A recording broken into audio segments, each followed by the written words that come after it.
Good morning. We're live. Everybody knows. Jack, what's up? Good morning. Good morning, everyone. Morning, I'm in Dina. the closet. I'm in the closet again at work. All right. That works. I just wanted to say hi to everybody. I miss you guys already.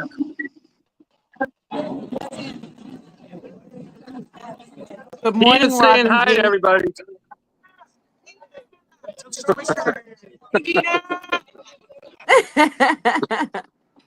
Hi.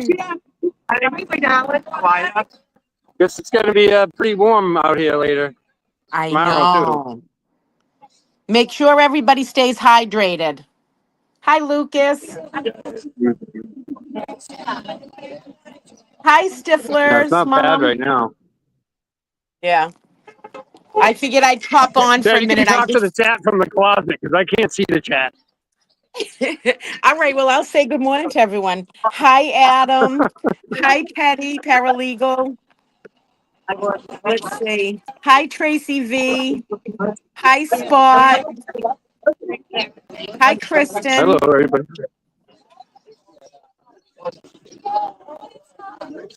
Hi. Good morning. We're live. Say hi to the Yep. assistant. Did you everybody love the picture of Tracy in court like me grilling Brennan? Hi, Yeah, Elise. yeah. That was a great picture, Scott, of her grilling Brennan. Hi, Yeah. Heather. Did you see Jessica Machado on Young Jerks last night? No. She was going in depth about her the jury reactions from yesterday because she's in court all day this Yeah. week. Pretty interesting. Oh my God, I'll have to watch it. You know me, I'm always behind. There's so many channels to watch. You know, when I go to Well, bed I mean, early. Mike had Jess on there and also Mark Betterow, so Oh, it that was must quite be the a show. killer show. Oh, it must have been quite the show. Yeah. Oh, good. All right, if I'll try to keep an eye out. If there's any problems, I'll come live to you from inside the closet at work. I'm in the All closet. right. All right, everybody have a good day. Make sure that you stay hydrated. And let's see more truths come out. Free Karen Reed, people. Bye, Dina. Bye.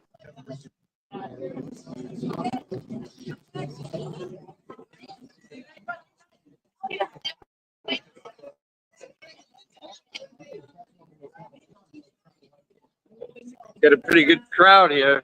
Even though it's a half day in court, we got a good crowd.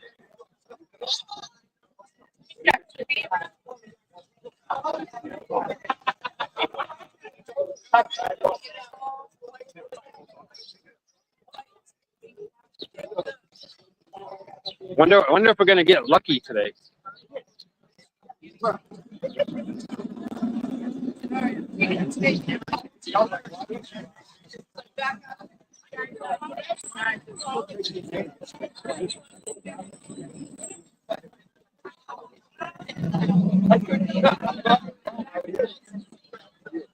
Hey, what's the name of the couple that was at the waterfall? They were here yesterday. They're gonna testify today. Kolakifis. I cannot never pronounce it. I'm not sure I'm pronouncing that right. Yeah, But yeah. pretty close to that. I think it's just go with Peter one. Do it, Dave? No, they were out here yesterday. Yeah. You know that happens. They sit and wait. Yeah, like the Kolakifis couple that was at the waterfall. The wife said that she was contacted by Jen McCabe a couple days after the 29th, and Jen lied to her and said there's going to be ring video of Karen Reed hitting John O'Keefe with the Lexus. That couple was supposed to testify. Well, they were here yesterday in case they got called, but they're up soon. Also, Lucky Loughran been here a couple days and hasn't got a chance to take the stand yet. So that Kalakifis couple, and I don't know if I'm pronouncing your name correctly, and then Lucky Lofgren are possible witnesses that we could see today. Otherwise, it's always a mystery.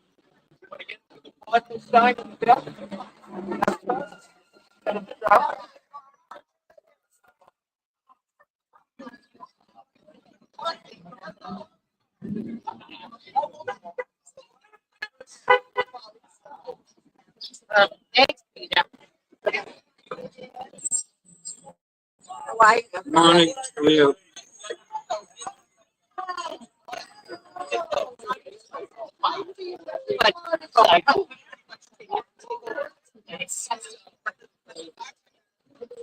So at these half days, Jeb will do the 11 a.m. recess, and then they'll go to 1 o'clock, and then call it a day.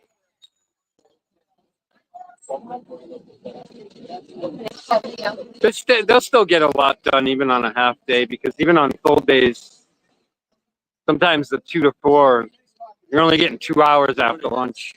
Good morning.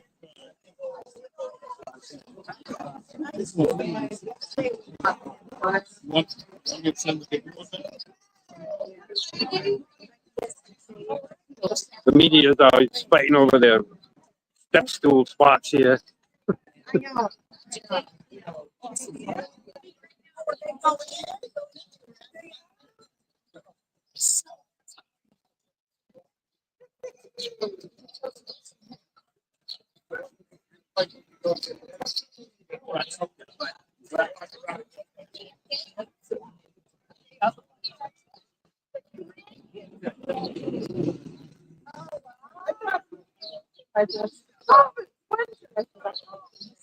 Sergeant Hardman from the cat team is here, but none of his other men yet.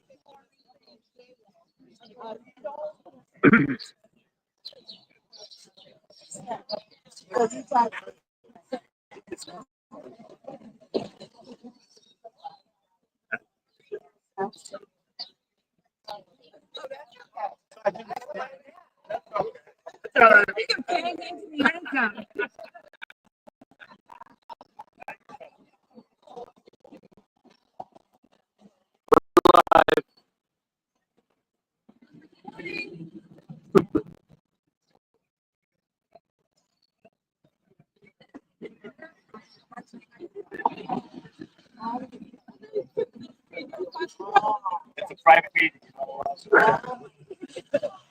Time to get 7:39.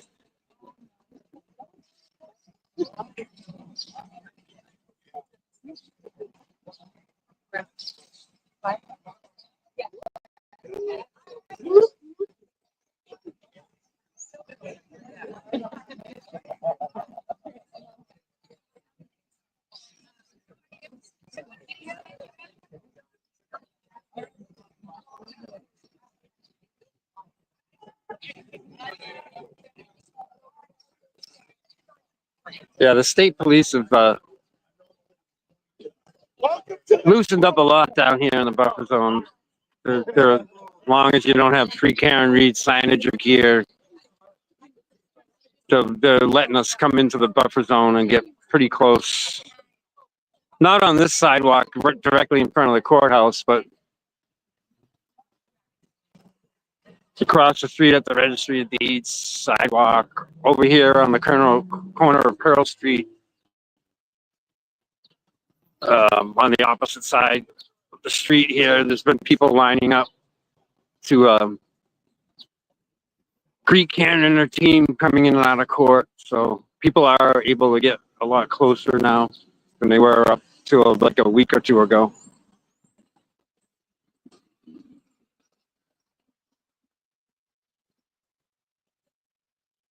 But just like every morning out here, 7 to 8, we hang in front of the court.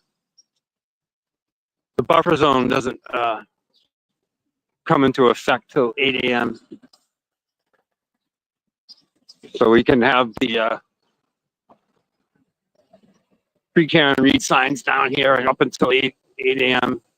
Then they have to leave the buffer zone.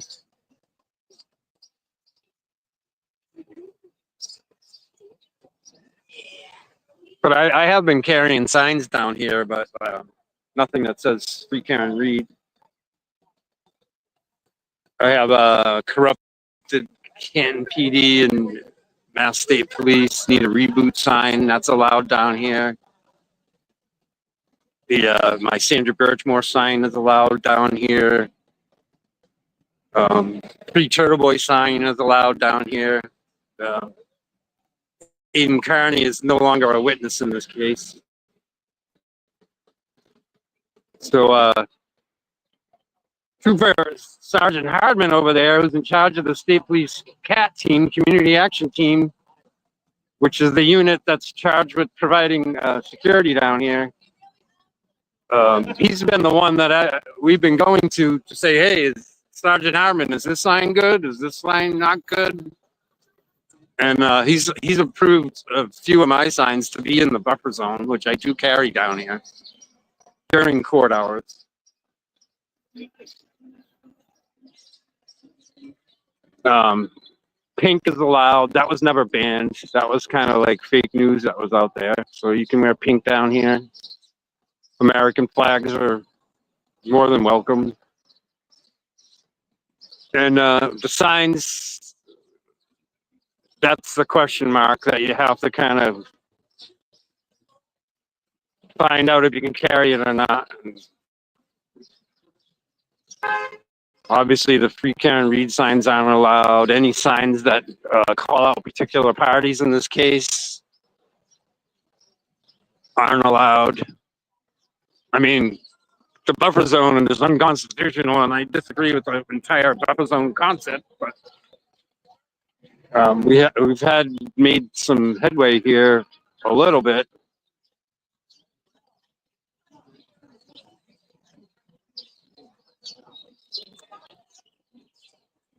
But every morning I'm starting to see new people down here, people that have traveled here. Now that it's the defense case, and then we're eventually going to get into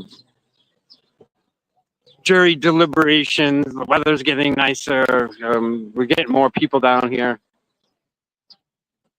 I'm sure it's just going to continue to increase in the next couple weeks, however long it's going to take before this case gets turned over to the jury for their verdict.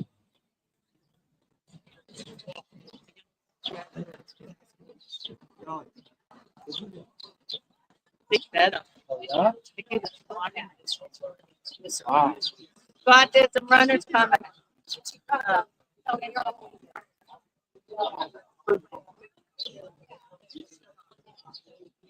Sidewalk.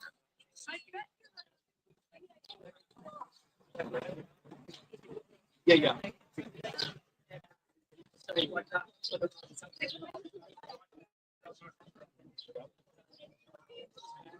I mean, I know there was a lot of people upset with the state police, the arresting of Bao, the arresting of Erica Walsh. But at the same time, we do have to keep an open line of communication with them, and do have to talk to them a little bit,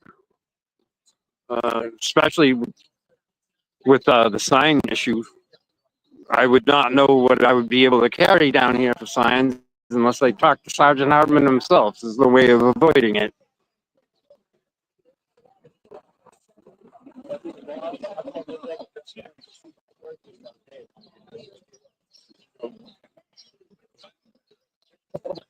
We do have a lady here from London, England. She's been here the last couple of days. I've met people here from Detroit. A lot of different places. Noticed that in trial 1 too. There was people traveling here to be part of the atmosphere out here, interested in the case, wanted to see what it's like to be boots on the ground.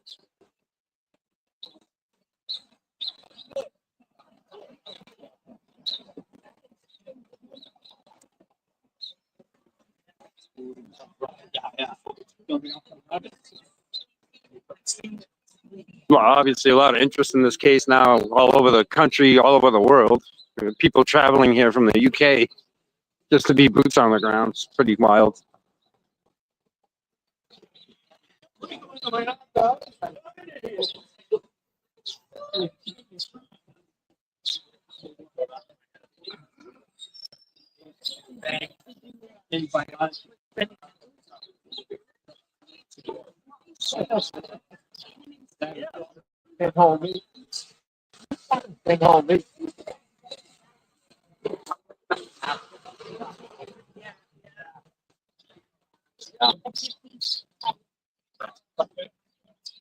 at you today.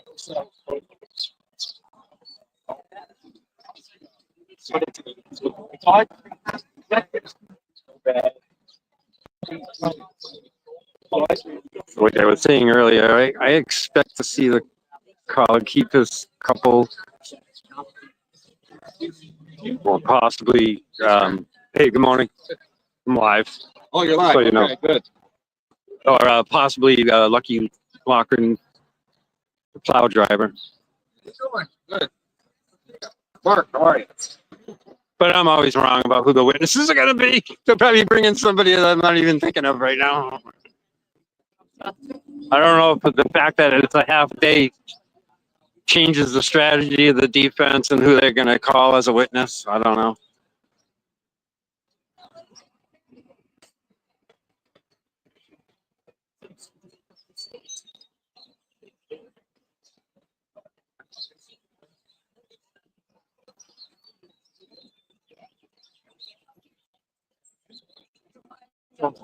Ladies, would you mind being on the live real quick?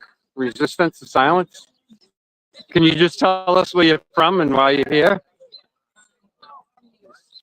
So any of those answers on there, Excellent. Thank you. And we've met already, but you can just introduce yourself to the audience and where you're from and why you're here. All the details. It's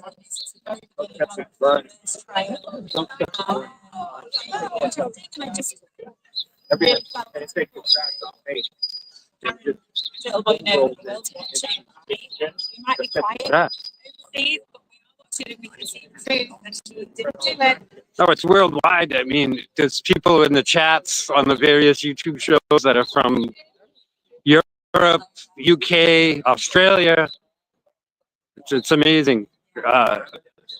Even though there's less people, boots on the ground in this trial because of the new parameters of the buffer zone, I feel like this trial, too, is getting a lot more attention than trial 1 did worldwide.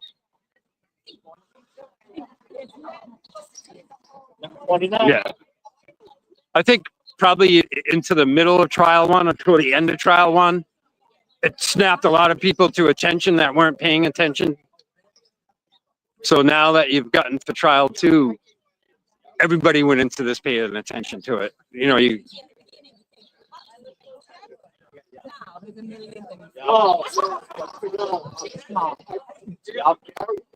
yeah, well, that originally that was one of the reasons. Like if you ever saw Michael Morrissey's hostage tape from August of 2023, where he's saying it's impossible for this large of a conspiracy. Not all these people could be in on it together. The local police, the state police. But it's almost exactly opposite what the truth is compared to what Michael Morrissey was trying to debunk. Well, it comes from him, doesn't it?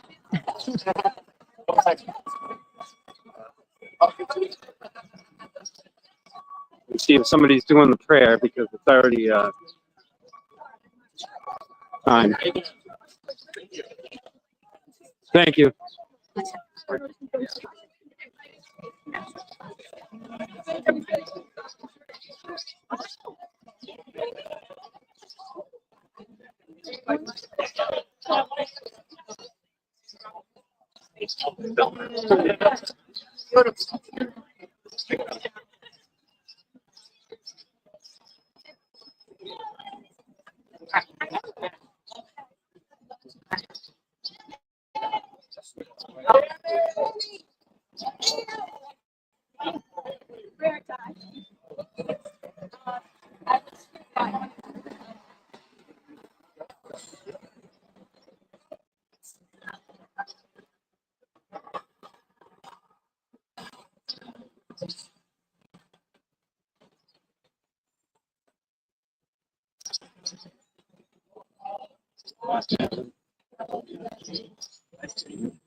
And you traveled here from where? Florida. Okay. So I was just trying to do some interviews of who's here and where they're from. So I don't know if you mind being on the live. So you traveled here just to be up here for a couple days, boots on the Trying ground. to support Karen, me and my wife, Jennifer, from nothing but Explorer. Awesome. Yeah. Now, were you originally from Massachusetts or no? No, no, Not at all. music from Chicago. Chicago. Huh. Well, you know corruption too. Oh, yeah. I don't think it's as bad as here. No, it's not quite this bad. I hope not. I don't know. I've heard some stories about Chicago. This is my favorite part. Group picture. Right? Not really.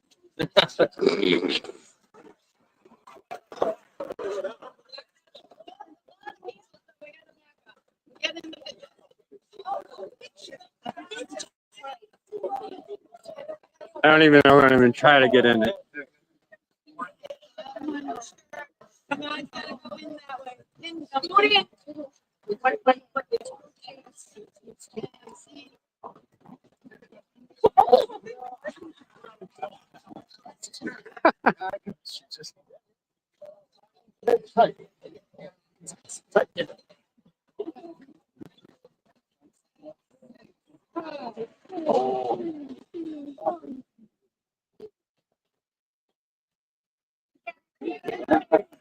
I'm sorry. No, I'm trying to do the live and be in the picture. It's not easy. It's 2 minutes. We always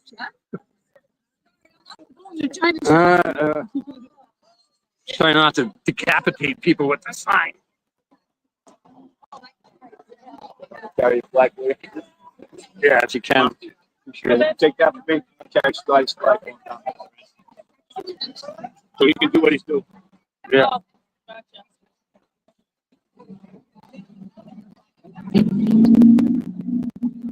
Yeah. So at Needs 3 or 4. 8 a.m. we have to leave the front of the courthouse and exit the buffer zone. Although you can stay down here as long as you don't have any free Karen Reed gear or signage. Sort of stay down here. Because the media will be lined up for when Karen walks into court, but even the last few days, people have been coming right down here behind the media. Be up close. Just as long as you don't have signs or gear on. But we're still going up to the other 400-foot buffer zone border there in Greek Karen coming down High Street. And then some people choose to return into the buffer zone and hang out. I choose to go to the other 200-foot buffer zone line because I have all the signage on my truck. Some people hang down there in shade trees. And we watch the trial on the sidewalk, literally, down there.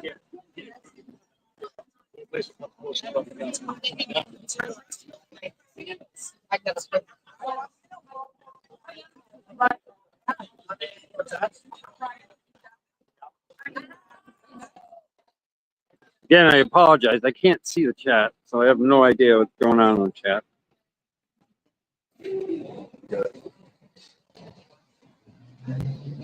I got 7:56, so we got to start moving here.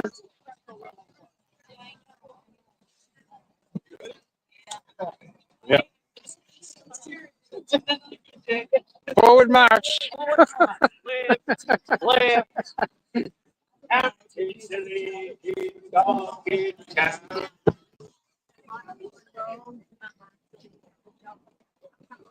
Dear Daddy, I'd love to spend time.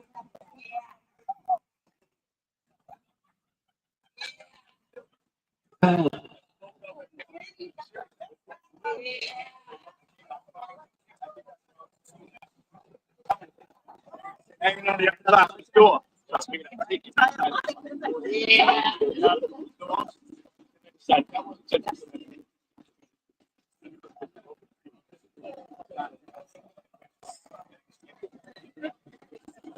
Oh.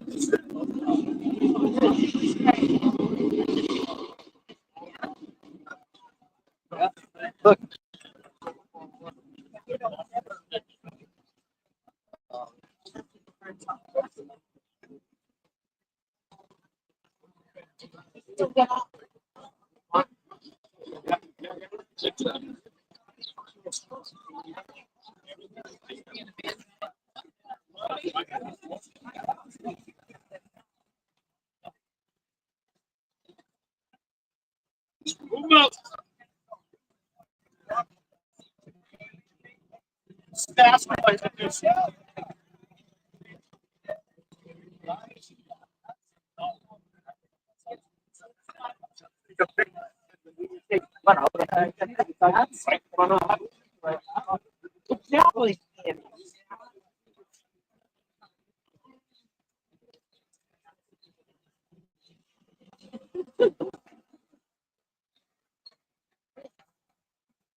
It's okay.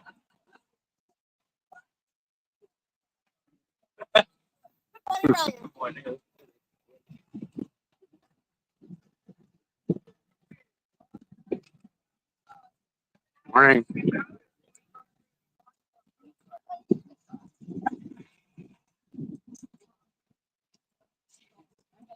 I say every morning in trial one, this is the area we had.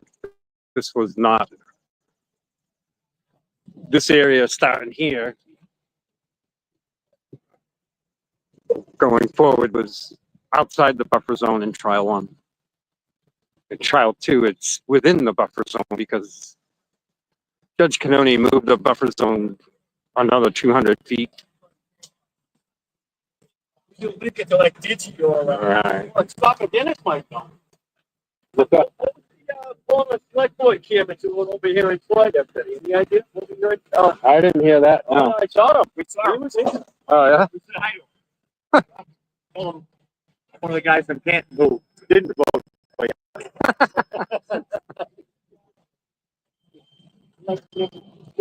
No, we've been seeing Lucky, and we saw the college couple there. I think they're gonna be maybe called today, but who knows? I think so, huh? Lucky. Lucky. Hey, Coca. Yeah, that couple. I can't pronounce their name. I can't either.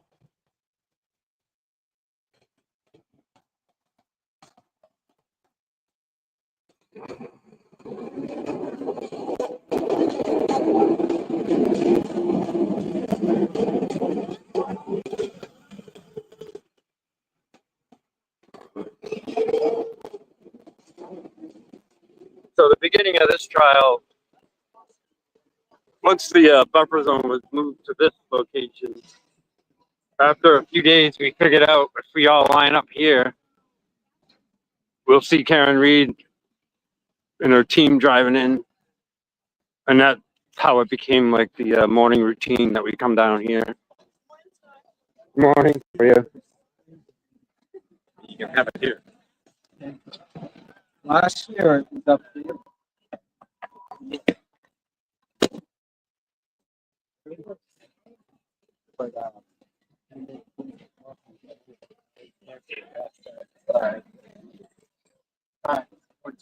Then we have a half hour, 45 minutes sometimes down here, waiting for Karen and her team to arrive. The parents will drive by this way too. But normally there's enough traffic back up that they slow down here. The last few days though, there wasn't that much traffic and they kind of just had to roll by. And there's other days where there's a lot of traffic back up and they're stopped right here for a while and people get to meet and greet.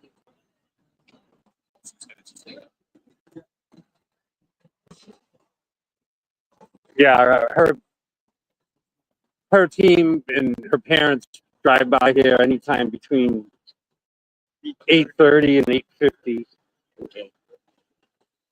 You know, the beginning of this trial, once she extended the buffer zone all the way out here, we figured out this is the best space to be and still have your free Karen Reed gear and stuff. And then she made it routine that they drive by here. So they expect us to be here. So it kind of became like the morning thing. In trial one, we had another 200 feet that way. So we had all those parking spots. Oh, okay. And we set up right there. But Bev took that away and moved the buffer zone. So she stuck us on the sidewalk. I'm in the response for the floor. Yeah, that's right. I don't know what the order is for moving. Time to move. The Dedham parking enforcement guy usually comes around between 8 and 10. He'll photograph your vehicle, take a picture of the parking spot. They're engraved in the curbstone, and then you have 2 hours. And then what we do is we just shuffle the vehicles. Sometimes he doesn't come back. Sometimes he does. He's enforcing it, but he doesn't really want to. You know what I mean? Like when he shows up at 10, I was here at 8, right? Wink, wink. Yeah, you were here at 8. Because he's supposed to come back every 2 hours and make sure the cars have been moved. But some days he gets busy and he doesn't come back. There's other days he's come back like 3 times.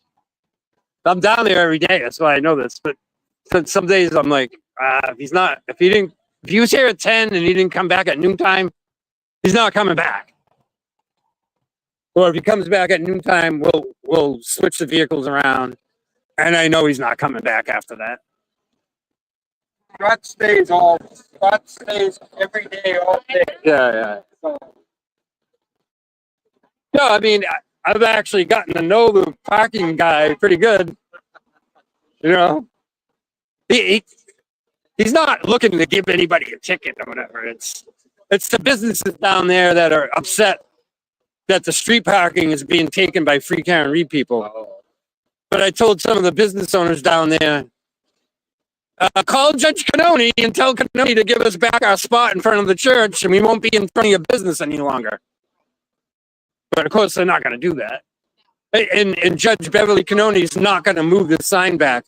She's going to keep it right here.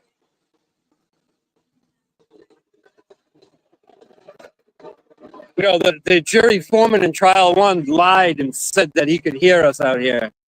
So that was Bev's perfect excuse to move the buffer zone line another 200 feet. Because her excuse was the jurors could hear us. But I know that's a lie because I was out here every day for trial 1 too. She did it to take away our sweet spot. Right. That was basically a kick in the teeth to the free Karen Reed people.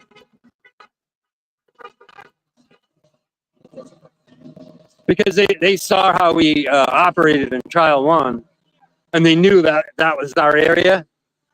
So that what's the best way to hurt us? Take it away, and that's what Canoni did. Or D.A. Morrissey's bidding.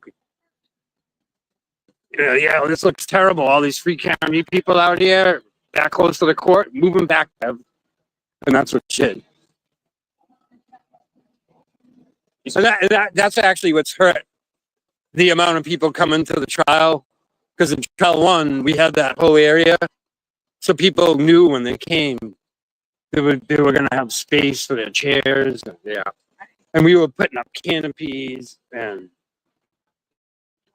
organizing people bringing food and water. And we had coolers and ice. And We had a nice setup, and they wanted to eliminate that. They wanted to make it more uncomfortable for boots on the ground. Nobody hangs up here on this end. There's no room. So after Karen drives by, me and others choose to go down to the other buffer zone, where I can still display my Karen Reed signs and everything. The only thing that's changed in the last week and a half is the state police are letting people congregate in front of the courthouse. That's new. As long as you don't. Oh, that's good.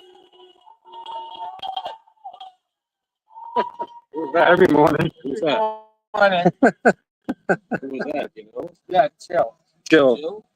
Yeah, she's a big boots on the ground, but her new job, she can't be here. She's driving by going to work every day. Yeah. Yeah, there's some real, like, diehard free Karen Reed boots on the ground people that were here for trial one, and, you know, a year later, life changes, you know. It was April to the end of June, July. It ended the 4th of July week. This trial is similar schedule. It's probably going to end a little quicker than trial one.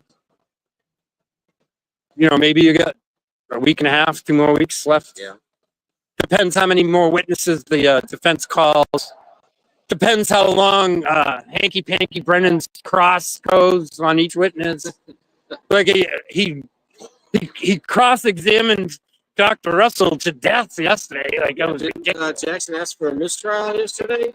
Yeah, well, that's just a, you know, he just like when they ask for dismissal. Yeah. They know the judge is going to deny it. They just have to do it for the record, you know. Bev would never dismiss this case, even if the true third-party suspects came into the courtroom and said, "Hey, we killed John O'Keefe." Bev still wouldn't dismiss the case. That DA, that's Michael Morsi. Yeah. Yeah, he's been the DA in Norfolk County. I don't know, I think 15 to 17 years. I'm not sure exactly. Prior to that, he was a state senator. So he's a lifelong career politician. He was a state senator who was influential in getting Judge Cannoni her judgeship in 2008. Yeah. Yeah. The way judges are appointed in Massachusetts, there's a subcommittee that picks potential judge candidates, and then the governor, out of that group picks judges, and it goes in front of the judges, the governor's council. But it's all rubber stamp. It's all a monoparty that runs Massachusetts. So if a governor says, "Yeah, I want Beverly Cannoni to be a judge," rubber stamp, she's a judge. 2008, she's a judge on a district court bench. And that was Governor Deval Patrick at the time. Deval Patrick won a second term.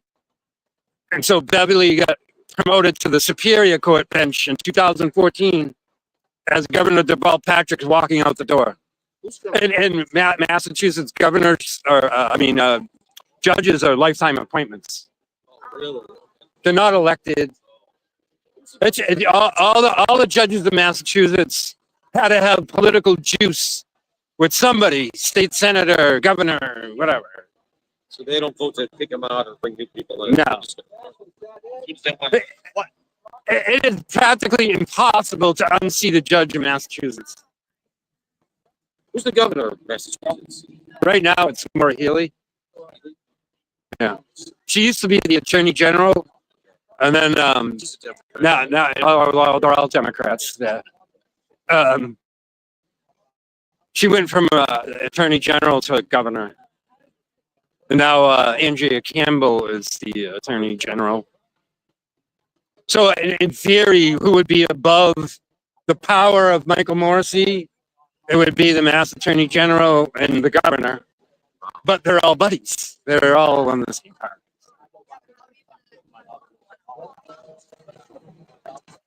Matter of fact, the governor, Maura Healey, was the Attorney General at the time of John O'Keefe's murder.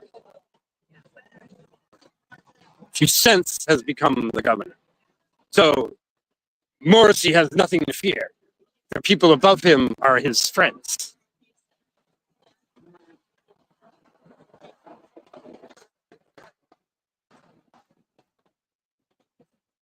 You know, I get in some trouble when I start talking about the politics of this case. Oh, why do you have to bring politics into it? I'm like, well, the reason Beverly Cannoni is a judge is politics. Michael Morrissey is a career politician. The reason Bev is the judge on this case is that Michael Morrissey made sure she was. I mean, there's literally no avoiding politics in this case because the shenanigans you see going on with Beverly's bias and all the shenanigans she's pulling, she's doing this to save Morrissey because she owes Morrissey her career. She owes Morrissey her robe and gavel. When she refused to recuse herself before trial one, I'm out on the front steps with whatever free can read people we had back then. And I go, we're screwed. Bev is the judge and she's not going away. Michael Morrissey is making sure he has his most controlled puppet, dirty judge that he can have on this case because he has to get a conviction because he has to save his corrupt state police detective trooper group and he has to protect the McAlberts. And I think as I stand here today, people far better understand what I was saying in August of 2023.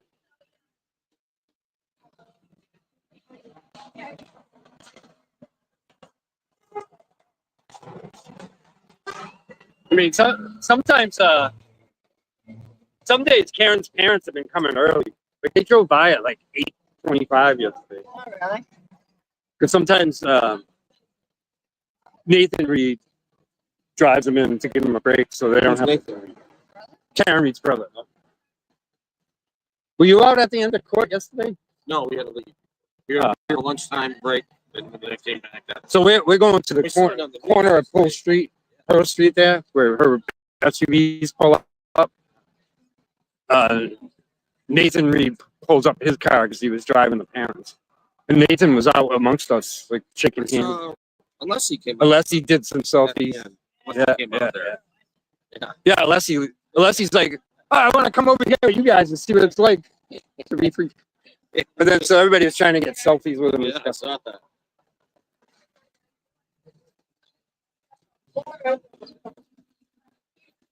No, I mean Karen and her defense teams obviously loves free Karen Reed boots on the ground. You know, That's great support. not too many defense attorneys have a fan base for their client in front of the court. I put No. No. Well, of course, the anti-free Karen Reed people. But why are you out there cheerleading for a cop killer murderer? You know, it's Oh, yeah. that's how they twist it.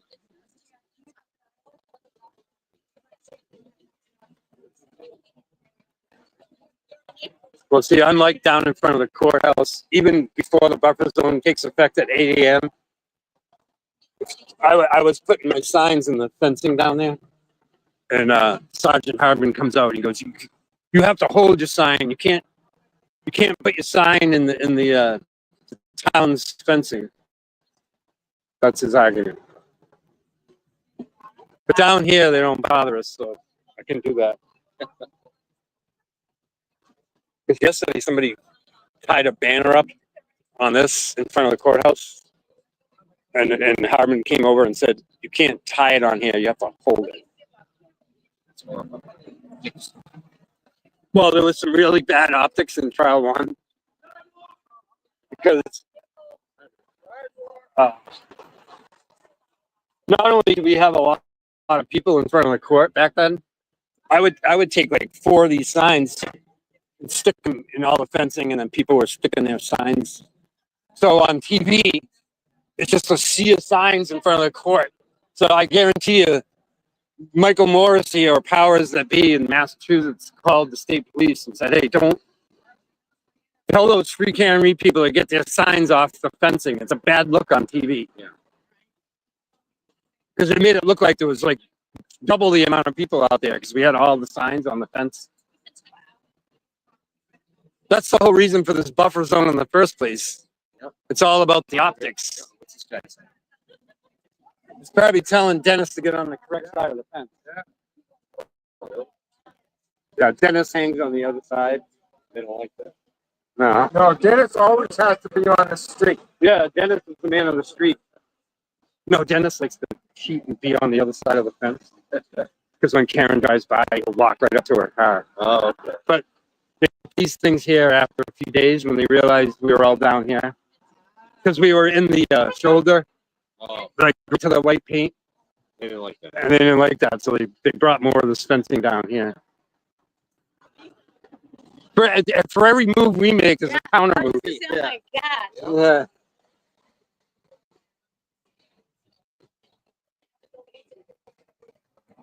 Yeah. But some people won't, like Dennis, they want to like hang on the other side. If he stays close to the fence, in the there'll be a Dedham police officer that pulls up. He parks right there, and this is his area, but he's not here yet.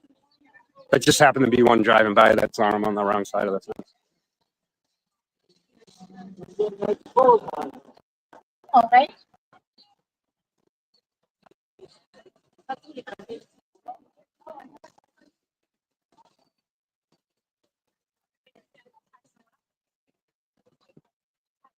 But, yeah, why do you have so much room? It could have went the banner. So I was like, I forgot my scissors in the car.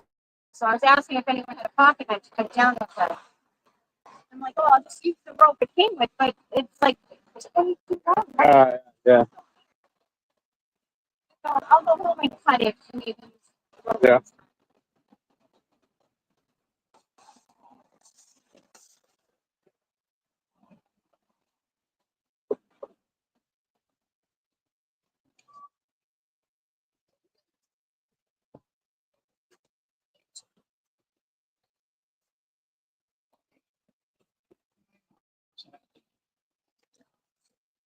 Supposed to warm up a lot today.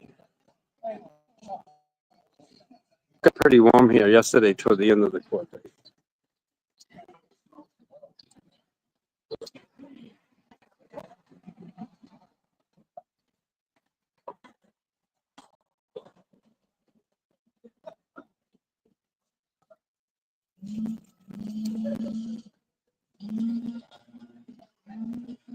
They were taking our cones together this morning down there.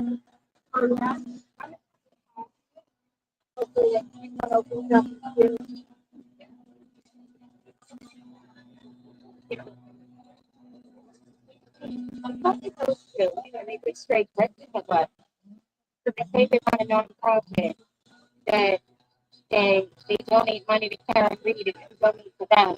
The way they do it through non-profits tax. Oh, yeah. I have no idea.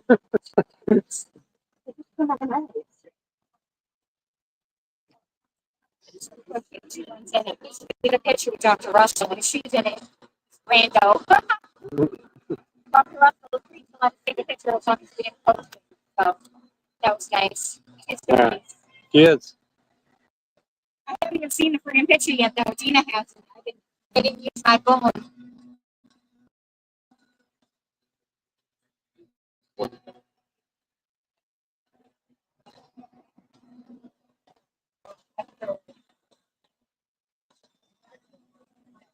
Is that the couple from Utah? Yeah. Yeah.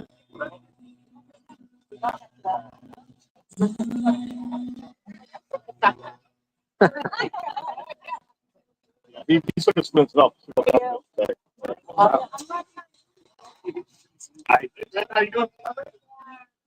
I'm on a live. Do you want to say where you're from? Because I'm trying to show how people have been traveling here from.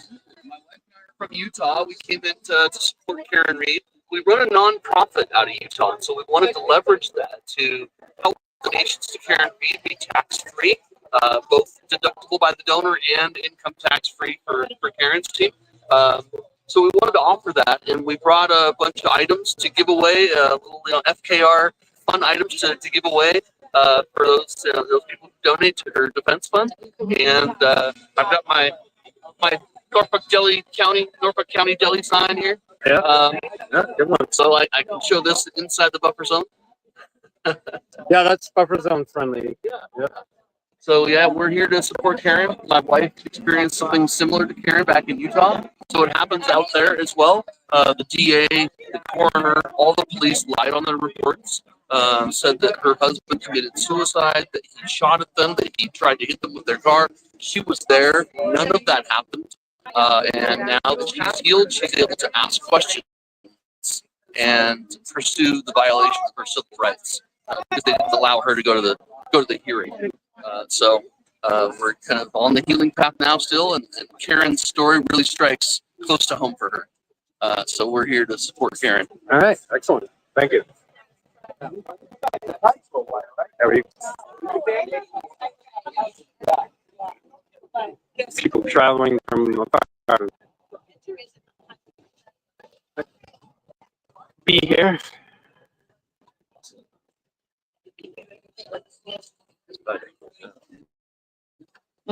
Now we're just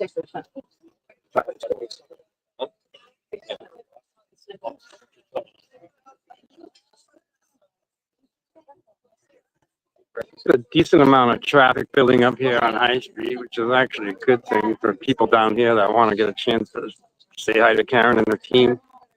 If traffic backs up like this, they'll be forced to stop here for a minute. 30. 8:23.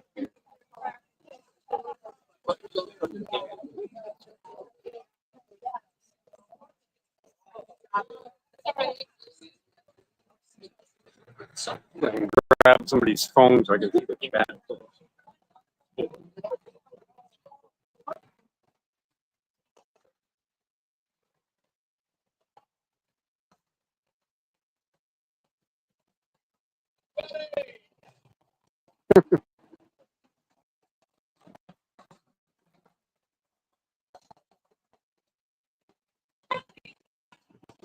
You already get yelled at for being on the wrong side of the fence? Well, I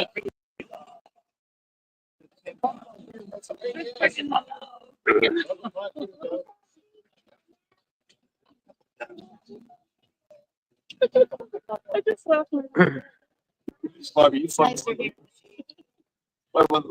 Right on that, yeah.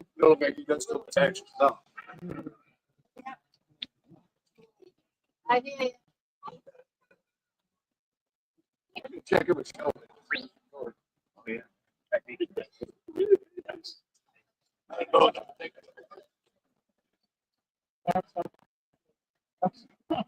I'm trying to borrow a phone here so they can see the chat.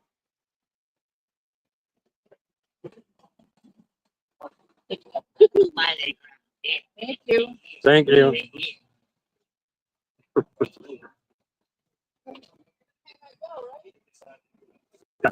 Pay your bill.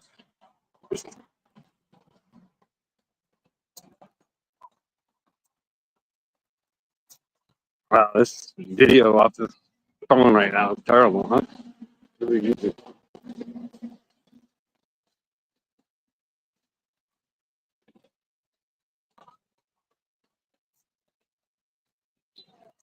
This was a good sign to show me for Dr. Russell.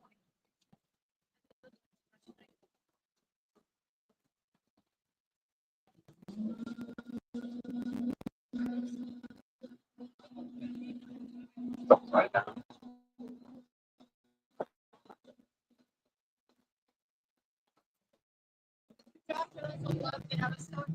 Yeah. Yeah, Cheryl was able to show that sign to Dr. Russell directly. She loved it.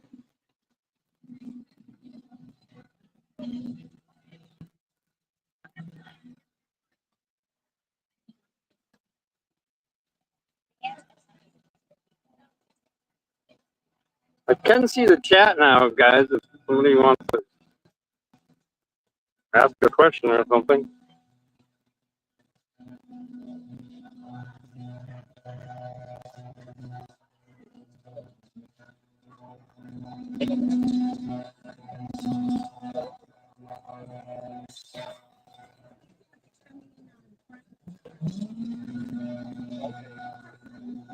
Oh, okay, Brian.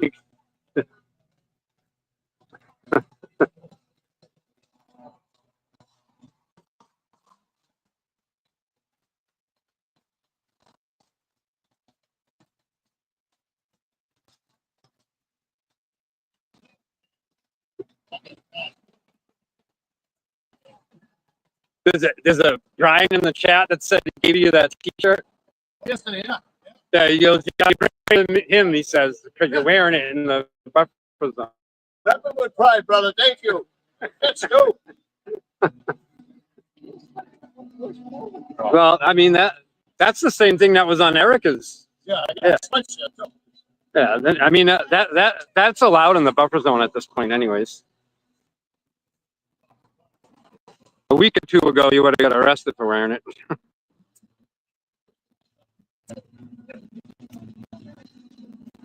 Yeah, DA Morrissey is on the defense witness list, but I think that's kind of a pipe dream. We ever get Morrissey on the stand? Bad audio, yeah, I know. I mean, I'm running an Android phone without the StreamYard app, without.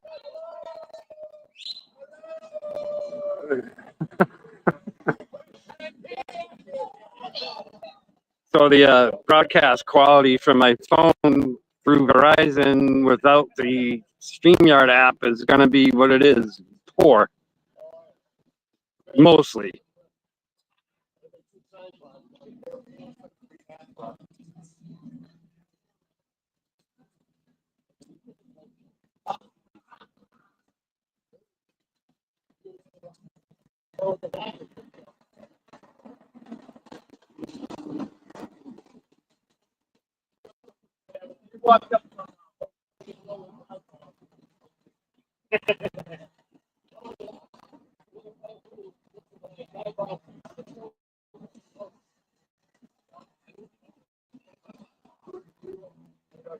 Morning. Good.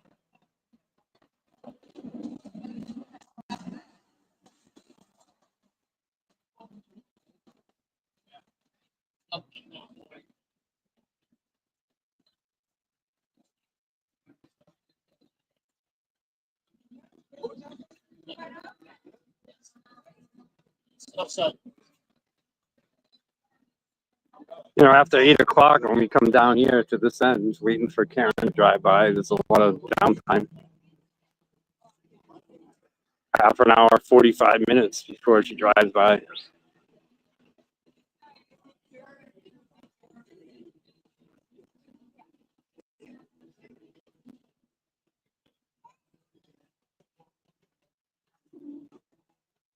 So it's kind of tough to do a continuous live down here where you can't read, people are just kind of talking amongst each other. It's not something you're going to film on a live.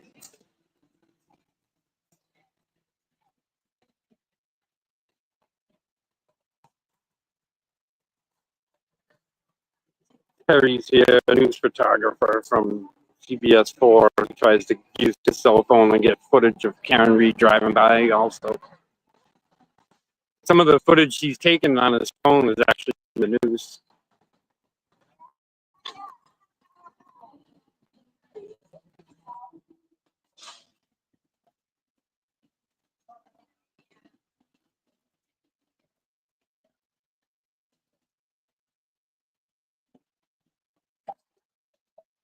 I mean, Proctor, Higgins, and Albert weren't called by the prosecution. I wouldn't say that's avoiding testifying. I mean, if the defense calls them, they would have to appear. The reads. There you go. Good morning.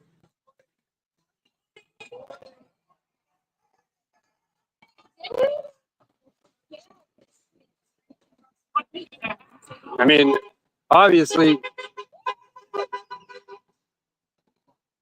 the conjecture is that the defense doesn't want to call Proctor. They're trying to get the Proctor text in via other witnesses because if Bev refuses to declare Proctor a hostile witness, the defense won't be able to really go after him that hard, and the defense is probably worried that Brennan will be allowed to lead on cross because he has the judge in his back pocket. So it seems to me and a lot of people that the defense doesn't plan on calling Proctor. Higgins, I would think, I'm obviously not a lawyer, but if I was them, I would call Higgins on the stand. Brian Albert, I can understand why the defense won't call him either. Because the defense isn't going to gain anything having Brian Albert on the stand. He's just going to play like he played in trial one.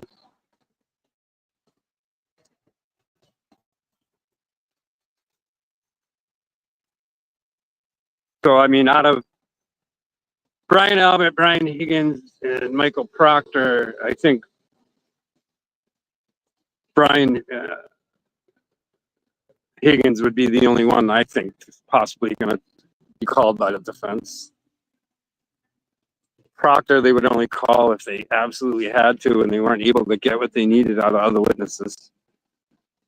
Because they're taking a risk even with Proctor being on the stand. I know everybody would like to see him grilled up there. But if the defense is coming as their witness, unless Judge Cannelli declares a hostile witness, the defense is going to be limited in how much they can rip into Michael Proctor.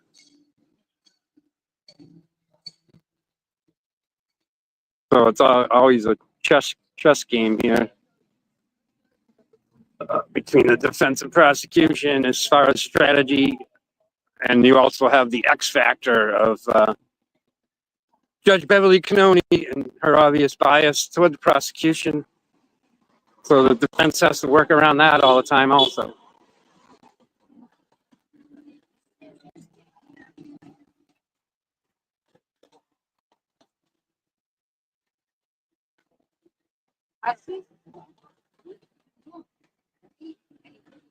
I mean, if you don't call Higgins or Brian Albert, the jury in trial 2 is never going to learn about their phones being destroyed on a military base as they were being chased by the FBI, stuff like that. But obviously the defense team has taken a different tack or strategy this time. They're working harder on just pounding in the reasonable doubt as opposed to trial 1, where they were really going after the third-party culprit thing. David Yanetti's opening in trial 1, Karen Reed was framed. They're taking a different angle strategy this time in trial 2. So witnesses that weren't called by the prosecution, with strategy on the prosecution's part, Hank Brennan's part, and the witnesses being called by the defense that will be called by the defense are part of their strategy. So it's,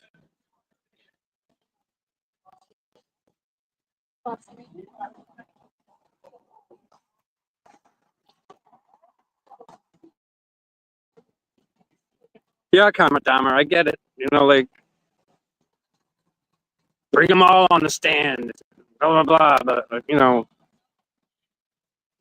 Karen Reed's defense team is way far ahead of us in their chess moves and their strategy, beyond our understanding. Just have to trust in their team, and know what they're doing as far as strategic moves, gets the job done, and gets Karen Reed acquitted of all 3 counts. So she shouldn't be facing the 3 count. She should only be facing count 2 because she was acquitted of count 1s and 3 in trial 1. Bev ignored Judicial Rule 27A. So here we are in trial 2 with all 3 counts on the table still.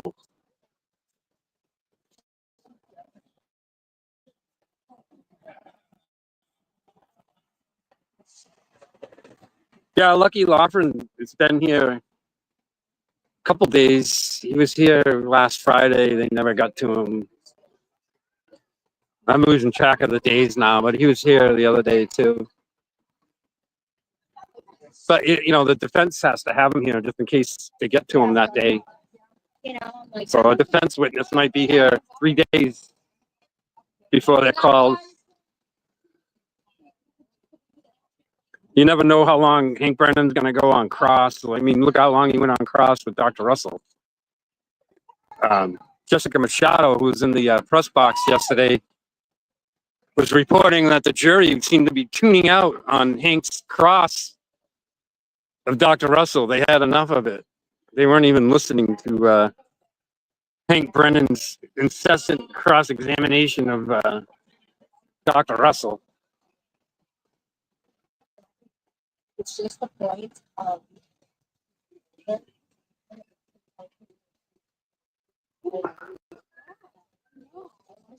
I mean, you see how dirty Hank Brennan's playing, you know, when Lucky Lawren gets up there on the stand. You know, Lucky's going to be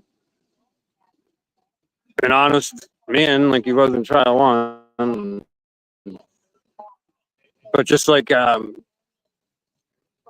ADA Lally did in trial 1, he tried to impeach Lucky's testimony by reporting the fact that he accidentally hit a basketball hoop that was left at an end of a driveway with the bed of his plow truck. So Lally was trying to paint a picture like, you know, Lucky's not a good plow driver and he has bad eyesight or whatever because he hit a basketball hoop. But Lucky reported right away properly. And I'm sure any plow drivers out there know that people leave those basketball hoops out through the middle of the winter at the end of their driveway on the edge of their lawn. Lucky wouldn't be the first plow driver ever to hit one of those. So, you know, Hank Brennan will go right there on the cross of Lucky. Is it true that you hit a basketball hoop? Or blah, blah, blah. Trying to discredit what Lucky will testify to on direct.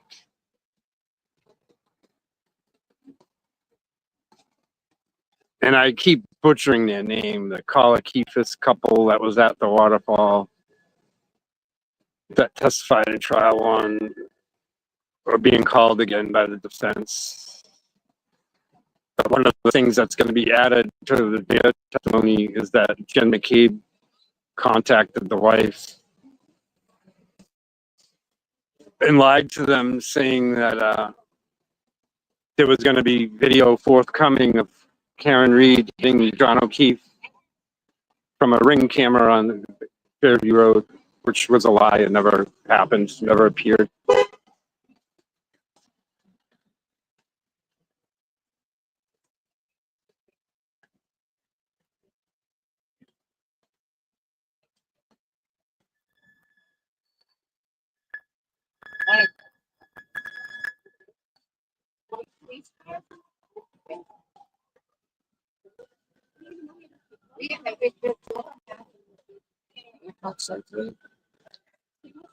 In 9 to 1. It's a half day, right? They said Half day.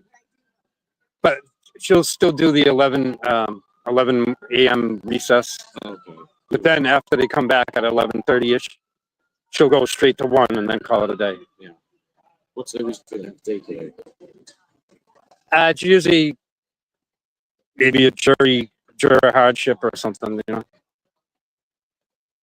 Actually, for a few weeks in a row, Thursdays were a half day because one of the jurors needed the afternoon. They just won't make it public. Yeah. Like you had 18 jurors in the jury box. You know, they might approach the court and say, listen, I really need, I need to get out at lunchtime on Wednesday. So Bev will make it a half day.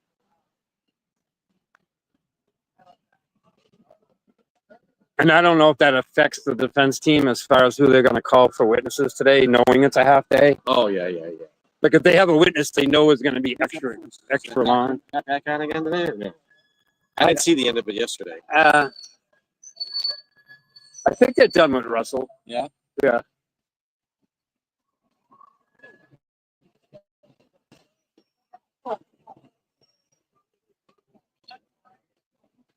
Oh, the Ford Edge that Lucky saw in front of the house. Yeah. No, somebody in the chat's asking who do we think was the driver of the Ford Edge? There was no less than like 5 Ford Edges in the McAlbert clan, so who knows? Yeah. Any one of them. I mean, some of the theories are all over the place. The Ford Edge was parked out there to block the view of when, John O'Keefe's body was staged on the lawn. Right? They just parked the thing in front of that area so somebody driving by or a ring camera across the street wouldn't see his body being brought out there. I think he was gonna. The other theory was his body was moved to the garage.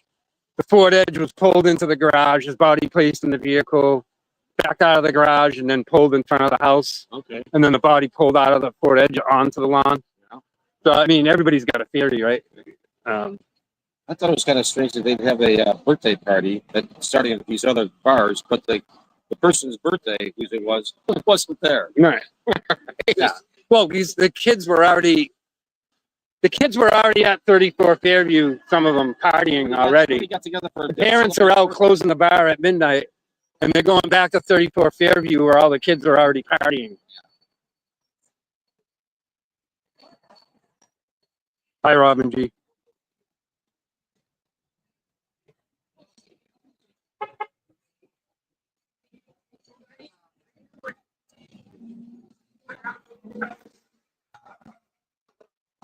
We got good traffic back up. So Karen could pull up any time from now until just before 9.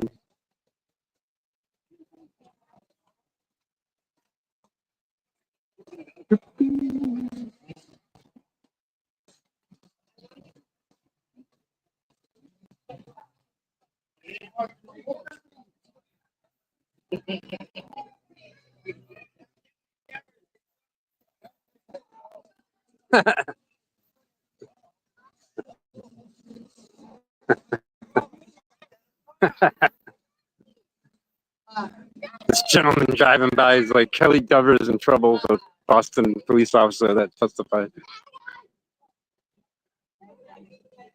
It's kind of funny when you see all the people driving by and people are making comments out their windows about the case. You get the false impression that the entire world is glued to the trial, even everybody driving by.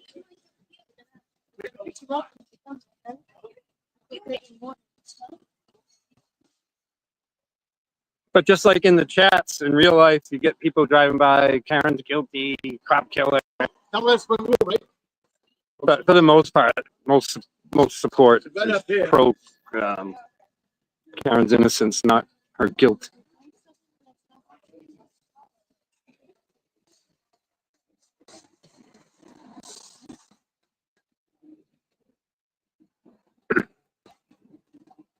Well, Robin G, we try to grab those 5 or 6 spots down there at the other end of the buffer zone.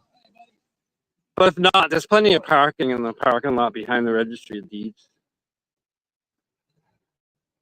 But if you come after 8 o'clock and you have free Karen Reed gear or signage, you gotta bag it up or cover it up until you get outside the buffer zone. But if you have before, you're good.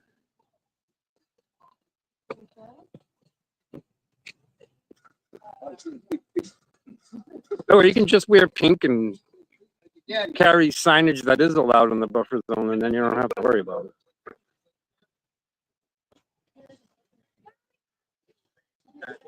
A lot of the morning crew here that greets Karen driving in, they park right over there by the church, which was part of our stronghold in trial 1.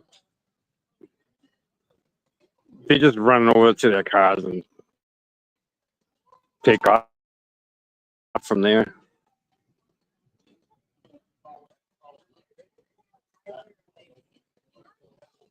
Yeah, I agree, bad Grandpa.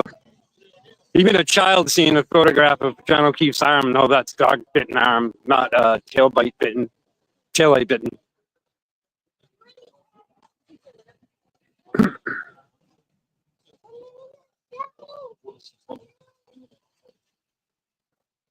Wow, traffic really backed up this morning. Hasn't been like this for 2 days. Right? Oh, there they are.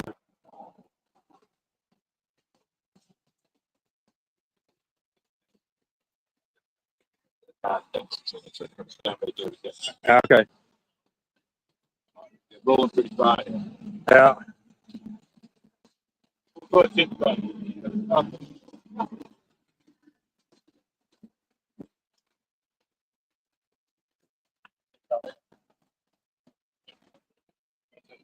How you doing? Morning, Karen.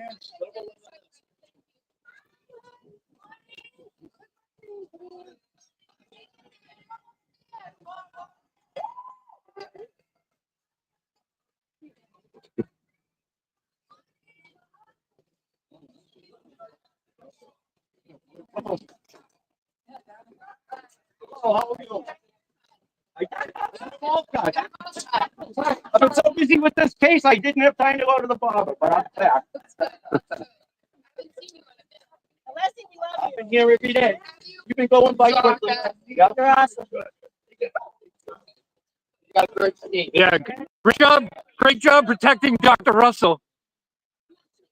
Who's got the witnesses You don't today? need to do much for Stacey Dr. Davis did. Wow, on time. New sheriff is down. Don't piss them off too much, yeah. Big David. Yep. Yeah, You really are. I did my, Only because I Good have luck. them. Yeah. I have them. Thank you. That's it. It was a great day. Great day, Great yeah. day. Hi, honey. How are you? Okay. Are you out of school? daycare. Oh, daycare. You're too old for daycare. All right, good luck. Oh, Good luck.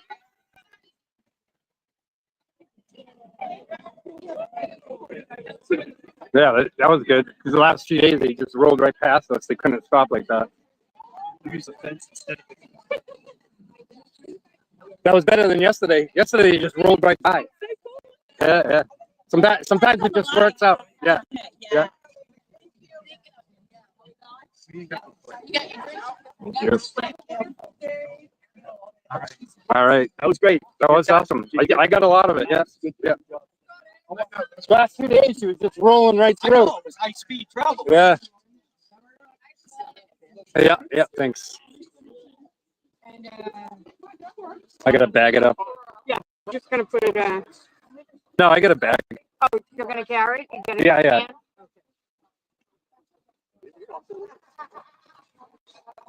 I just take my sweatshirt off.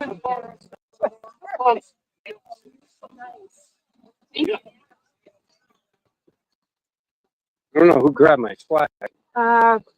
Wait. The wait. Do you mind just holding this for a second? That's live. Okay.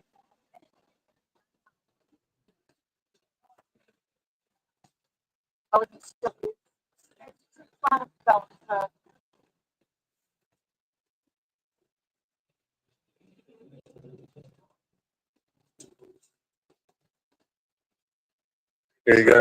Very welcome. You share coffee?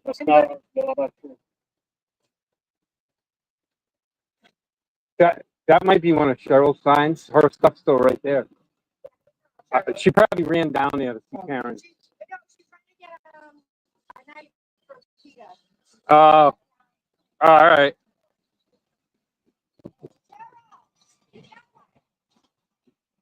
He's got a knife down there. I better buy you a pocket knife if you have one.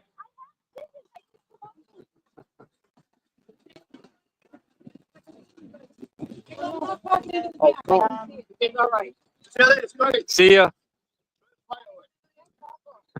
Bye.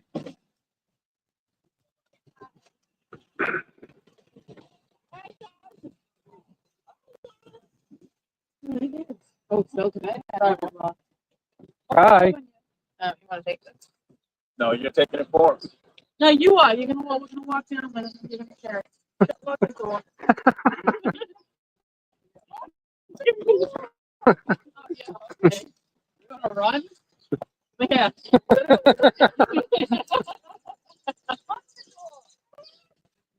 Joust me with the flag.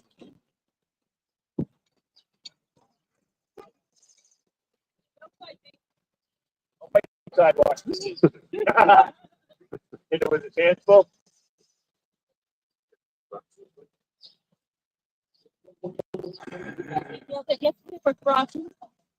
No? Oh, yeah, we did because the jury bus was late. Yeah, I was gonna say that was good. The skaters were holding up the bus. Go, go, go, go, go, go.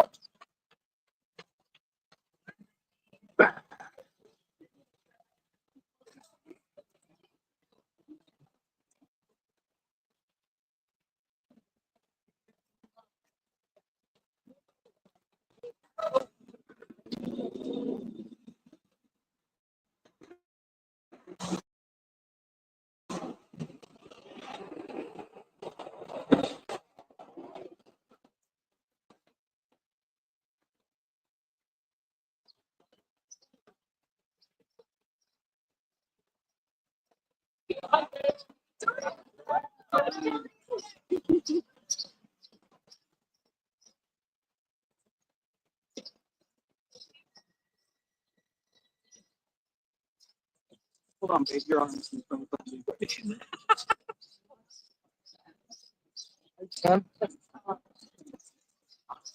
Walk away after Everybody, right? Yeah.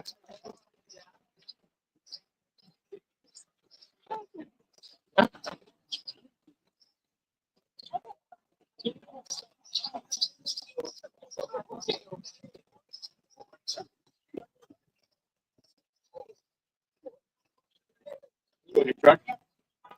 Do you mind?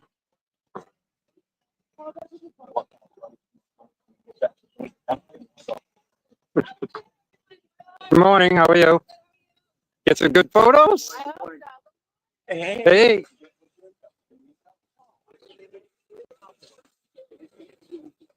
Yeah, see, that's new, allowing that crowd on the corner of Pearl Street.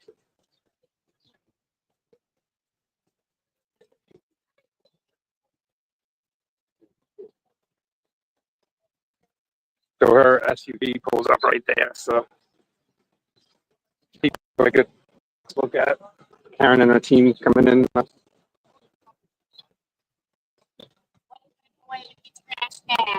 Yeah, buffer zone safe.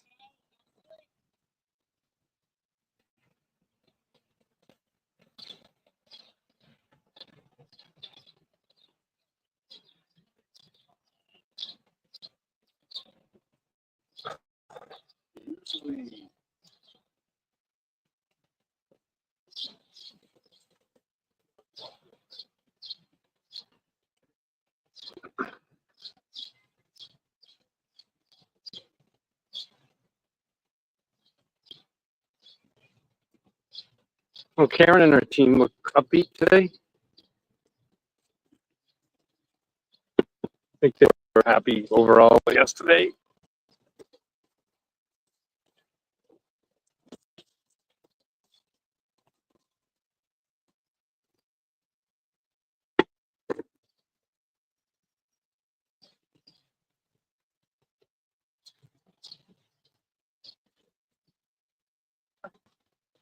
I thought he was coming down here with the flag. He is. Where did he go? Oh, you does.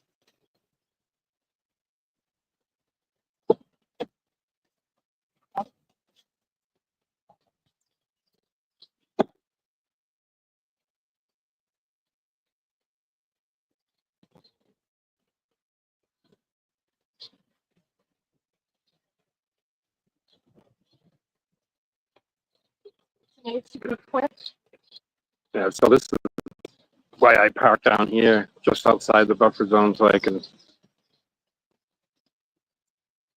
display my signs all day on the truck.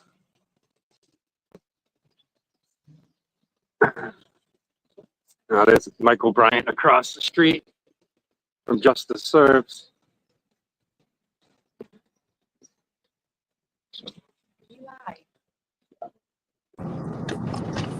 For now, I'm waiting for the court key to come on. Hey, you there? What's up, Brandy? Hey, yeah. Hey, what's up?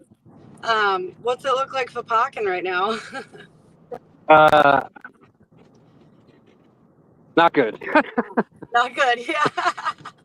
Well, I still got like 45-minute ride anyways, an hour, but I all didn't right. think it would be good. We'll figure it out. Yeah, I'll probably be there right before 10 again, but I'll text you guys. There's no more cones anymore. They said no way. What was that again, Brandy? I said, yeah, I know they said we can't use the cones anymore. That stinks, but whatever. It's a business. They keep taking them every morning. Yeah, plus we got more people. We've been hiding them. That are there. Yeah. Yeah. Were there a lot of people there this morning? I didn't get to watch. Oh, yeah, we had a good crowd. I mean, you know, every day is slightly different. But, yeah, all the regulars. Plus, Yeah, I mean, we still have today? the woman here from London. There's a couple here from Florida. Oh, nice, nice. A couple here from Utah. Oh, wow, really? Nice. But Karen's SUV got stopped in traffic like for a long time. Oh, really? So that was good. Last few days, he's just been rolling by. Yeah. Hi. That's good.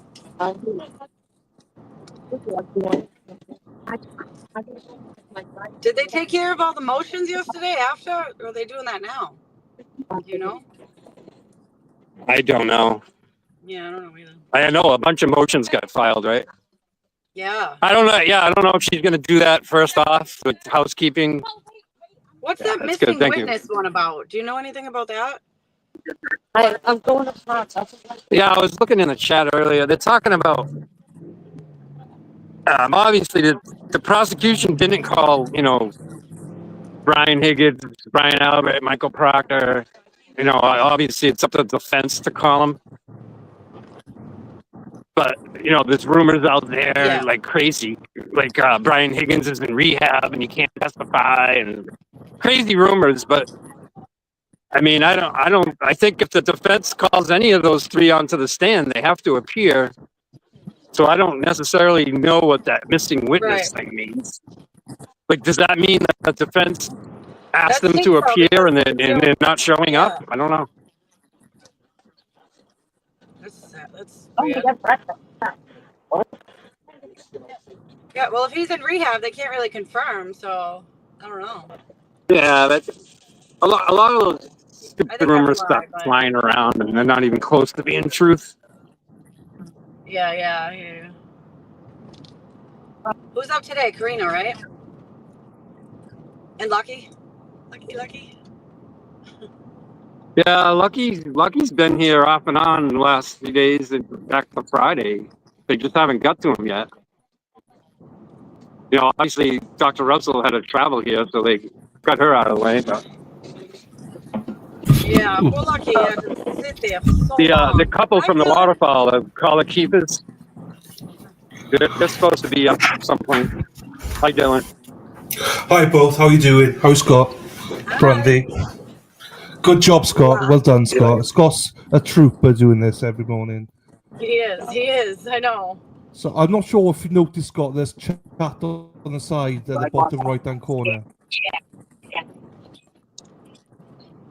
I'm not sure if he hears me. Oh, I couldn't see the shot. All right. So I'm not sure if you see. Yeah, there's no way on my phone I can get it so I can read it. Yeah. No, that's fine. We're doing live. All right, now I see the chat now. I was on the wrong screen, but I can see a little bit of it. It's Michael Bryant's here. Oh, he's in there again? Okay. The Dedham parking enforcement gentleman, he'll occasionally enforce the 2-hour parking. but all we do is just shuffle. Well, that's because he came over to me yesterday. It was like I was on the clock. He's basically being forced to do his job, but he's really not harassing us. Some days he'll come. Yeah, because they call. That's They, a good guy. He'll come at 10. Call like every 2 hours. So now your vehicle is tagged till noon, and then it's noontime. We just switch him around. He knows we're doing it. He's like, as long as you're in a different spot. Yeah, I just back up into the handicap in the back of the board. Yeah. So he's basically doing his job because he has to. He knows it's futile because we'll just still be here. We just move spots. I get it. He's in a weird position. He's in it. Yeah. If he had his way, he wouldn't even bother. But he's Well, they're forced watching to. us too. Like they're taking photos of us from the yeah. studio, so they're telling Yeah. on us. Like they're keeping track. Where are you parked today? It's like multiple conversations. I know. Yeah, Michael Bryant from Justice Served TV was asking me, is the Dedham parking enforcement guy really harassing us down here about the 2-hour spots? And he's really not. The guy's pretty cool, in other words. Yeah, it's good. Hi, J-Mark. Hello, Charles. Hello, everybody. It was Ross, by the way. He's right here. Shut Say up. hi, Ross. He's not on screen. Hi, buddy. He's not on screen. Honestly, He's still he got the look duct like- tape on his mouth. I don't take it off till we get there. And he put it back on the way back. I know. Yeah, I gotta enjoy my ride, I was saying nothing. This is a family show, everybody. This is a family show. Isn't it usually the other way around? It should be the other way around, Scott. You're right. It should be the other way around. No, Scott, no. I had to get my male chauvinist dig in. Yeah. He's smiling. No. He hasn't had his coffee yet. So I want to ask a question. I don't know if this is legal or not, but like when this is all over, like can we start a defense fund for like Lucky and like Dr. Russell? And like donate just to say thank you for being honest, truthful people that we can look up to. Like I would pay money for that. You can donate to anybody, Jeremy. You can donate to if you want to raise money for anybody. You can raise money for anybody. You want. Just for showing, like, it's you can get rewarded in other ways for being a good person, just. I know it's like you shouldn't have to have an incentive to be a good person, but nowadays you kind of do. I don't know. I know. Hello, everybody. But I There's just lots feel of people bad, and I saying just hello. appreciate it. There's a lot of people saying hello to Brandy. Dylan, have you seen these motions? All these motions that were filed? Robin G sent me a ton. There's about 4 or 5 I've seen. But, yeah, they're trying to get the Michael Easter back in. That's one. Okay. The other one, the interesting one, I've never seen it before, is the Higgins, Albert, and Proctor one. I've never seen that one before. Where they're trying to say that the Commonwealth did not call them, so they want some sort of sanction or some sort of whatever you call it. Well, I think maybe possibly the other strategy angle is if the defense can call them in under that motion, then they'll automatically be considered hostile witnesses, and they won't have to worry about whether or not Bev declares them hostile. You think that's possible? Maybe. I honestly don't know. I don't think that. Like I don't. Who was saying it? I don't remember who was saying it. Was it Bedro or was it Ian Runkle who was saying like? Yeah, it's a rhyme and reason for everything. Brennan wants all these people on the stand. He wants Proctor. He wants Higgins. He wants them all on there, but only to cross them. So yeah, right, and he knows he has Judge Beverly Cannoni in his back pocket, and Hank Brennan knows he's going to have full latitude to lead these witnesses and spin his narrative and get away with it because Bev Cannoni is the judge. Mm-hmm. Shout out Spacey Stacey's just donated 10 quarter memberships. Thank you. By the way, Spacey Stacey's going to come right up her ass on next Friday for a colonoscopy. So if you not had yours, Go and get your colonoscopies, everybody. I've had one. It's good. Ross, you'll enjoy it, Ross. You will love it. Ross, yet, you brother. enjoyed it. Not yet. Not yet, he said. I've had mine, and it's fine. It's good. I got a couple more years. He's like, I got a couple more years. Hey, I would do one every year, Ross. It's nice. It's good. Yeah. I was gonna say someone could walk in there right now, or Brian Albert could walk in and admit it. Beverly would be like, I don't agree with it. And she would still want to. Yeah, exactly. She wouldn't. Yep. No, I agree. She'd be like, keep going, Yeah, you're Brian. right. She God. wouldn't- I know. It's crazy that we can watch this in real time, and this is real life. Like, it's so crazy to me. Brandy's gone off. That was not me kicking her out, by the way. She went off herself. Good morning, everybody, by the way. Sorry, the chat's going quick. So, hello. Don't say that you request a finger up your bum every week. That's different to colonoscopy, Dana. Yeah, that's fine. Sorry that I missed everybody. Hello, everybody. Yeah, everyone.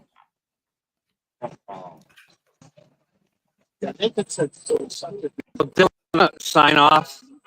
Yeah, that's Charge fine. my That's phone fine. up and settle Perfect. into the outside the buffer zone thing. Yeah, fine. I'll see you at the break, buddy. All right? All right. All right. Thanks, Bye, Scott. You're a everybody. legend. Thank you, buddy. You're a legend. Thanks to Scott. It's quite difficult being down there with the signal and stuff. So, shout out to him for being a trooper, or as you say, trooper. Because he can't see the chat. He can't see the chat on screen. He can't see anything. So he's going blind. So yeah.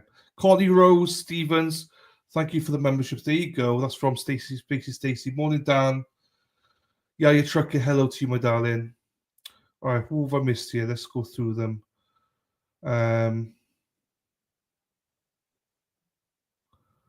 Krista's back in. Lisa Tobin, Forrest Dump. Hello, buddy. How are you, Forrest Dump? C-Star. Hello, my darling. Missing Witnesses, that's the one. I was so into Scott's show, I passed my exit. I thought I was driving to Dedham. I'm a mess. J-Mac, message me later. You know why. Lots of love to you, my darling. Hope you're okay. Timo Casio Audra, good morning to you, my darling. How are you? Aaron Hacks in the house. Not an F1 show. Lucky deserves his own snow plow. I agree. So Lucky's supposed to be on today. Hey! Dennis Sweeney says, hey, folks, donate to me. I know he needs to refurb his house after I've been there. Restock it, with food after I've been there. Morning, Dennis. Morning, Brenda. Morning, Patty. How are you? Morning, Lee. Hello to you. Me, Josie. How are you, Mama? Sally keeps scrolling. Hello to you as well. DJ, hello. Carol. Hello, Carol Upson. Carol Upson's sister makes the best chocolate in the whole world. Handsome Brian, good morning to you. Katie, good morning. Right, I can't go back up that far now. Right, let's bring it back. Hey, Stephanie. How do you say this? Rivkind? Rivkind. Oh, that's a nice name. How are you, my darling? Hope you're well. Wicked Psyched. Hello, my darling. Good morning to Matthew as well. He wants to be donating whipped cream. Whipped cream, please. Why do I have two chats on my screen? Oh, because I just put them up, Karen. I'm confusing people. Hump Day. I hope we get. I think Lucky's plan. I wore my same t-shirts yesterday, so I hope you bear with me. I wore the same t-shirts yesterday. It still smells fresh. It's fine. So it's fine. Gary B said, "Hello, my friend. How are you?" Karina today. Yeah, ready for sweet Karina today. Karina's very sweet. Kolonovskis. I don't know how to say them, but they are very sweet. Good morning, Kayleen Anderson. How are you, my darling? Hope you're well. Rifkind. Stephanie Rifkind. There you go. Of my youth watching Romper Room. There you go, and there we go. I think if you want to say hello, then please feel free to do so. But please make sure you like and subscribe to both Resistance Silence and Alternate Corner, and also shout out. I think Let's Talk with Amy and Kelly are also streaming this morning. So shout out to the ladies over there. Good morning to you, Moran. Matthew, how are you? Hamburger, how are you? Hope you're well. Love your hat. Thank you, Karen. My Scully hat. One of 3 Scully hats. This is my favourite one. This is my favorite one. Here we go. Court started. Right, everyone. Strap it in or strap it on. Whichever one you prefer.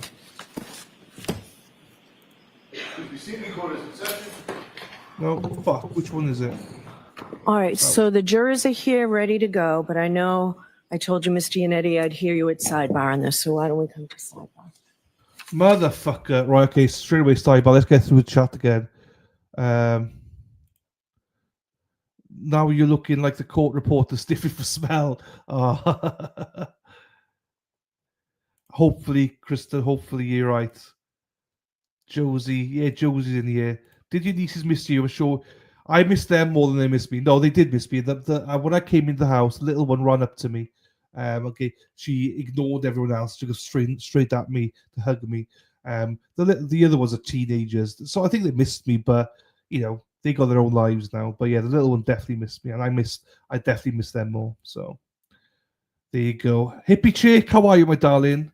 Nice to see you, hippie chick. We all love hippie chick here, Indiana. I was wearing the Indiana t-shirt the other day. Love it. Keith, good morning, sir. How are you? Now we can start. Bev, we can start the trial now. We can start the day. Keith has arrived. I am very well, thank you, buddy. Thank you, my friend. Right. Krista says, good morning, Dana. Now, the sidebar is because of Dana. It's his fault from yesterday. So we'll blame him. Right. DJ, Justin, you mofo, because you keep confusing me. For this house to sell, dummy, you're all the best. Here you go. Fancy, I love it. Thank you. It's my favourite one. Thank you, my darling. Bear prefers a strap on. Here we go. Hey, whichever way you crumble is fine. It's okay with me. It's okay. Do I sound like a drama queen? You do not sound like a drama queen, Miss Hack. How are you, my darling? Hey, hello to you. How are you? Good after 3 years in Europe. Hope everyone is well. How are you, my ape? How are you, my darling? Hose, I missed. Mother, fathers. Send a love to Ross. I wonder which way they go like that. So, they love their gifts. They never had the little one never had nerds before, so she loved the nerds. She did. So thank you, Erin, for that. They loved it, and they loved it. The second niece, I bought her a pink t-shirt saying, maybe I'm the drama. She did laugh at that and go, yeah, you had to buy that, didn't you? I was like, yes. Oh, sad day, Sally, sad day.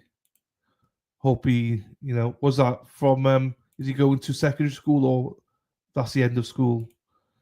Dan, how are you? As Josie says, no. How are you? Fancy, love it. Hey ho, that's Justin. He's a ho. Justin. Good morning, Dana. How are you, sir? Morning, Kristen. Hey, Dana. Cutie sitting in the Reed family. Is there? Your glasses are better than mine. Oh, there probably is. You're right. Spacey Stacey, thank you again for the gifted memberships, my darling. I appreciate you. With the glasses. Oh, yeah, you got a thing for the glasses. Yeah. Just on women, not men. Hi, Josie. Good morning, Lisa. Are you now used to it? Sort of. I'm sleeping well, but I'm still not 100% on it, but Cousin Gary, how are you, Cousin Gary? We are ready for Lucky. I'm not sure if he's next. It's half a day to remember today. 1 o'clock they're finishing today, so just remember. Morning, Cheryl Wellness. How are you, my darling? I miss Cheryl Wellness. Cheryl's always down there pretty much every day, and she's got the best car license, whatever you call it, out there in America. She's got a free car and read. Good morning. Hey, Daffodil, how are you, my darling? Hope you're well. Nice to see you, Daffy. Betty, hello to you, my darling. How are you? He's off to college. He's got to EA Sports course. Happy days. That's good. Whereabouts is that, Sally? We need an impromptu dance party. Let's go. No, I'll leave the music alone for a little bit. Daffy, good morning, Erin. Good morning to you, Kristen. He's ignoring my pickup lines, my thought outlines saved just for him. Maybe I'm rusty. What's going on? I don't know what I've done. Erin, explain to me on Discord. I don't know what I've done. I missed something. Twerk it, DJ Ho. Just there, twerk it for hippie chick. I'm great. Woot woot. Oh shit, I'm way behind on chat. Lisa Tobin, Mary Bagger, good morning to you, my darling. Hope you're well. Right, let's skip a lot of these. Rhonda, hello, my darling. Hope you're well as well.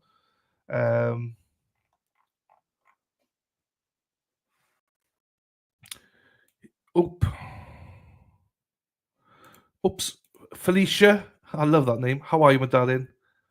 Hope you're well as well. Nice to see you this morning. Steele says King Kong. What the fuck? Oh, somebody's outside. Oh, that's fine. King Kong went to Hong Kong and played ping pong with his ding dong. You see, this is why I need to read chats beforehand, but I love that. That's great. How's anyone? It's been dismissed. Last I heard, it's been dismissed. She's not sure if she had to turn up or not, but I think it's been dismissed, Kayleen. So the judge dismissed it. Is the last I heard. So I think we're good. You still be at home. Oh, okay, good. Saves a bit of money. Good morning from Maine. Good morning, Olivia. How are you, my darling? Nice to see you. That's a cute dog you got there as well. Keith, you got iced coffee. Is he iced coffee man, is he? Amanda, good morning, Amanda. How are you? Oh, here she is, a star of the show. Tracy Murray, love you. Love you too, Tracy. You were the best yesterday. I hope you probably haven't watched it back, but make sure to draw loads of hearts all over your face yesterday. Unfortunately, Dana came to shot a few times, so I had to scrub it off because obviously we love you, but we just tolerate Dana. So it was lovely to see you both in there yesterday, Tracy, especially you. You look beautiful as always, my darling. I need that plate. Miss you, Dylan. Felicia, thank you, my darling. Dirty Looks Girls next to Peg. Oh, shit. Here she is. Morning. Morning, everybody. Justin's twerking. Amanda, my bat's perfect. Do you know what, right? I'll cover it. I'm going to do a stream about my Boston trip, but it was the bed in Boston, basically. I'm back to my normal bed, and my back's perfect now. So my bed in Boston was quite lumpy. So I think that was the cause. But thank you, Amanda, for asking. Victory for Erica, yes. What's up, Buttercup? What's the World Gummy Worm? And what's Shaking Bacon? Absolutely. I just thought you'd be nice. There you go. Smurfette Wiltshire. Smurfette Welcher. Hey, Dylan. Hey, El Chatty. Hello to you, Smurfette. I'm not sure if we've met, Smurfette, but it's nice to see you.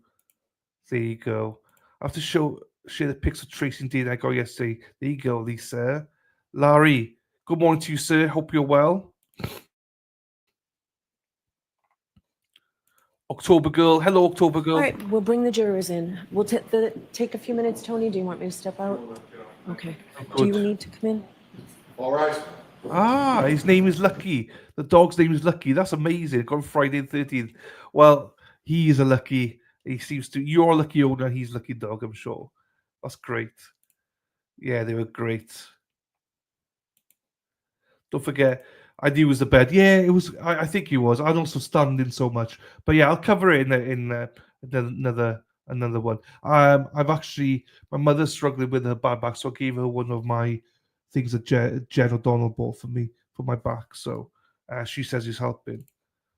Buddy Boy not there. Tracy got a picture of all of us. Courthouse ramp. Oh, that's nice. Right. Good morning, Nancy. How are you? Nice to see you. Ooge. Chat knows what ooge is. Morning, everyone. Be watching. There you go, Dennis. As Dennis loves it. Send our love to Brenda. He loves that. Let's do that. Are you buying a new car, Dennis, or are you fixing it? I think you're fixing it. I know, but short day. Smash that like button. Yeah, please smash it on both channels. On the alternate corner and also on the Resistance Silence.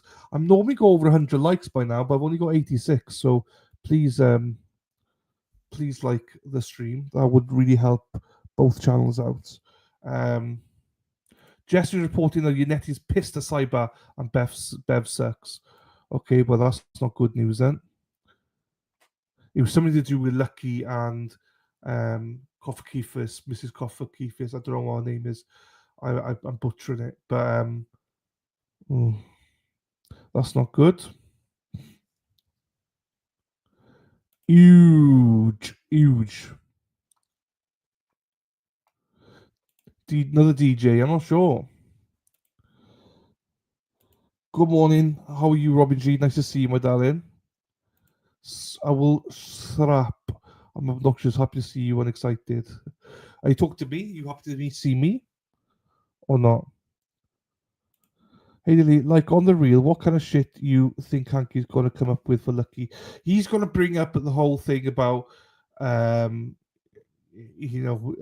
he's going to try and confuse him a lot, I think, and he's going to mention about him crushing the plow, and he's just going to try and make him, like, impeach him a little bit and make him look dumb, is what he's going to try and do. I think he knows Lucky will be well liked, so he will just try and, like he tried to do with Barros yesterday, so he's just going to try and catch him out and confuse him and stuff. I hope the defense have said to Lucky, look, if you're not sure about what you said last trial, ask to see it. Because Hanky's got a reputation of making shit up as well. Hey, Tundi Pep, how are you, my darling? Nice to see you. Right, I'm skipping over your last comment, Erin. Rhonda, love to listen to you then. Oh, thank you. You've won up probably 2 people then. So thank you, Rhonda. But yeah. Place bets on how many minutes Intercross will be. I don't think he will be. I'm not sure, because I think he'll come across really bad. I think he wants to rage, but I think he'll come across really bad, if that makes sense. But we never know with him. There you go, Keith, Spacey, Stacey. Here she is, head number 1. Trisha, how are you, my darling? Nice to see you as always. Trisha's lovely. She's one of my faves. Yes, that's one of them. Right, here we go. Thank you, Dan. I am. Here we go, everyone. Strap it in or strap it on, whichever one you prefer. Let's go. Hear ye, hear ye, hear ye. All persons having anything to do before the Honorable Beverly Cannoni, the Justice of the Superior Court, holding in Dedham, within and for the County of Norfolk. Draw near, give your attendance, and you shall be heard. God save the Commonwealth of Massachusetts. This court is in session. Please be seated. Good morning again, Council. Good morning. Good morning, jurors. Good morning. So I do have to ask you those 3 questions. Were you all able to follow my instructions and refrain from discussing this case with anyone since we left yesterday? Everyone said yes or nodded affirmatively. Were you also able to follow the instructions and refrain from doing any independent research or investigation into this case? Everyone said yes or nodded affirmatively. Did anyone happen to see, hear, or read anything about this case since we left yesterday? No. Thank you very much. So is there a new witness this morning? Yes. Good morning, Your Honor. Morning. The defense calls Brian Laughlin. Okay.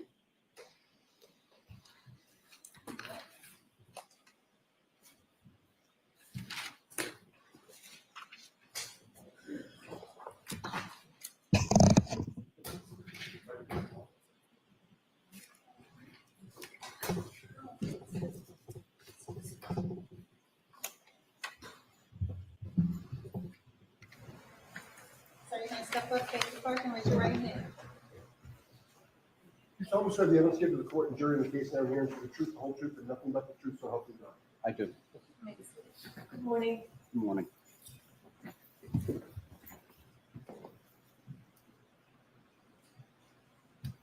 May I proceed, Your Honor? Yes. Good morning, sir. In a good loud voice, would you please state your name and spell your last name? Sure, it's Brian Loughran, Loughran. In what town do you live, sir? I live in Canton.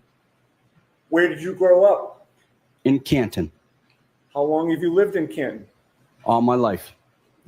Did you attend Canton Public Schools? Yes, I did. Through which grade? I graduated from Canton High School. What year did you graduate? 1990. Do you have brothers and sisters? Yes. How many? I have two brothers, one sister. What are their names? Christopher, Michelle, and Michael. And where do you fit in the order? I fit in between Michelle and Michael. You're the second youngest. Correct. How old is your brother Michael? Michael is 53. What does he do for work? He owns his own driving school, and he was a member of the select board. And you say he owns his own driving school. In which town? Canton. And you mentioned that he's a member of the select board for which town? Town of Canton. And what is the select board in Canton? It's the governing body for the town. Having grown up in Canton, are you familiar with the Albert brothers? Yes, I am. Which ones? All of them. Can you name them? Brian, Chris, Brendan, Keith, Kevin, and Tim. Of those Albert brothers, whom do you know the best? Chris. How close in age are Chris and you? Very close. I believe I'm 2 years older than Chris. How did you become familiar with Chris? I went to elementary school, I went to middle school, and then he graduated from a different high school. Was there any other relationship between the two of you beyond being classmates? Yes, eventually I ended up working for Chris, delivering pizzas. How old were you approximately when you started delivering pizzas for Chris Albert? About 26. Do you remember the name of his pizza establishment? Yes, D&E Pizza. Where is that located? Canton Center. How many years did you deliver pizzas for D&E Pizza and Chris Albert? About 8 years. Prior to January 29th of 2022, were you friendly with Chris Albert? Yes. You previously mentioned that your brother Michael is a town selectman. What political office does Chris Albert hold? Chris Albert is also a select board member. And Chris Albert is Brian Albert's brother, obviously. Yes. So your brother and Brian Albert's brother are both town selectmen together. Correct. How did you become familiar with Kevin Albert? Through D&E Pizza and And I'm sorry, you said through D&E Pizza? Yes. And interactions with the DPW doing details and stuff. Okay. First, with regard to D&E Pizza, you said there were interactions with Kevin Albert relating to that pizza shop. What type of interactions? He would come in. I'd be, friendly. I'd say hello, or there'd be deliveries to the Albert residents, and I would, make those deliveries. You mentioned the DPW. I didn't ask you what you did for work, sir. What do you do? I work for the DPW. I work in the highway division. And the DPW stands for Department of Public Works? Yes. For which town? Town of Canton. And what are your duties, or strike that, around January and late January of 2022, what were your duties for the DPW? I would plow. And how long had you worked, or to this day, how long have you worked for the DPW? 20 years. Now, as a DPW employee, how much contact do you have with the police department? We have varying jobs that require police details. So you're doing work and there has to be a police officer there to oversee and direct traffic and things of that nature? Correct. How often have you worked in that capacity with Kevin Albert from the Canton Police Department? About a dozen times. And what was the nature of your relationship with Kevin Albert before January 29th of 2022? Through D&E Pizza, I would, the Alberts usually had family functions on a weekend, and I would make deliveries. Can these last few jurors hear the witness? I just want to make sure everybody can hear. Okay. Now, What was how did you become familiar with Brian Albert? Again, through D&E Pizzas and deliveries Deliveries where? to his residence. Do you know what his residence is or what the address is? I do.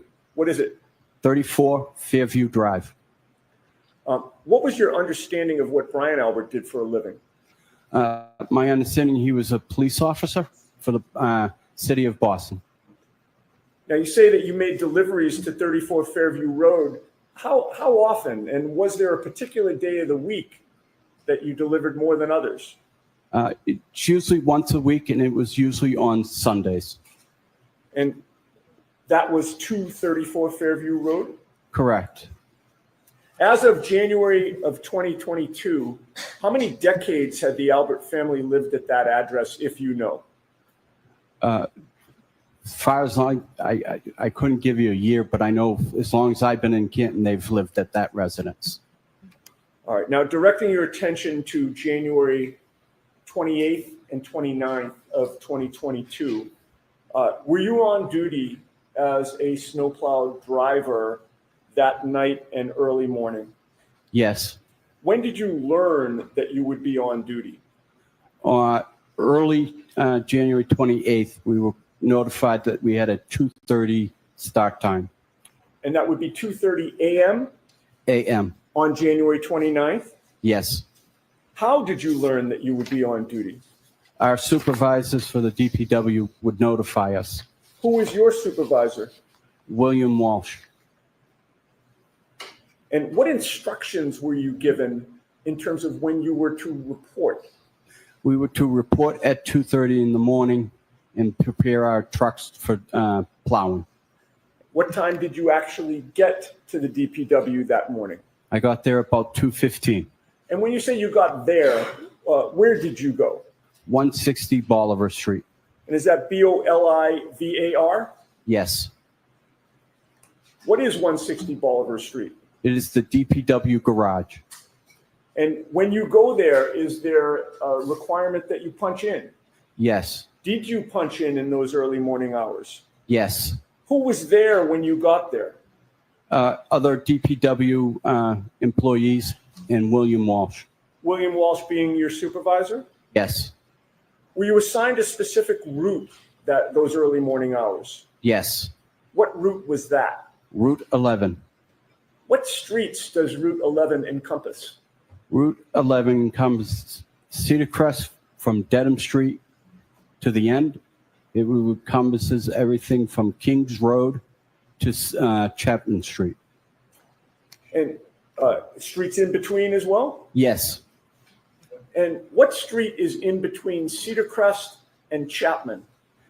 There would be Spring Lane and Fairview.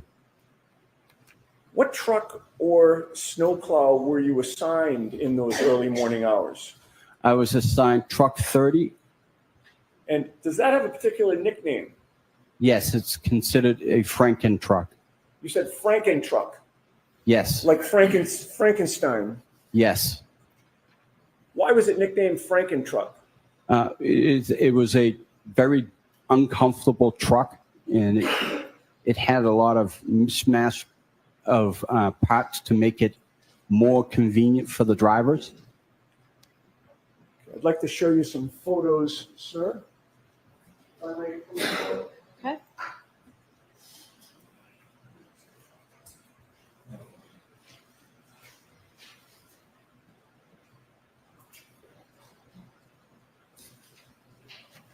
Mr. Loughran, I've placed 4 photographs in front of you. If you could just familiarize yourself with them and look up at me when you're done.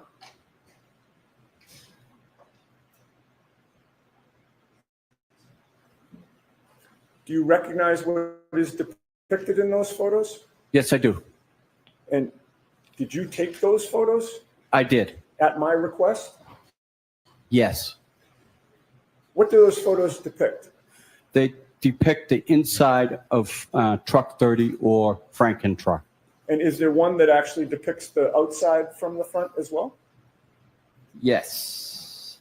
Do those photos fairly and accurately depict Franken truck as it looked on or about January 29th of 2022? Yes. I would offer those, Your Honor. I have no objection to any of the photos. All right, thank you. Perhaps they could be marked with the next exhibit number A through D. Yes. And once that's done, you can feel free to publish. Thank you very much.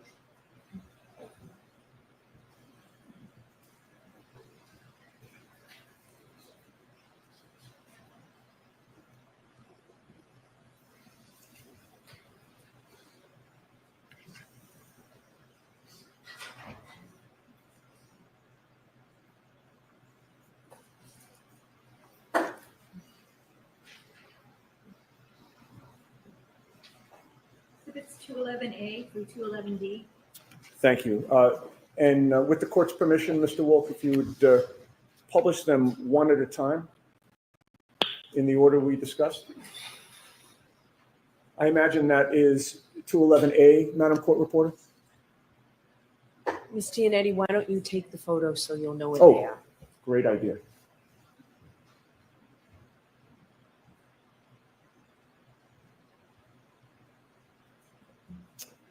Okay, could you explain what 211A depicts for this jury? That is the front of truck 30, Franken truck. And it's depicting the two mirrors on the right and left side of the fenders. Okay. What about the next one, please, Mr. Wolf? Can you identify, this is 211B, sir. Yes, that's the inside of the Franken truck looking out the windshield. As if you were seated in the driver's seat? Correct. Next photo, please. This is 211C. What does this depict? This is depicting on the range that I would see seated in the front seat, looking out the windshield and depicting how much I'll be able to see. Okay, and this would be more toward the left side in front of you as you're seated in the driver's seat? Correct. All right, next photo, please. This is 211D. Could you explain this to the jury?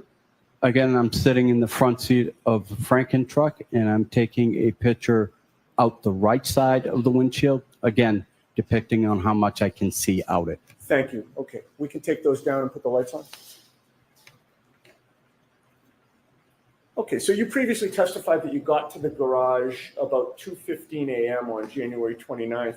Could you explain to the jury, what do you do when you get there at 2:15 a.m.? So at 2:15, we do a simple circle check to make sure that there are no defects with the truck. We go ahead and we make sure it has plenty of diesel. And then I put, any supplies that I may have for the night, planning on an overnight shift. And then I get in the truck and I proceed to my route. And what type of supplies are you talking about, sir? Any types of drinks, food, anything, snacks. Preparing for a long night? Yes. The circle check, does that mean what it sounds like, where you sort of take a circle around the vehicle? Yes, we're trying to make sure that the truck is safe, that there is no defects that would hinder the job ahead of it of being able to plow. And when you did the circle check in those early morning hours, was there anything unusual that you found? None. Were you comfortable driving the snowplow that night? Yes. And you mentioned that you make sure it's filled with diesel fuel so you're good for the night. Correct. Now, what lighting is there on the truck facing outward? I have 4 lights. I have the initial headlights, and then I have 2 plow lights that are on either side of the fenders. And then I have marking lights, and then I have work lights in the back for the sander. Okay. If you recall the one photo that showed the truck from the outside, were the 2 plow lights visible in that photo? Yes, they were. Were the headlights visible in that photo? Yes, they were. Could we display that one more time, Your Honor, to have them point that out? Is there a pointer there, sir? No, there is not. Okay. Could you describe on 211A where those plow lights are? Plow lights are just above the grill on the right side and left side. Okay. And would it be fair to say the plow lights appear to be a clear lens and then an orange lens on either side? Yes. And the headlights, sir, where are those located? They are to the right and left of the grill, and they're underneath. Okay. And those are located just to the right of the grill in terms of as we're looking at 211A? Yes. Okay, we can take that down and put the lights back on. Now,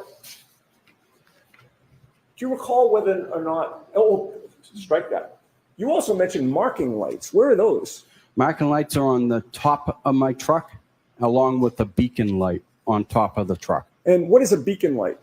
Beacon light is exactly what it looks like. It's a light that just illuminates and it goes around in circles. And the marking lights, what do they do? They're similar to driving without your headlights. They're just there to mark the truck so that it's more visible for residents who may be driving and not paying attention. And where does the lighting face those marking lights? Front. Okay, so in terms of the light that strictly goes toward the front, you have marking lights, plow lights, and headlights, correct? Correct. Do you recall whether, when you did your circle check, you checked out whether those lights were all working? Correct. And were they working? Yes. When all of those lights are on, how bright is it in front of your truck? Extremely bright, almost as if I had a spotlight. And that's facing straight out? Correct. What about facing diagonally out front? Again, as far as the lights will illuminate. And then on either side, directly out to the side, how far can you see? About 5-6 feet. Okay. So you see more when you're looking straight out and then diagonally out, correct? Correct. You can see farther? Correct. Now, how about in terms of you being situated in the vehicle? How high up is the driver's seat? Driver's seat is an air ride seat, so it can adjust accordingly. What is an air ride seat? It is adjusted by air, and it can go up or down depending on the driver's. And how long did it take you to do the circle check, to put your snacks in the car and water, and to make sure the car or the truck is filled with diesel fuel? About 5 minutes. All right. So if you get there at 2:15, is it fair to say that you're ready to go on the road somewhere around 2:20 or 2:25 a.m.? Correct.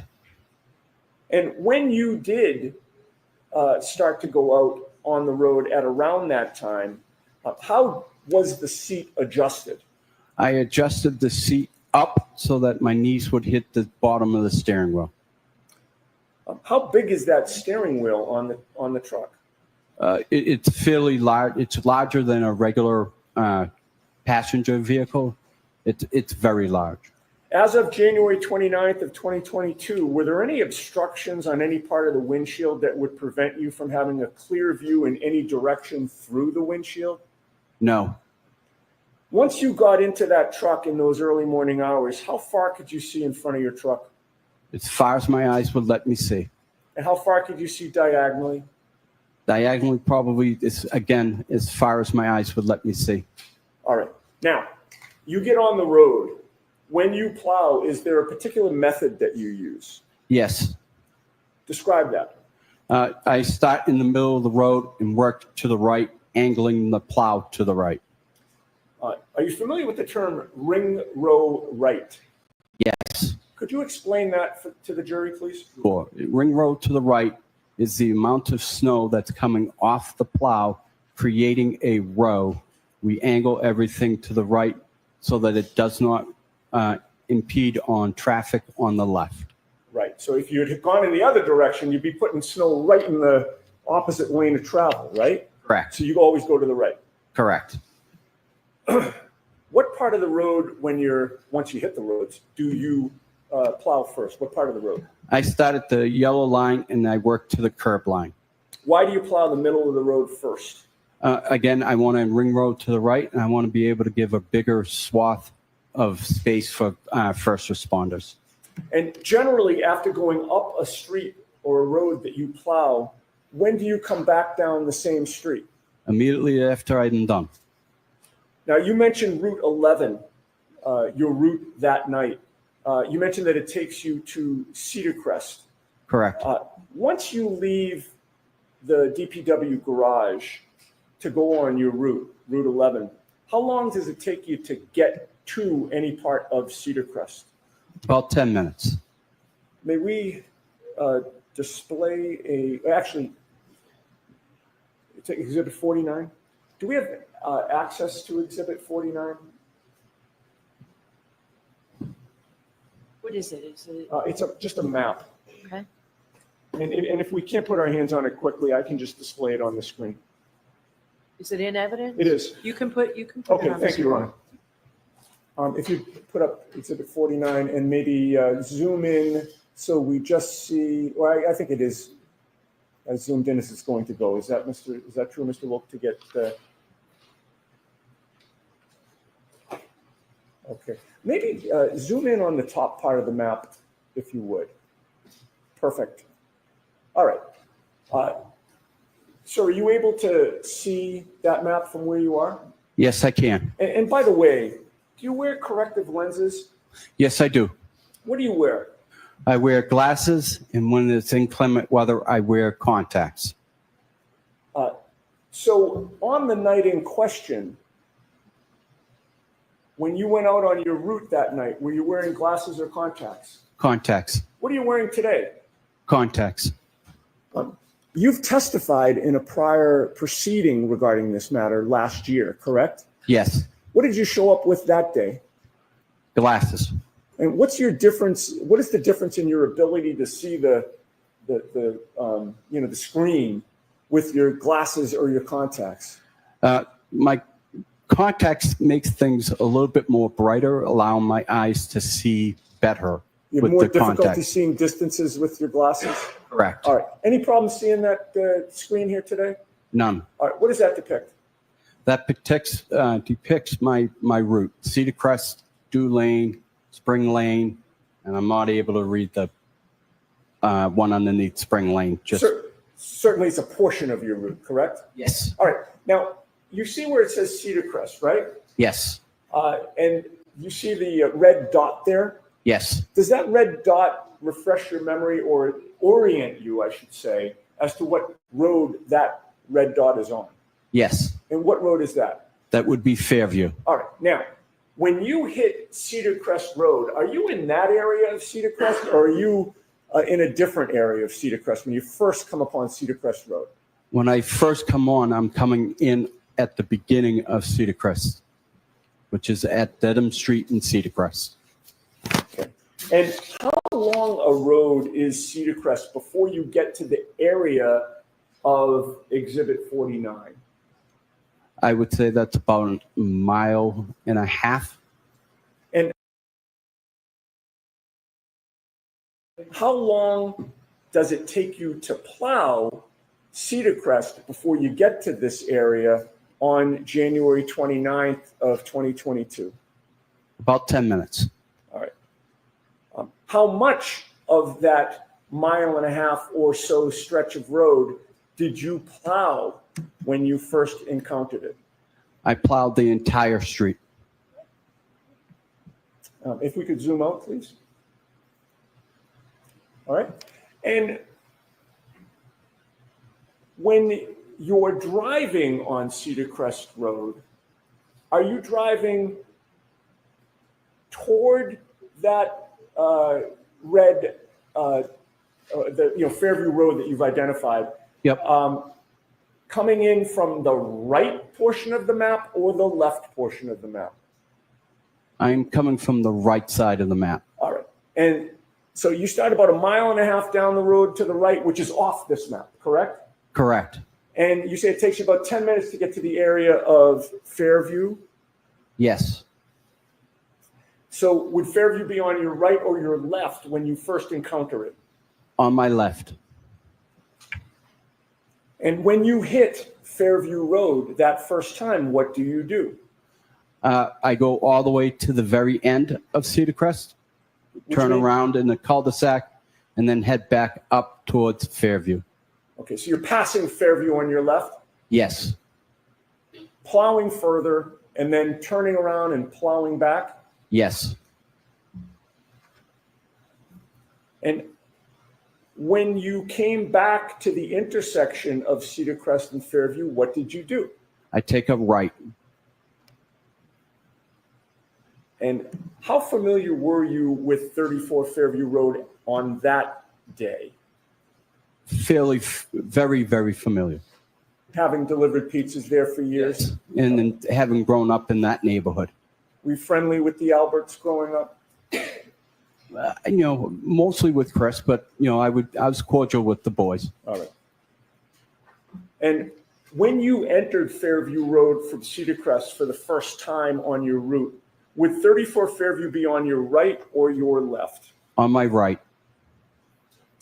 And can you give the jury your best estimate of when, or what time was it when you first encountered 34 Fairview Road on January 29th of 2022?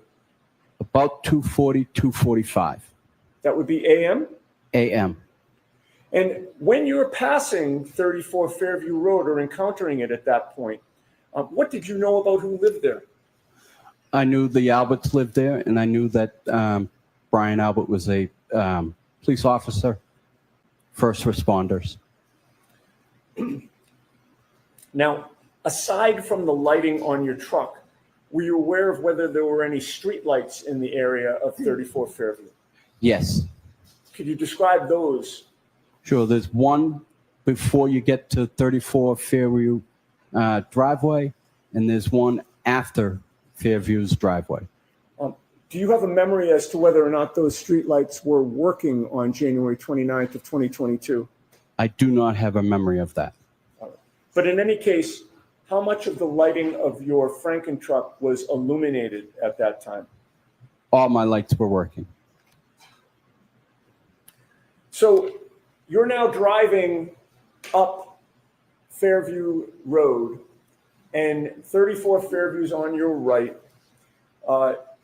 Taking into account the lighting conditions that existed, especially on your truck, how much of the front lawn of 34 Fairview could you see?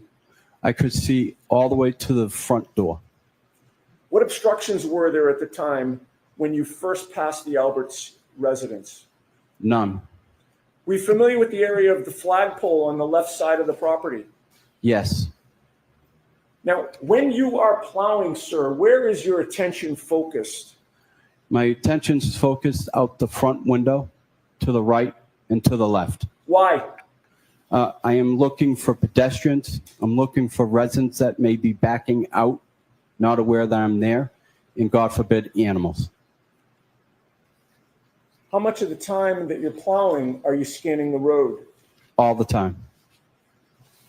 Now, as you're passing 34 Fairview, could you see the area of the flagpole at 2:45 in the morning, sir? Yes. What was on the ground on the Alberts lawn at that point in the area of the flagpole? Nothing. Did you see a 6'1", 216-pound man lying on that lawn? No. Now, after plowing Fairview with the Alberts residence to your right, what do you do? I go to the very end, take a left on the Chapman Street, back down Chapman Street, and then take a left back onto Fairview. And are you plowing the whole time? Yes. So you get to, in this diagram, Exhibit 49, we don't have to turn the lights off. I think we can see it. You're traveling in a down direction, correct? Correct. And you would hit Chapman Street. Is that fair to say that's at the bottom? Correct. You do some type of three-point turn and go back down Fairview? Yes. How long does it take you to get from 34 Fairview the first time to get to Chapman Street? Maybe 5-10 minutes. And then how long does it take you to get from Chapman Street back down so that you're now passing 34 Fairview again? Again, about 5-10 minutes. And when you're coming back down, what side of the road is 34 Fairview? On my left. When you pass 34 Fairview at that time, are there any obstructions preventing you from seeing the front lawn? None. Was there any difference in the lighting on your truck when you were coming back down? No. Where is your attention focused when you're passing 34 Fairview on your left? Again, out the front, right and left. And how much of that front lawn are you able to see on 34 Fairview when you're coming back down from Chapman? I can see everything. I can see right up to the front door. What did you see on the front lawn of 34 Fairview on January 29th of 2022 when you're making the second pass by 34 Fairview in the area of the flagpole? I saw nothing. All right. Now, you've made an up and down pass, sir, correct? Yes. Once you pass 34 Fairview for that first up and down pass, where do you go? I then go do Spring Lane, and I do that top and bottom. And is there a point in time when you come back to the area of Fairview Road? Yes. That second time now that you're coming back, I'm counting the up and down pass as the first time. Okay. You with me? Yep. That second time now that you're coming back, about how long is it after the first time? About 45 minutes. So now it's about what time that you're coming for the second time to this area? 3:30. And when you come back to the area of Fairview Road, this second time, are you on the Cedar Crest side, which is on the top of Exhibit 49, or the Chapman side, which is on the bottom of Exhibit 49? I'm on the Cedar Crest side. And when you approach it from the Cedar Crest side, are you approaching from the same direction that you did for the first time up and down pass, or a different direction? Same direction. All right, so you're now coming down Cedar Crest again, correct? Correct. Fairview's on your left. Yes. Did you take that left, or did you do something else? I did not take the left. At that point, I could have taken the left. I can make a decision depending on how much snow there was on the ground. I ended up going all the way to the end as if the first time. All right, and you did your same turnaround in the cul-de-sac? Correct. And now you're approaching the intersection of Cedar Crest and Fairview again, correct? Yes. What do? I take the right onto Fairview. How was the weather at 3:30 in the morning when you're now in that area of Fairview and Cedar Crest? It's snowing fairly hard now. Do you recall how much snow was on the ground at that point? Maybe 2-3 inches. And at about 3:30 in the morning, how far could you see in front of you, again, straight and diagonally in front of you? As far as my eyes would let me see. As a result of the lighting on your truck? Correct. Now, you take the right onto Fairview. Describe for the jury what you see in the road at that point. As I make my right onto Fairview, I notice that there's a vehicle on the right-hand side roughly in the area of the flagpole in front of 34 Fairview. Okay. And did you make note of what type of vehicle that was? Yes. What type of vehicle was that? A Ford Edge.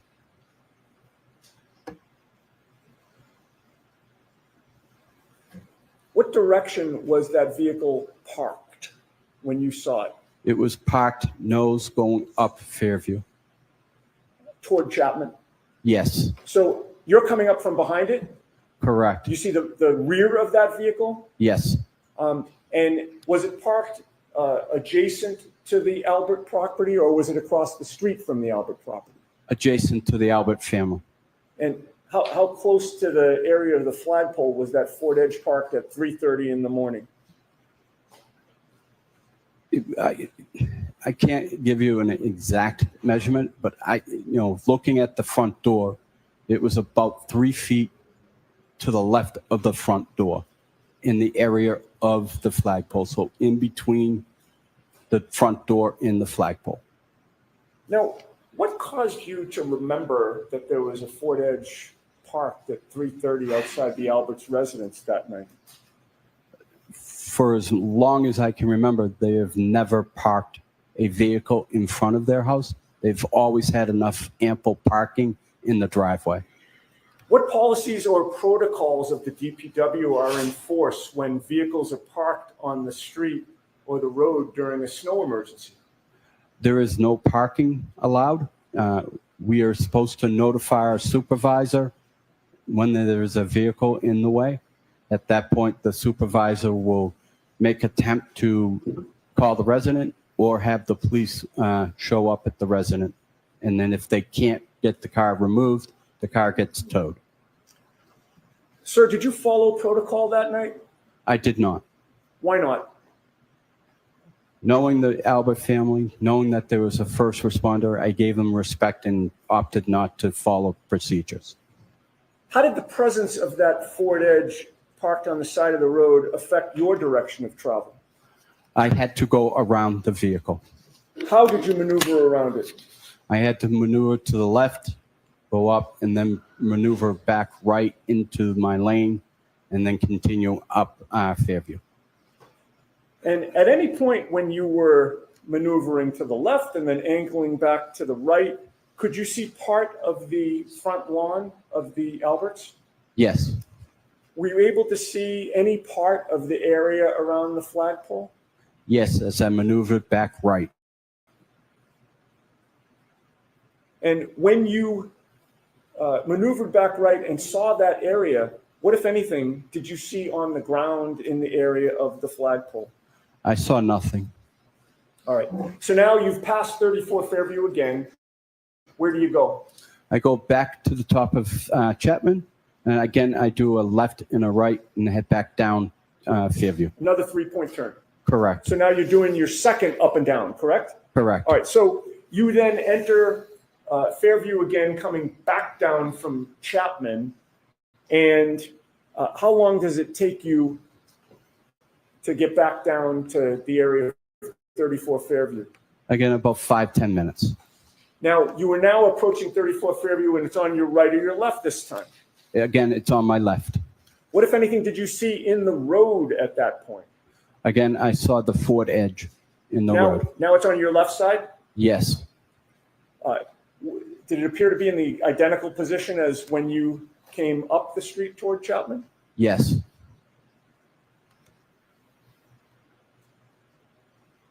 How much of the area of the flagpole were you able to see this time as you're coming back down from Chapman? I was able, it was obstructed, so I wasn't able to see as much as the first time, but I was still able to see the flagpole. What did you see on the ground in the area of the flagpole at now 3:35, 3:40 in the morning? I saw nothing.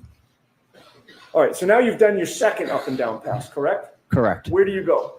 I go back out on the Cedar Crest and I continue to do the rest of my route. Now, at this point in time, did you do more of your route or spend more time away than you did between the first and second time? I did more of my route staying away from Fairview. And about how long did it take you before you came back to the area of Fairview Road? About 3 hours. So what is your best estimate of this third time that you're now approaching Fairview Road? About 6:15. And that'd be AM? AM. On January 29th? Yes. Now, this time when you approached Fairview Road, did you come from the Cedar Crest side or the Chapman side? I came from Chapman Street side. And when you turned, did you turn left or right from Chapman Street to get down to Fairview? I turned right. And once you turned right, did something unusual happen? Yes, I noticed there were blue lights behind me, forcing me to pull over to the side of the road. Did you recognize the vehicles that had, or vehicle? I didn't ask you if there was more than one, but did you recognize what type of vehicle or vehicles there were? Yes, they were police vehicles. Which vehicle was traveling more quickly, the police vehicle or Franken-Truck? The police vehicles. What were you doing with your snowplow after the police passed you? I continued down Fairview. Coming down Fairview, did you actually lose sight of the police cruiser that had passed Yes, I did. you?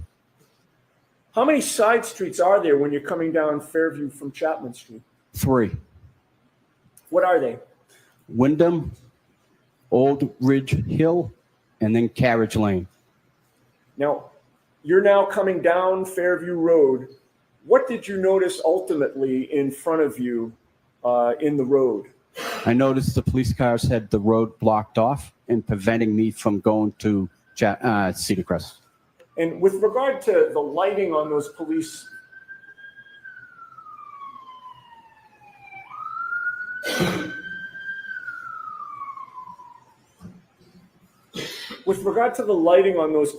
vehicles as the road was blocked off, could you describe that for the jury?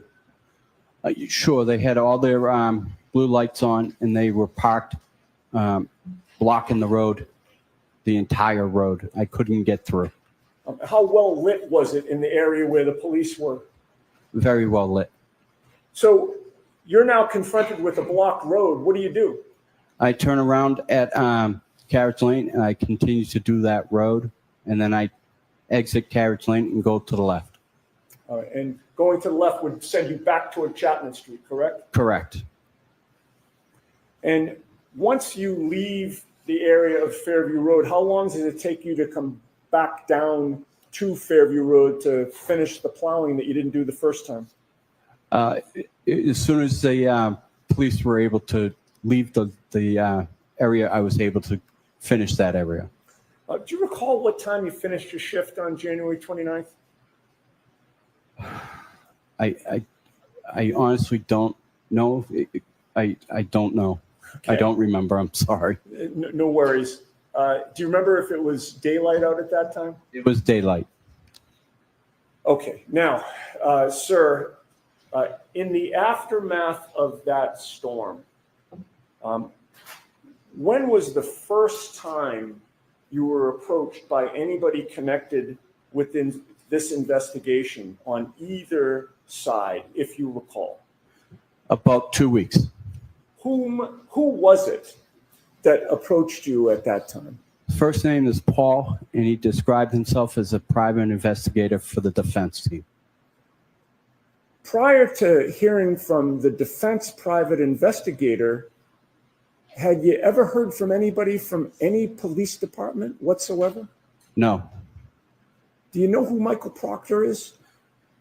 I do. I'll allow that. And did Michael Proctor ever call you or contact you at all in those 2 weeks? No. Where did the defense investigator approach you, if you recall? He approached me at my place of work, which was at the Canton Ice Rink, Metropolis Ice Rink. And what were you doing at the ice rink? I was operating the Zamboni. Now, without telling us what you told him, did you speak to the defense investigator? Yes, I did. And at some point, did you do something with the defense investigator? Yes, I met him for a second time at the Kennedy School, and then we both drove my route.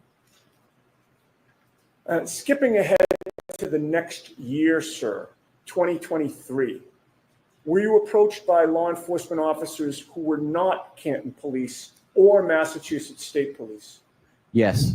Without telling us what you told them, did you speak to them? Yes. Before speaking to them in 2023, had you ever heard from former Trooper Michael Proctor or anybody from this investigation from the State Police or Canton Police? No.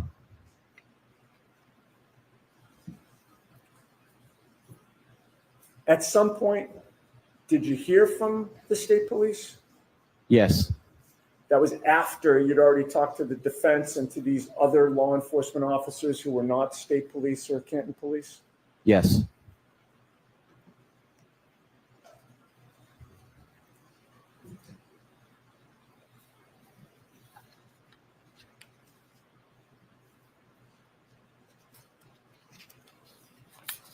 And sir, how clear is your memory about what you saw or didn't see in the early morning hours of January 29th of 2022 in the area of 34 Fairview, the first up and down pass, the second up and down pass, and then the third time you came? Very strong. have no further questions. Thank you, sir. All right, thank you very much. The exhibit. Oh, I'm sorry.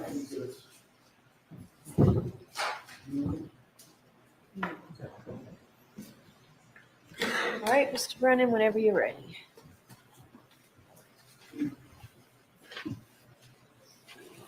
Good morning, sir. Good morning. Have you and I met before? No, sir. This is our first time speaking. Yes, sir. Sir, you say that your memory from that night is very strong. Would it be fair to say that before today, you've talked about this case many times? Yes. You've interviewed with different law enforcement people as well as civilians and attorneys, haven't you? Correct. I have not been one of them. No, you have not.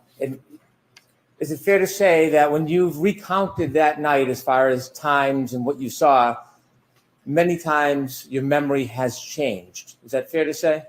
It has not. You spoke to a private investigator on behalf of the defense shortly after that night. Yes. Was that the first time that you spoke to somebody about what you had seen or not seen? Yes. That is the first time? Yes. Inevitably, over time, you have given statements to at least 4 different people, correct? Correct. And you've testified in court under oath? Correct. During the pendency from that night until today, it's fair to say there are many times where you have been intimidated, isn't it? No. You've been threatened. Nope. You were aware, sir, that you were being threatened by an online blogger to expose you? I was not. You're saying as you sit here today, you have no awareness in the history of this case that you were being threatened by an online blogger? I was not threatened by an online blogger. Was the online blogger threatening or saying that he would expose you and tell personal things about you if you weren't helpful? He was not threatening. Let's remove the word threatening. Was the person communicating and making clear to you that if you didn't testify in a certain way, there would be some consequence to you? Anytime from when you first spoke to the private investigator until today, were there communications made to you by an online blogger that there would be consequence for you if you didn't testify in a way that was acceptable to them? No, You listened, of course, didn't you, to podcasts that were about you? I did not. People told you about them. Yes, they did. When friends told you about them, you knew who that person was that was making those claims, correct? Correct. You were well aware of the person had a very strong and large social media presence. I didn't know how large or what his presence were, but yes, I knew he had a blog. Well, you know now because you follow that blogger now, don't you? I do follow him, yes. You pay for a subscription? I do not. Did you get one for free? I did not. And in following that blogger, you know full well the power that person has to get attention from the community to harass, correct? Yes. And so during the pendency of this case, not only were you aware that you were being pressured to testify a certain way, you also knew there'd be consequences if you didn't. Isn't that true? Objection. I'm going to allow that. The premise of that question is not accurate. So he can answer it. You knew there was pressure for you to testify a certain way in this case, didn't you? I did not know I was being required to testify a certain way.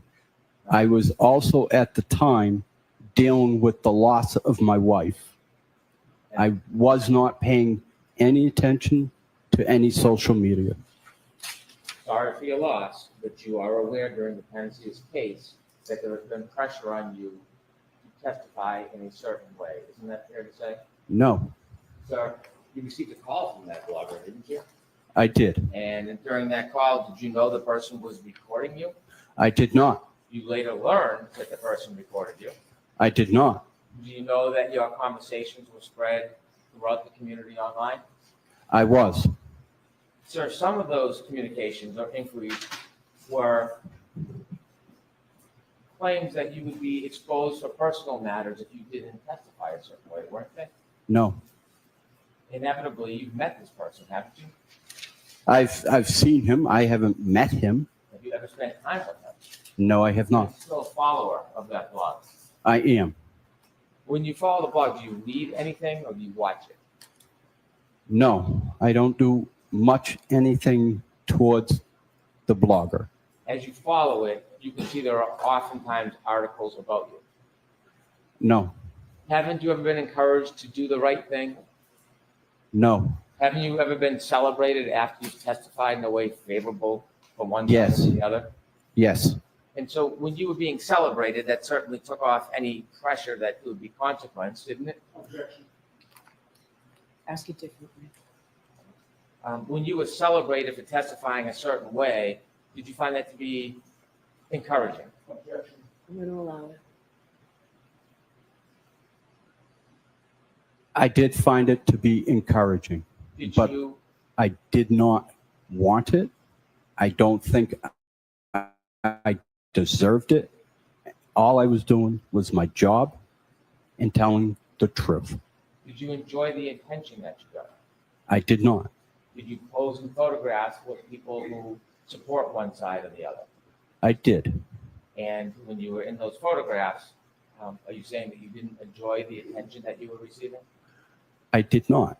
Again, I was trying to be polite and trying to avoid any confrontation that may come from something if I said no.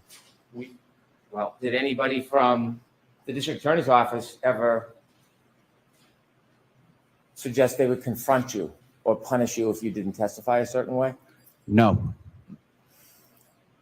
How many friends contacted you about what was being said before you testified, the pressure? How many people told you about that? I couldn't tell you. All my friends were telling me. So you were hearing a lot of noise or information from your friend group and community about what was being said about you. Yes. And this was before you testified at the first trial, sir. This was before. Sir, you work hard, don't you? I do. You work many different jobs. I do. You try to be a good citizen. I do. You are not looking for attention. I am not. It was brought to you. It was brought to me. You wish you never had that attention, don't you? Yes. Because you just want to live your life the way you want to live it rather than have people you don't know attacking, criticizing, or intimidating you. I'll allow that. Could you repeat that, please? Would it be fair to say that you simply want to live your life the way you've been living it without outside people attacking or pressuring or threatening you? Yes.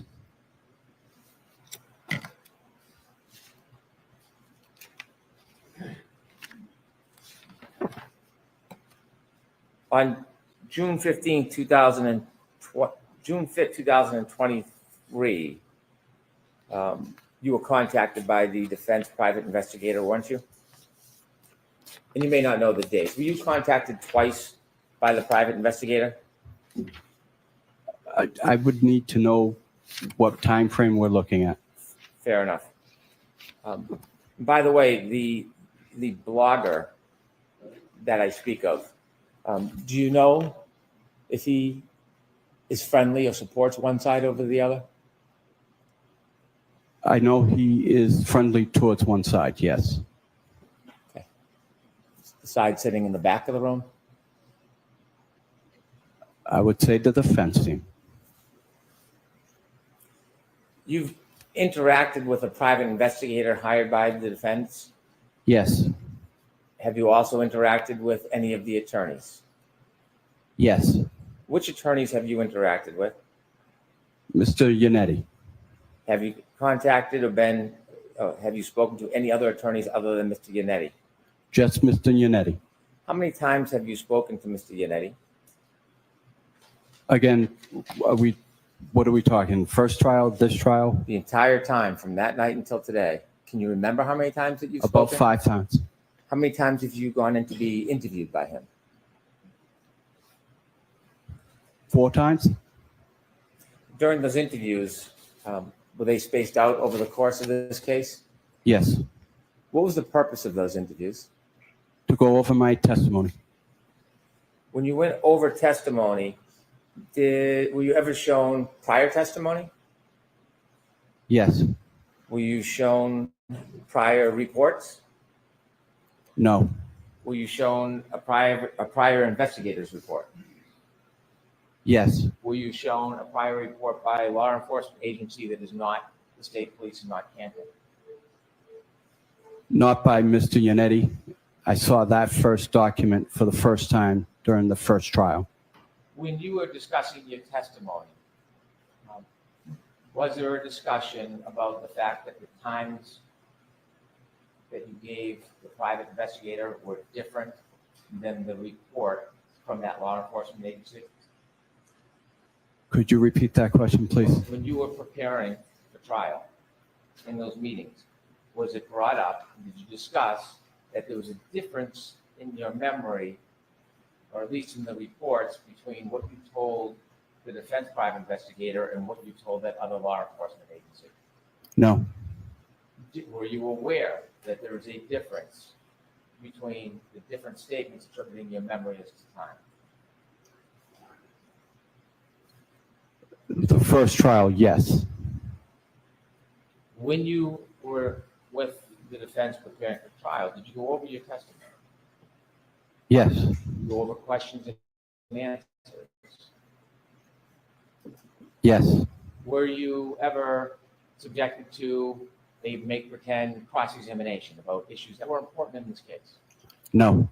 Were you ever pointed to any particular issues that were important to talk about in this case? No. When you did the questions and answers, were they written down or just a conversation? Can you repeat that one, please? I'm sorry. When you went through the questions and answers in preparing, practicing for your testimony, were they written down? So ask it to. When you were preparing for your testimony, were the questions and answers written down, or was it just speaking? Just speaking. Those 4 times that you met, is that a guess or was it 4 times? It was about 4 times, yes. Could it have been more? No. And during those 4 times, was there anything different other than going through questions and answers about testimony and preparation? Was there any other subjects you talked about? There were none. Did you ever receive any compensation, sir? I received none. Do you know whether people were sending you compensation that you didn't receive? No. You don't know? I never received anything. Were you given anything to bring home with you so that you could remember past testimony or some of the questions and answers that were going to be asked? No. How long were your meetings in preparation for your testimony? About 45 minutes to an hour. Were they all about the same time or were they different? When you came into court last year, it's fair to say this is after you became aware of essentially being targeted, correct? You can answer that if you can. Can you answer that, Mr. Lockwood? I can. I don't ever felt like I was being targeted. This was after you received all the information from your friends and people in the community that you were being attacked. I'll allow that. Again, I don't feel like I was being targeted. Are you concerned after this case what happens with the blogger that you follow? No. You talked about your meeting with the private investigator. The first time you met him, do you remember that meeting? Yes. Do you remember where you met him? I met him at my place of employment.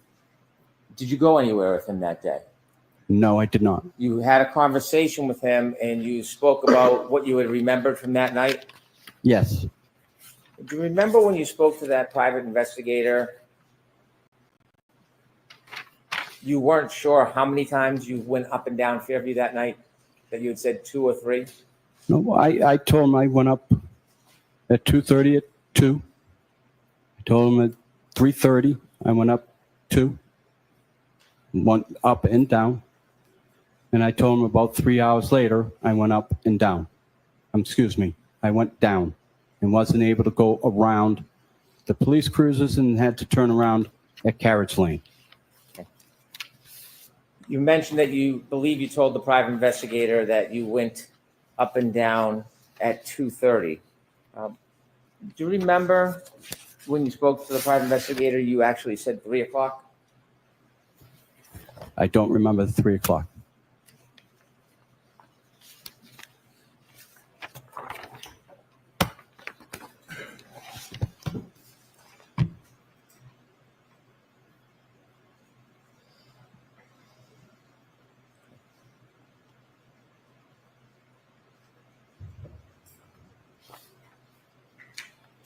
May I approach? Yes.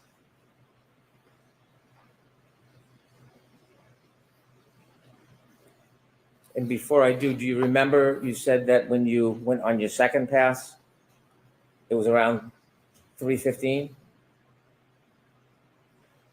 I told him I went up Fairview between about 2:40 to 2:45. And I said about 45 minutes later, I went for the second time. Okay. Now you had said 2:30, and you just now said 2:40 to 2:45, and then you said 45 minutes later. Yep. Okay. Do you remember telling the private investigator that when you think, or you said you saw a Ford Edge, you were actually still on Cedar Brook, not on Fairview, passing by it? You saw it from the street at Cedar Brook. Do you remember telling him that?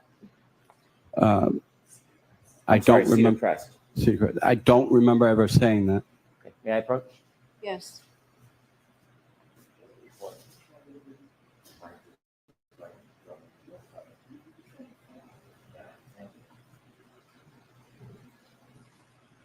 I'll show you a copy. This is a report that you didn't write, so I don't want you to read it. I want to show it to you and see if it helps remind you of what you told the private investigator that day. You can look at any part of this, but what I'm asking you is whether or not you remember telling the private investigator that when you saw the car, you weren't passing on Fairview, you were up on Cedar Crest. That's the question I'm asking. So I'd ask you to look at whatever part you want, but I'm going to point out the part to you. When you're done, don't answer, just look up, and then I'll get to ask you some questions about your memory. Okay? So I directed to this part, but you can look at any part that you want, sir.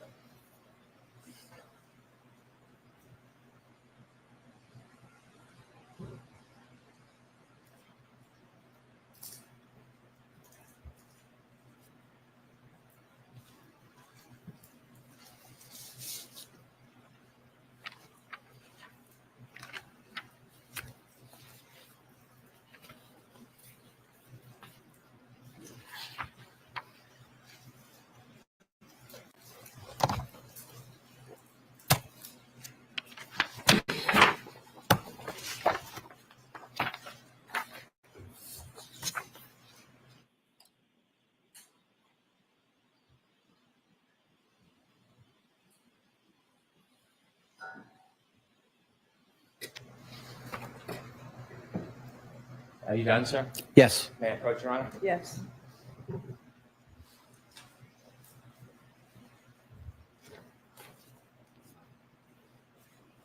Sir, do you now remember when you were speaking to the defense investigator about seeing a car? You said that about 3:30 to 4 a.m. when you were plowing Cedar Crest Road, you looked toward Fairview Road and saw a small SUV parked in front of the house. Remember telling the PI that? I never remember telling him that.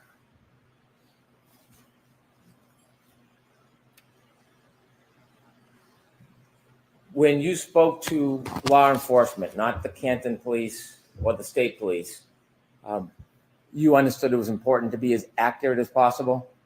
Yes. And you understood, at least with that law enforcement agency, if you misled them in any way, it could be up to a 10-year penalty? Yes. When you spoke to them, did you take that interview very seriously? Yes. Try to be as precise and accurate as you could? Yes. And when you spoke to them, obviously, like anybody, you had in mind there could be serious consequences if they felt misled. Yes. You try to be honest with them, Yes. provide them your best memory in good faith. Yes. And this was shortly before, well, actually, this was May 24th, 2023, correct? Correct. When you met, there was more than one person there from this agency? I believe so. Was there potentially two? There was two. And when you met with them, they asked you about when you began working that night. Yes. You told them 11:30 to midnight. I never told them that.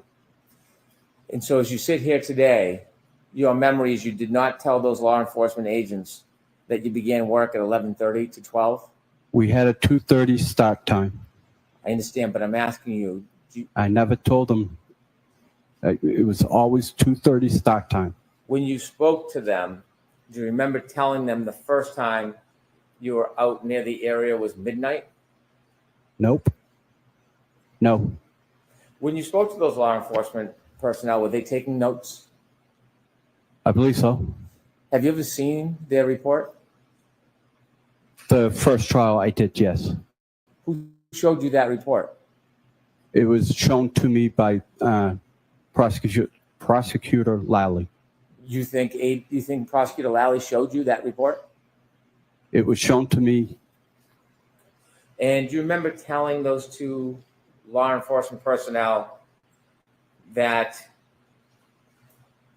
you believe that there were emergency vehicles, ambulances, or police cars in front of Fairview at 3 to 3:30 a.m.? I do not. Are you saying that you did not say these things to them, or are you saying that that's not your memory? That's not what I said. And so you're saying that's wrong. You're denying Correct. you made those statements. Correct. At the time they say that you told them there was emergency vehicles there at 3 a.m. That is the same time that you told the PI that you saw the Ford Edge around 3:30 to 4, correct? About 3:30 is when I saw the Ford Edge. It was dark out that night, wasn't it? Correct. There are no street lights down near that flagpole area of 34 Fairview, is there? Yes, there is. Okay. Was it on that night? I can't tell you honestly if it was. You testified at trial? I'm sorry, at a proceeding last year? I testified that there were, it was asked to me that there were not any streetlights. And I answered it in the affirmative way. And living in that neighborhood, I saw that there were actual streetlights. You testified at a proceeding last year, didn't you? Yes. I mean, you testified at the proceeding. Did you meet anybody from the defense close in time to that proceeding? I don't know, when we met, how close to the proceedings it was. Do you remember being prepared before you went into trial last time? Yes. By Yannetti, excuse me. Do you remember telling the defense private investigator that you made your final pass at 6:30 a.m.? I remember I told him it was about 3 hours going down Cedar Crest and was not able to go to the end of Fairview due to the first responders. At trial last year, do you remember saying it was 5:30? I did. And today you had said about 6:15. Yes. You weren't timing anything on a watch for times, were you? I was not. You were not accounting in any way for time whatsoever when you were out that night, were you? No, I was not. When you're providing times, are you trying to use your best memory? Yes. Do you recognize that you have a differing memory on times of what you did that night? No. You talked about your view from the tow truck and that you have a bunch of lights on it. On the tow truck, you had mentioned that your vision to the side was 5 to 6 feet. Can you rephrase that, please? Yes, of course. You said when you were driving your tow truck, you could see forward and sideways. Okay. I don't want to be, I don't drive a tow truck. My apologies. My apologies. Your snow plow. Thank you. You said you can see forward and sideways.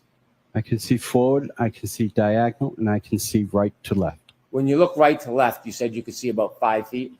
Correct. Do the lighting conditions affect how well you can see? No. Does the weather? Yes. When you're plowing, are you ever looking at the street in front of you? Yes. Are you looking at people's front yards?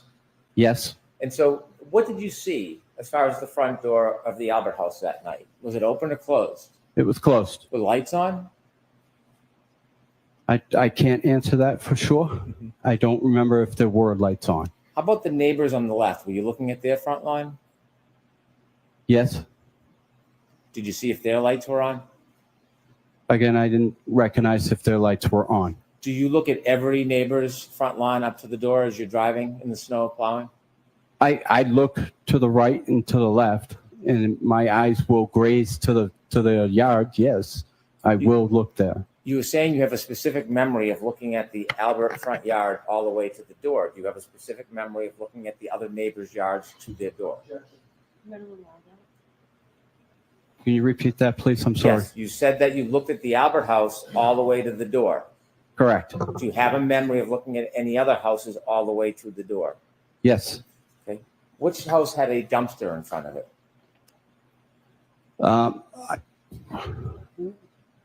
I don't know. I wasn't paying attention to a dumpster. Dumpster wouldn't be in the front yard.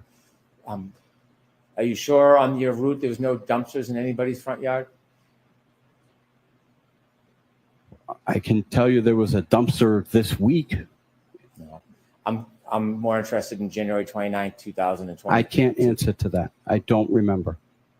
A dumpster, a 15 by 20 foot dumpster, that would be bigger than a man's body, wouldn't it? Yes, it would be. And so you have no really specific memory of the other homes in the neighborhood that night? I mean, I looked, I saw, I didn't see a dumpster that would have definitely stuck out. Okay. You said you had vision as far as your eyes could see. Correct. What does that mean? Means if there were, my eyes were, as long as they're open, I can see as far as they will let me see. Is that dependent on lighting conditions, darkness, snow? Correct. That night, did you have any difficulty paying attention or driving? I did not. Did you have a small accident that night? I did. Okay, what did you hit? I hit a portable basketball net. Was that part because of the weather conditions? You didn't have a good opportunity to see it? No, I definitely saw it and just did not judge enough.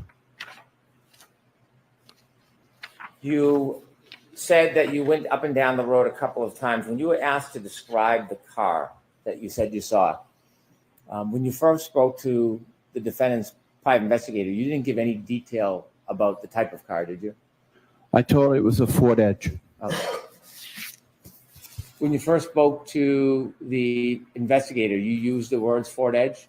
I did. Did they bring you to a parking lot at some point? They did. And when they brought you to a parking lot, did they have you go out in the parking lot and look at a Ford Edge? They did. And when they had you go out and look at the Ford Edge, did they have you identify that as the type of car? Yes, they did. And when you did that, how many cars were in the parking lot? We had a hockey game, so there were several, at least 100, 150. Who pointed you to the Ford Edge? I pointed to it. Did the investigator take you to the Ford Edge? No, he did not. It was just an open parking lot, and he asked you to look around to see if there happened to be a similar car? No, I told him a Ford Edge. He wanted to make sure I knew what a Ford Edge looked like. I pointed to the Ford Edge, and he was satisfied. So after you said a Ford Edge, she brought you to a parking lot to point out a car? We were at my place of business. We just walked out the door Where was that? at the Metropolis ice rink. The rink? Ice rink, yes. Did you then meet the investigator later on at a school? Yes, I did. And who did you meet at the school? I met Paul again. And what was the purpose of that? He wanted to go through my route. You want to go through your route? Correct. And then, did you choose to meet at the school? I did. You did? I did. And why did you choose the school? It was an easier landmark for the gentleman to get to, and it was minutes from my route. Did you know that former Trooper Proctor's sister worked there? I had no idea. You said last year that when you went by Fairview, did you say that you would buy your final pass at 5:30 a.m.? No. Okay.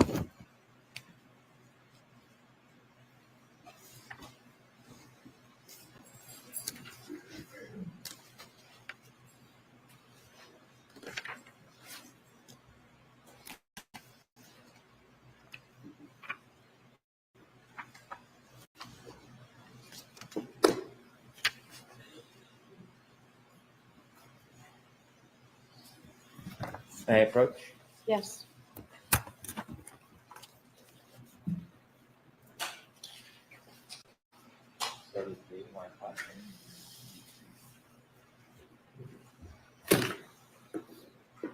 Sir, when you have contact, you also wear reading glasses? Yes. I can't read things up close. Understood. This is trial testimony, testimony from June 21st, 2024. Mhm. And you were asked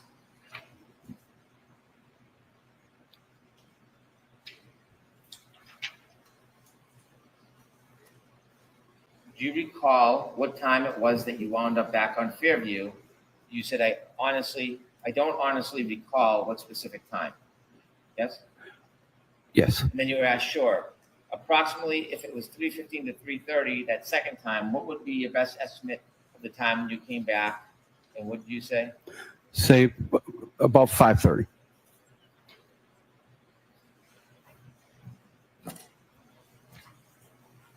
And so even last year, you were having some difficulty remembering the times, right? System. Were you having difficulty last year remembering the times that you were on Fairview? No.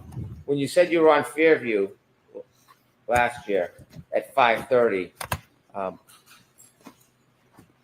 you didn't see anything on the Albert front lawn at 5:30 a.m.? I wasn't on Fairview at 5:30 a.m. Okay. Were you asked last year about your travels on Fairview? Yes. When you asked about, recall, was time you wound up on Fairview, and you said you didn't remember. You remember that testimony? I do. And is that true testimony?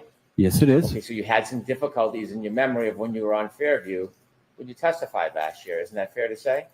No, it's not fair. And then you were asked approximately if it was 3:15 to 3:30 the second time, what time did you come back? And I said, if I were to guess, I said 45 minutes later. Did you say, I would say, if I had to say, it would have been 5:30 up Fairview? That time was incorrect. It was 6:15. I couldn't go down any further due to the police presence.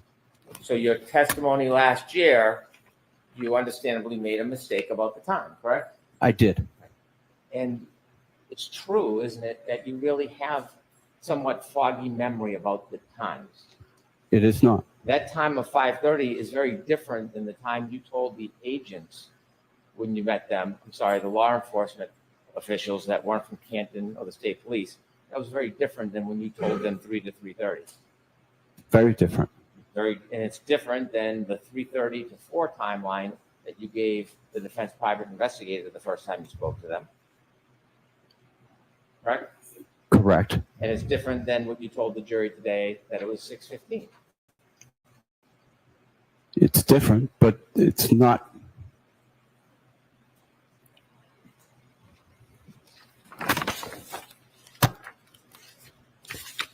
When you plowed that night, did you have any reason to look for somebody who was lying on the side of a yard? No, Did you have any expectation somebody would be lying helpless on the side of a yard that night? no, If you had seen somebody, certainly you would have helped. correct.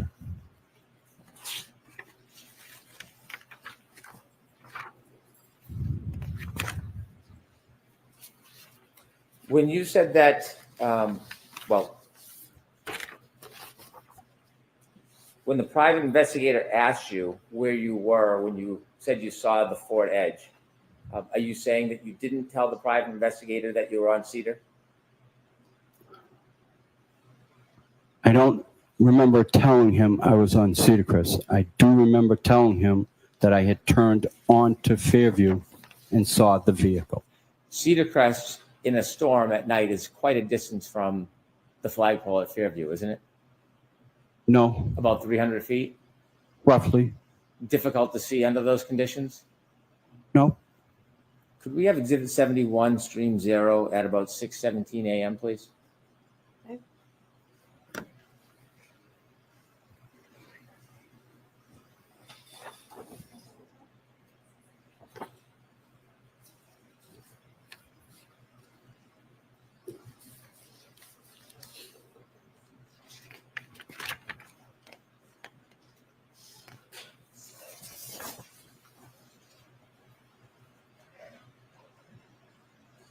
Could you stop it there? Do you see that street light? I do. Okay. At the end of that road, past the street light is Cedar Crest, correct? Correct. Is that a fair depiction of the elements that night around that time? Yes, And in this case, there's further illumination with the car that's facing us? correct. That wasn't there, was it? Correct. You said after you saw law enforcement, did you come down Fairview after you saw law enforcement? I was on Fairview already when I saw the law enforcement. Did you drive by Cedar Crest again to go back and forth and watch what was going on, or did you go on your route? I went on my route, which included Cedar Crest. Did you keep driving by because you wanted to watch, or did you just leave and do your regular route? I went and did my regular route. Could I have 6:19:27, please?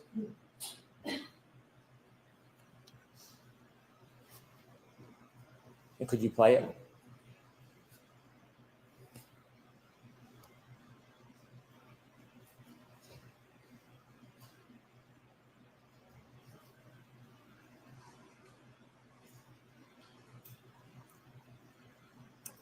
If you could back up a little before 6:19:27.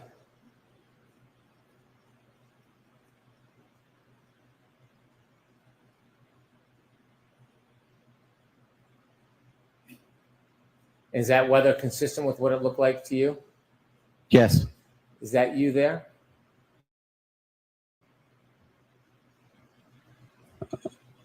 I don't know if that's me. Yes, that's me. That is me. Could we go to 6:32:45, please?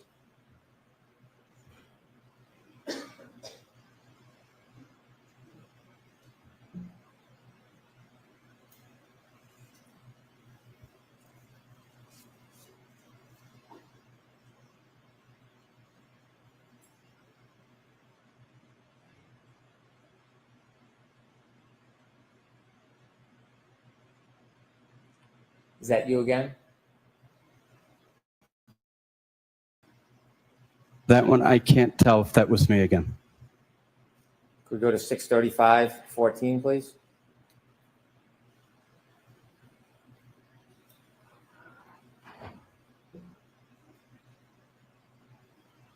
Was that you? I don't see it. I don't see the truck. I'm sorry. It's okay. Could we go back to 6:35:12?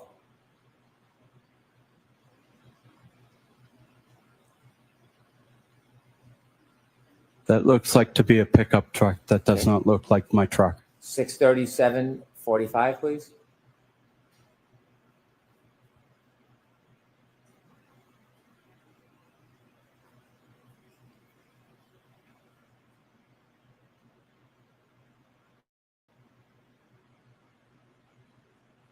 And that's you again, right? Again, I can't tell you for sure if that was me. Those were not your red and orange lights consistent with the earlier ones that went by? What I saw the first time was the reflecting tape off the body of my truck. Can we go to I have 7? a plow guy that is a contractor that we work tandem together. And was he out there that night as well, going by Fairview? Correct. Okay. Did you ever tell the private investigator about him? Yes, I did. 7 o'clock, 22 seconds, please.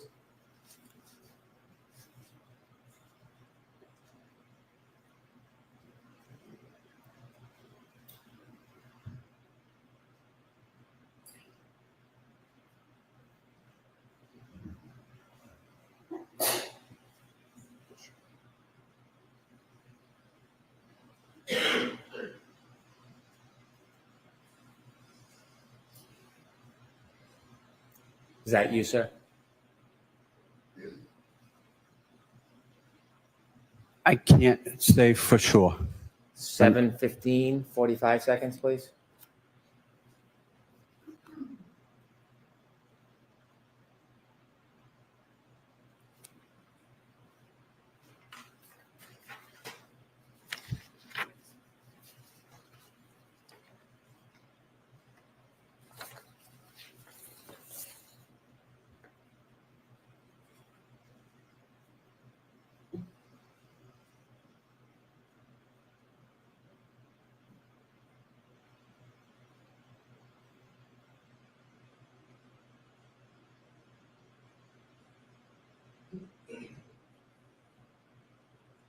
Do you recognize that plow? I do not. 7:19 and 55 seconds, please.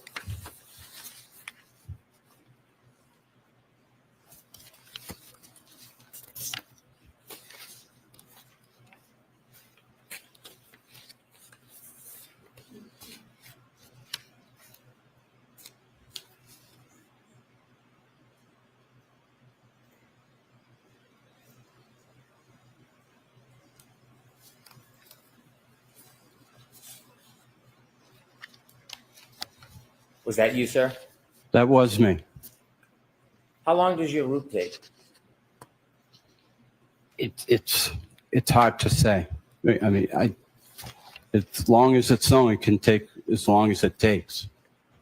Well, if you're going to do a pass, how long does an entire pass take? If I were to do from Cedar Crest to the end, it would take probably 10 minutes.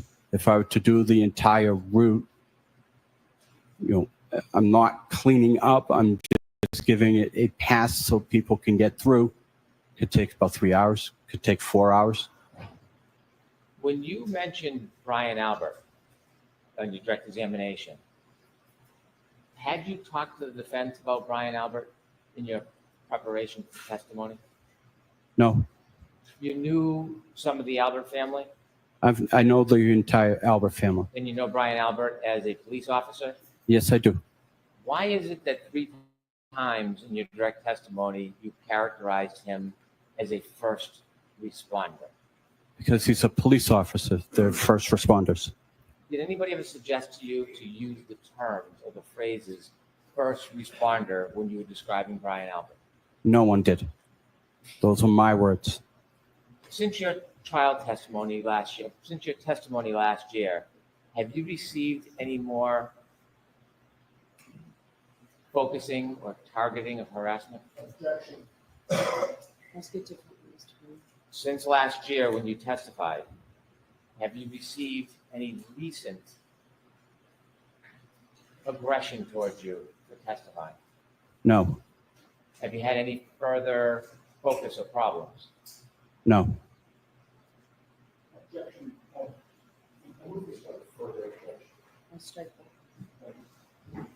I have no further questions. Very briefly, sir. You were asked by Mr. Brennan about whether you saw a dumpster that night. Do you recall that line of questioning? I do. In the aftermath of January 29th of 2022, was a dumpster all over the news for the next 3.5 years? Not that I'm aware of. You were asked about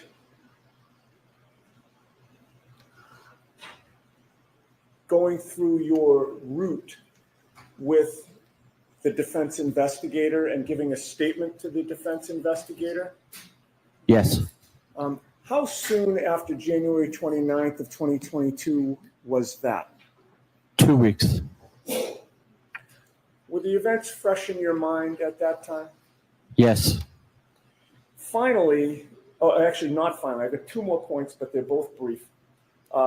You had mentioned that night you actually misjudged and hit a net.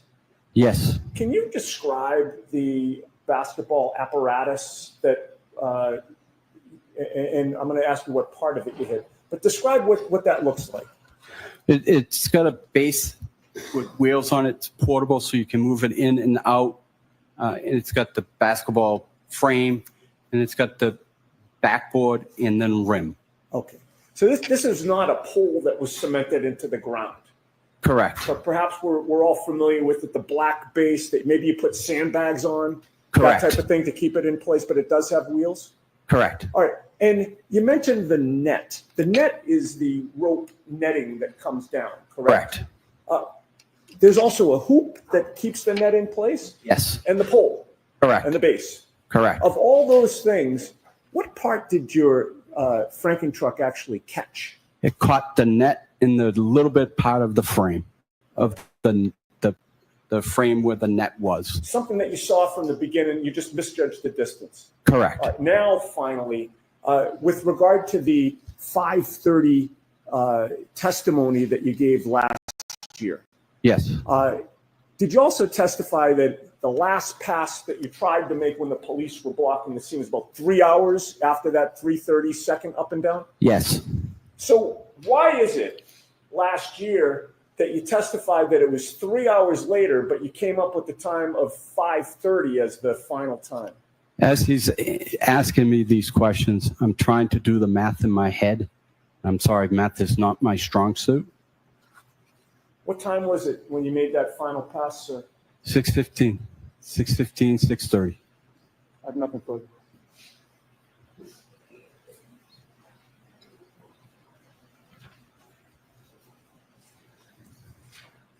You mentioned you're trying to do the math in your head. There is no reason why you would specifically remember certain times on each pass other than trying to remember and give an accounting, right? Could you rephrase that, please? Sure. You don't have your watch out on a certain schedule that you have to pass a certain street at a certain time. Correct. You weren't marking your times to some event when you were driving up and down the street that night, were you?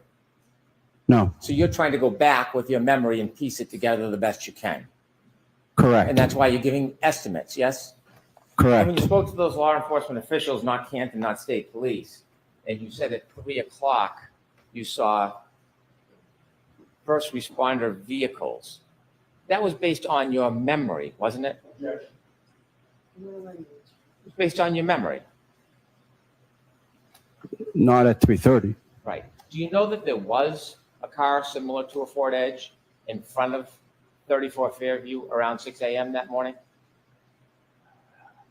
I wasn't able to get in front of Fairview Drive, 34 Fairview, at 6 o'clock in the morning. Have you ever met Kerry Roberts before? I have not. Counsel just asked you if there was a lot of media about this case, and you said that there was.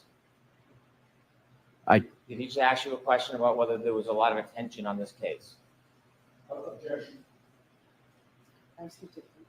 Did he just talk to you about everything that happened after this case, all the attention on this case? Objection. Remember his question about all the attention after this case? He asked specifically a question about the dumpsters. And he said that wasn't subject to a lot of attention, was it? Correct. Right. But this case was. The case itself, yes. The people involved in this case were subject to a lot of attention. Correct. And you spoke to the defense investigator after this case, as far as attention is concerned. You remember speaking to the investigator on June 5th, 2023. Yes. And do you know, coincidentally, that is the day that the blogger put out the articles on you, accusing you of not doing the right thing? May I approach? Yes.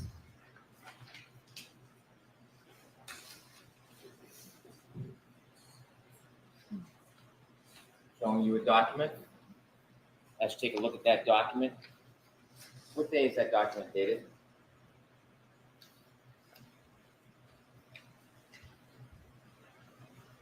June 5th, 2023. Without reading it, that document talks about you. Correct. And your friends and people in the community talked to you about this article, didn't they? Not specifically this article, but they were sending me stuff that were being printed about me, yes. Why don't you take a little look at what's said and you can tell us whether that's the same type of information that was being conveyed to you with intermediaries.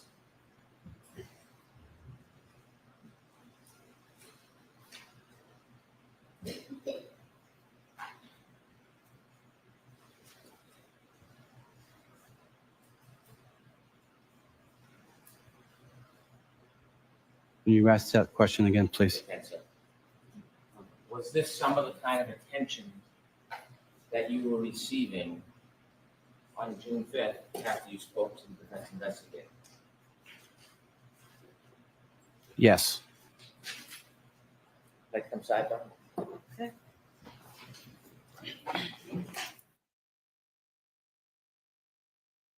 So he's got some of the stuff from Eden now in. There's Eden in the back. So they probably will try and introduce some stuff in now.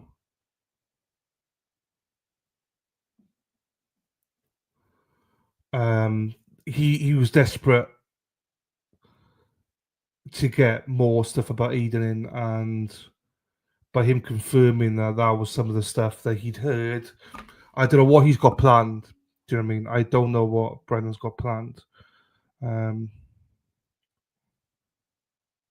So I don't know what he's going to use against Eden, and whether it's going to be bringing in. I don't know. This is quite deliberate, obviously. So he's got a specific reason why he wants it in.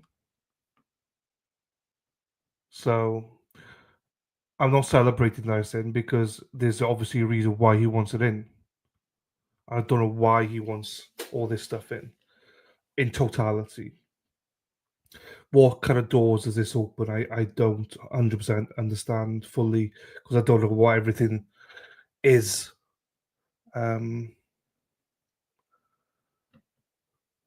Brennan seems to think that's a mic drop. So I don't think it's about the article, this article. It's just about that he has read some stuff previously.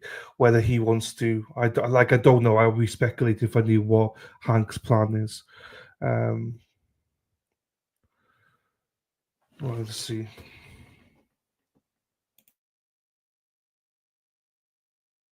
Well, they fucking do that every time. I think they come back and they're not.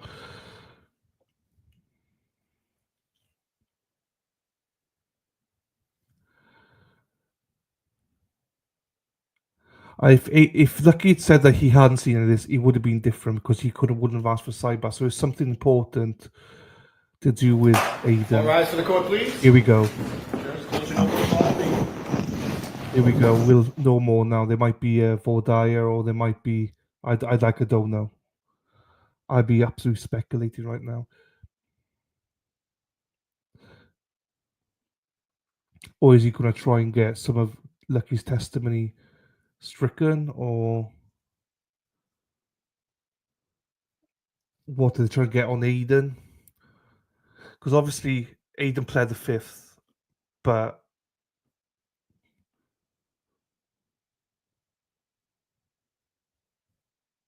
well, I'm with Brendan. You generally don't know what he's planning. I mean, if people say it's going to be one thing or other, we just don't know.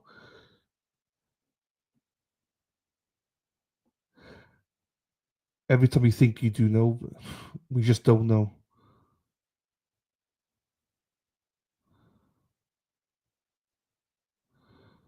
We'll see.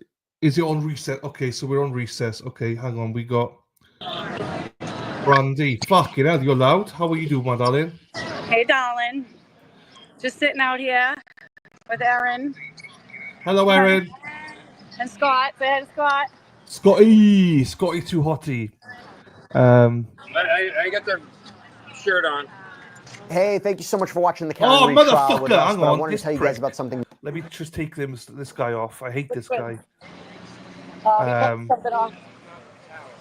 Right. Oh, you got the top on as well. Look at you. Twins. Twins. Twinning. Happy days. Right, I need to swap streams. I do. Hang on. But yeah, we're just right out here. I don't think anyone will come out, but we're just waiting. See what's happening. Yeah. I don't know how long it's gonna be. This break. What's the vibe down there? What are you all thinking? It's What's nice. going on? It's nice. We're just listening. You know, we like hearing Lucky correct Hank.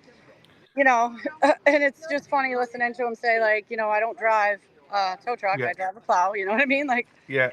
it's funny. There's a lot of people. It's a good turnout. So Good. I'm glad. yeah, it's nice. We're just Hang up on. here for now. I asked Hardman if he was causing trouble. He said no. For now. Yeah, for Hang now. on. No. Um, Everyone seems good. Got a good crew. And Erica Walsh was in here earlier on saying her case has been dismissed. Yeah. Say hi, Dylan. Hey, Jack. We got Jack. There's a hero right there for you people. I I love know, Jack. a real life hero that I get to stand on the sidewalk with. It's awesome. Hang on. buddy. Yeah. Yeah, I miss you too. I miss you guys so much. There's I'm Ross. back. I'll Ross, be get back the in the duct tape. fall. It's off his mouth. It's off his back. Like they all said, it's not him that needs a duct tape. So No, all didn't say that. All there was no all. that's funny though. Right, so it seems like they're still in recess there, so they Yeah. might be back live now. So Lucky did lose his wife. Yes, he did lose his wife. I know, that's really sad. That's Yeah, awful. I know. Trisha says, Jackie boy. What's that say? Protect truth, not power. There you go. Love that. Yep, exactly. Protect the truth, not the power. Yeah, I love that. Hey, Dennis, was Dennis in the chat? What's Dennis doing in the chat? He's going to show TB video about Lucky. Where's Dennis? Dennis, I haven't seen you in like 6 months. No, it's been like a week. I think he may have blocked you. I'm not sure. He blocked me. He probably did. Yeah, it is nice. It's sunny out. It's hot. It's getting. You can feel the heat now. Ugh. Yeah, I don't Humid. do hot. I don't do hot too well. Humid, I don't like. So Yeah. I need Me breeze. neither. That's why I'm looking forward to come back in November. Like, you know. Yeah, November will be good. October, November. Yeah. Sorry, October is I'm coming. Mid-October, I'm coming back. So. We can all dress up as minions and go trick or treating together. Yeah, can you imagine? All the free Yeah, readers. I will be there. I actually will be there for Halloween, so that'll be something. So. Oh, cool. Yeah. So it's court's ending at 1 o'clock today, anyway, isn't it? Is it? Yeah, it's a half a day, yeah. right? Yeah. Yeah, half a day. Oh, Karen just went back to the table to get a document and brought it back up. So. I love how she's so involved in it. And so Yeah, she is a CEO, so. She is, and it's great. I mean, it's her life, and she's showing that she cares enough about it to get involved and know every detail. I would be the same exact way. I'd be talking to the media. I'd be getting all my truth out.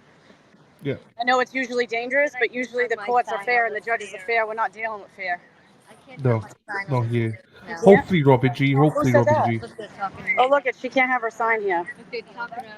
Protect truth, not power. They're giving her a problem about that. I mean, what? I mean, look,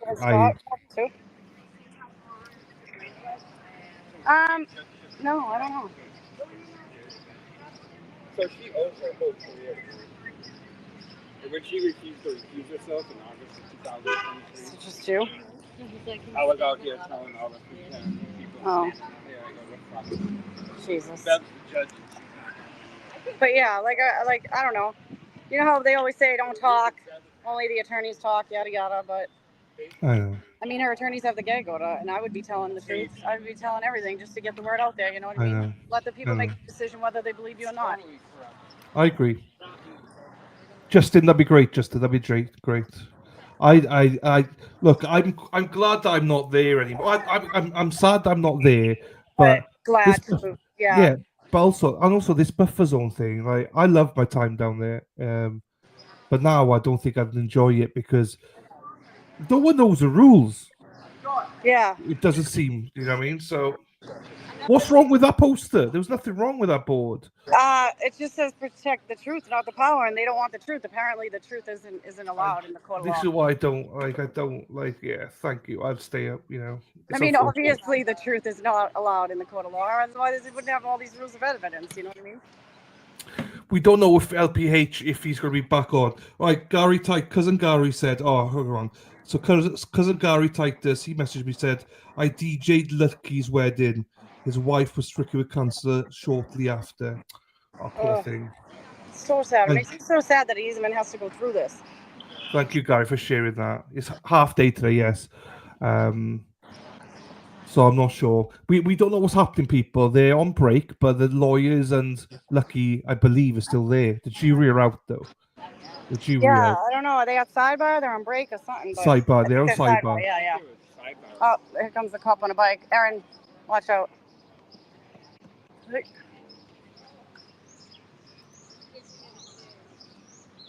Oh. Peekaboo. Peekaboo. Peekaboo. You're gonna get me in trouble. Don't be saying that. It was Scott. It was It Scott. was Scott. He's blaming Scott. Hi, Felicia. What's up? We miss you. Yeah, Lucky did. Yeah. Dennis says he's got earplugs now. No, he doesn't. Stop lying. You're lying. You lying. See, we got a good group down here. See, everyone. Oh, it's good. It's a good crowd. Yeah. We'll walk down there in a minute, I guess. Yeah. But Oh, you do have a good, nice. I saw some. So it seems to have like you mentioned it in a Facebook post. There's like the AM morning crew, and then you got the PM crew. yeah. The afternoon crew. And there's a couple that stay for the morning and the afternoon. You know what I mean? Like Scott's there, obviously, the whole time. There's some other people, but. What about the head hen? Is he still there? Head Hen's still here. He's down there. You know what he's up to? He's just, Recruiting. Say Making sure hi. everyone's okay. Hello. There's another group right here. See, this is like the middle area. Good. Good. Yep. We took a group photo earlier. They're one of them's from the UK. Oh, okay. I don't know if she's the one that was here yesterday that I was watching, but. Okay. Probably. Dennis is not there. He's at the car dealership. Coffee Girl. Getting a new car? No, he's getting it fixed or something. Oh. Dennis is asking, "Where's the hen? Where's Timmer?" He's right there. I'm going up to him right now. Here he is. He's probably texting Dennis. Head hen. They're asking for you, head hen. Dylan, Dennis. What's up? He's taking care of business, he said. Taking care, recruiting, working hard. Recruiting. Hi, we got Mama in here. Tracy's there. Yeah, Tracy's Aww. here. Yeah. Yeah, it's Dylan. Hey. Dylan. Yeah. I love Tracy so much. Aw. She's so beautiful, isn't she? She is. Yesterday, I was watching it last night. I love it. I love it. Look at the tail, isn't it so cute? Look at this Henry. Henry. He does. He's cute. Oh my God, the shirt. Wait, stop for a second. Get out of here. Wait, I gotta see your shirt. Henry's mom. She's got it going on. That's Henry's cute. mom. She's got it going Hi, Darwin. on. How are you? Good morning. Hi. I'm sweating. Oh, hang on. Let me make you bigger. Yeah, we're on the live right now. Sorry, I was just gonna walk back up there. I was walking up and down. To the store? Yeah, I'll go to the store. She's outraged. To the store? Okay, we're on break now, so. Yeah, we're gonna walk to the store. You want anything? Scott's up there. To the store. Wanna come? Everyone says Tracy's so beautiful. Dana's jealous. Tracy's so beautiful. She is. Yeah. Do you want anything? No, thank you. You want me to get you something? Yeah, come on down. Come on down. All right. Very nice. All right, so we're all gonna go for a walk. Right, where are we going? Which shop are we going? We're Which going store? crazy. You wanna come with us? Yep. Where are we going? We're going crazy. Happy days. Dana, Dylan's already there. Yeah. What are you? What we buying? What are we eating today? We're gonna go Bagels? get some shots, some margaritas. Yeah. Happy days. Some Hennessy. No. Yes. You getting the tequila? It's getting hot out here. Time Yeah, for I'm those taking drinks. my hoodie off. This is like No, I'm gonna get some blueberry flavored water or something. Is it that hot? Yeah. Oh my god, it is really hot. It's getting humid now. Yeah, once you come out of the shade of the buffer zone. Yeah. You know, they took Scotty to take his foot off the stairs. Nuh-uh. Because he has a sign. They told Scott to take his foot off the stairs. Yeah. They told her to get off the stairs too. You can't be on the stairs with your sign, and don't put your foot on the stairs. Oh Like that is so ridiculous. Imagine that. Like, get your foot off the stair. That's just crazy. It's ridiculous. Oh really? From the Oh yeah. And whose fault is it, people? Whose fault is it? It's obviously Dana's. No, Bev wants to say, right? Don't Just feel better? remember. Dana, why do you do this to us? I know. What an asshole. What an He ass is. Dana What an is. asshole, right? What an asshole. Poor Dana. I don't. Aw. Aw. We love it though. Ah! She couldn't even hear us. Did she come speeding? Sure, yeah, of course you did. Oh my god. Didn't hitch a ride. Don't eat any fries in front of Dana with Parmesan cheese, otherwise he'll bite your hand off. Say hi. Hello, Diane. How are you?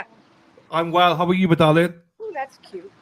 Not bad, not bad. Here in the buffer zone. Wish you were here. We're going in here? All right. I hope I don't lose service, but let me show you the It's fine. treats. I always show you the treats when I'm in here. Let's see the deliciousness. Oh, this is where, yeah. Okay, I will say it. Wait, hold on. I gotta get a drink. Ugh. Sorry, guys. Dana bite everyone. You literally bit Trisha's hand off. Are you together? Yeah. Yeah, yeah. No. You're Come on. okay, Here you go, $3. No. Listen, just take it. Buy me a cookie I later. already did that stupid stuff the other last time. Thank you. These people, too nice. So cute. So we were in here yesterday, right? We were in this place yesterday when Alessi was going off asking for the mistrial. I think Dina told you. We were sitting at the counter. We were like pounding on the counter. And the guy came out because we were yelling like from the back. And he's like, what's going on? We're like, oh, Yeah. sorry. It's just a trial. He goes, I know. What's going on? Like he wanted to know. He's like, tell me. The guy in there is awesome. The one, I'm not sure which woman, but that's the one that fucked up my order. And she was Oh, Jesus. pissed. Oh, So- no. But the guy's, he's amazing. Where'd the rest of them go? Oh, down there? We just left them. Where's she going? You should see, right, so you remember when we went to Erica's place, right? And Dana scratched Trisha, right, because she went to get her fries and Parmesan. So her arm is like Chloe's arm, like, scratched because Dana was literally, get off my fries. So, What were they? Parmesan fries or something? Crack fries? they were, and it was Trisha's, and he was like, no, they're mine. They I were was like, delicious, probably. yeah, they were. well, they're at- Trisha I had to think order it's more Zaba. then. Zaba? Where we going? This No, way? they're on break now. They're officially on break now. Oh, they're on break officially. They're on break. Watch out, 2 people fell there. In that Yeah, right there. poor Trisha. Oh, I love Trisha. She's the best. She's the best. She is. Oops. Yeah, say happy birthday or something. Oh, sorry. Take it. Sorry. You can have it. I'm trying to hand it off. Sorry, Dana. I forgot. Oh, is he? Oh, yeah. Want to go back? All right. I know they were your Trishas. I know they were yours. All right, we're going back up there. But you guys see the blue bunny? Nice blue bunny.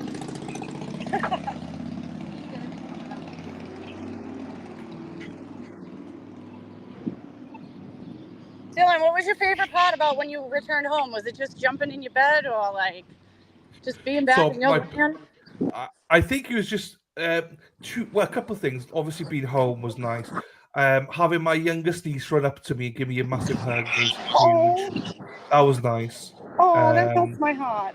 Yeah, that was the other girls were just like whatever, just give us a presents, and that's it, you know. But she Yeah. was so sweet. That was sweet because she was missing me. She kept coming to the house looking for me and stuff, you know. But yeah, and my own bed was really nice as well because I've got a hard bed which is nice for my back, you know. So, and no, I loved it. There's something nice about being back in Wales, but then I miss being there as well. So Yeah. But Dennis doesn't give a shit. Dennis discarded me. He's like, he was glad I've left, like, you know. Dude, he So- told me day 2. He's like, what the fuck did I get myself into? Just kidding. He told me in that first hour. No. So we'll see. Did they love it? They loved them, Frosty. They loved them. Too much fun out there. Yes. Morning, David. Oh, Dave has morning wood. Love it. I heard you got the kids nerds. Is that what you got? Yeah, so the oldest ones have had them before, but the youngest had never tried them before. So Erin Hack, she gave me $50 for shopping for them. So I went to the what's it called? $5. I don't have the keys, do I? It's I want to a get my five- stand out of my car. What's it called, Brian? $5 something? Five below. Five below. So Is he? went Oh, there. there's a crowd. Let's get up there. Oh, here we go, Dennis. What about your hug? Yeah, Brenda gave me a massive hug in the airport. Dennis kicked my ass. No, we had a big hug with Dennis as well. So loved it. The Sweeneys love you guys. Listen, Thank my you. arm's gonna fall off. I gotta turn you around so I can open my drink. They were the new gummy clusters, Mexi. They were those. Oh, Miss Reed and everyone's out there. Oh, cool. Okay, let me make you bigger then. I'm not there yet, though. Oh, that's fine. I've made you bigger. Making sure it's horizontal, Brandy. Oh yeah, let me try to do that. Sorry, landscape. Sorry. Let me see. This way? Did Yes, that work? that's All the right. way. Perfect. Mirror bag. I don't know. Is she? There we go. We got that. Make it a little bit bigger. I don't know how to zoom now. I'm Don't sorry, worry. I don't cut in front of you. Let's try to get over here. Oh, Aiden's over here. Let's go see him.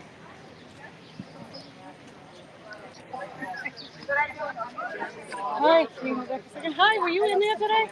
No. In the where? In the court? Oh, I didn't know who was in there today. Oh my gosh, you're here. Yeah, it's Wednesday, right? Thank you, Kelly. Thank you, my darling. Kelly Pepin. Thank you, my darling.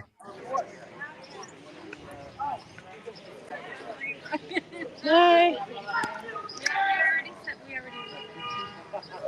Woo! Where? We love you! Where's Aiden? Is Aiden there? Oh yeah, Aiden's right here. Can I see you? Come on for a second, please. Aiden. He's right there.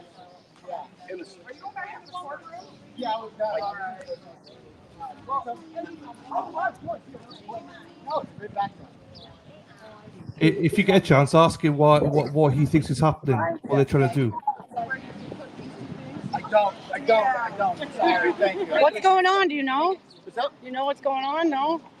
Break. Trial. Oh, yeah. Trial. What's going on? You said a trial.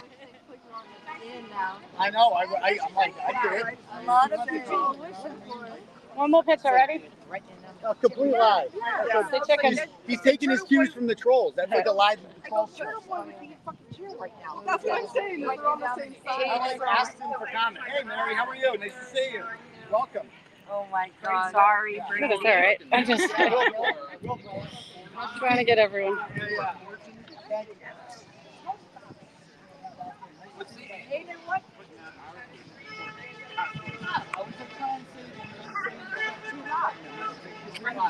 Hey, ask Aiden what he thinks about Erica's case being dismissed.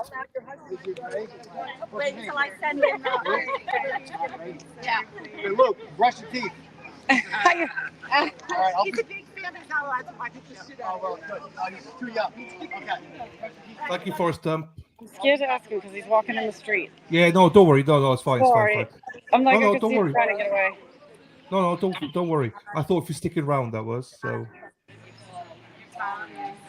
Should have drank my friggin' purple juice. Thirsty. I Oh, can you agree, open that for me, Ross, please? I need a sip. Oh, Ross, don't drink it for it, Ross. She's Yeah, put hold on. poison in it, Ross. I'm here. Don't drink it, Ross. Don't drink it. She put I poison in wouldn't. I it. would never. No, she put poison in it.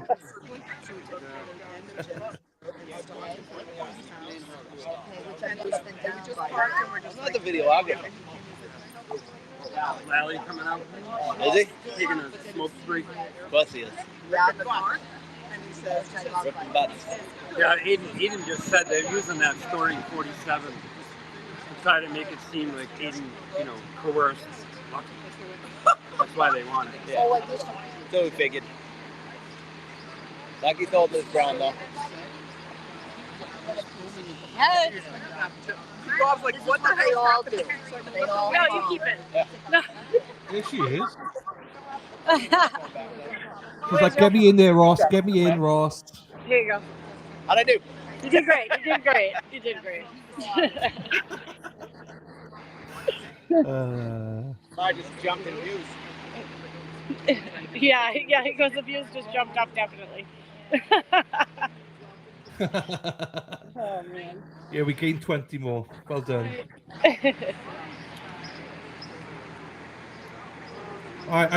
could say, I don't know what Eden said. Oh, look at there's a car driving by filming them.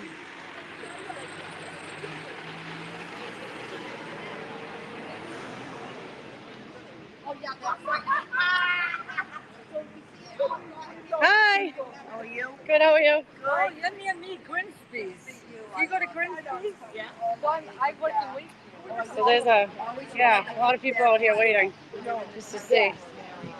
That's fine. It's good though. I don't know how to zoom in though. Like, who did that the other day? Yeah. Dina or Scott? Maria did it. Maria. Oh, Maria. Yeah, zoomed where in. is she? Yeah. The newbie gotta teach this old bot some tricks. I think she did by accident, but I don't know why.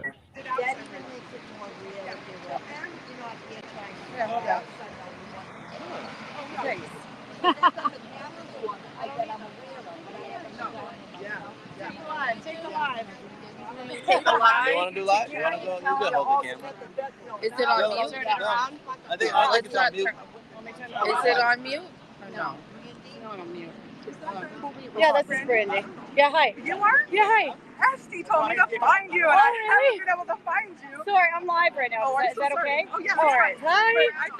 I thought Boston B was you. And Oh, she's like, Beatrice? No, I'm not. Oh, yeah. And I Hi. said, Nice to "Where meet is you. she?" Hi. Where are you from? Utah. Oh, really? Oh, you're the Utah couple? Yeah, Oh, so hi. that's why she's like, find Boston Brandy Oh. and go to Nacho Night, and you'll be good. Oh, I haven't even gone to Nacho Night. I want to. Did you go? All the people there are so wonderful. They are. They are. Yes. Everyone. It's such a good group. It's like it's a big group. Y'all are bosses or fine all over here. I love it. We watch you from Utah, just cheering you on.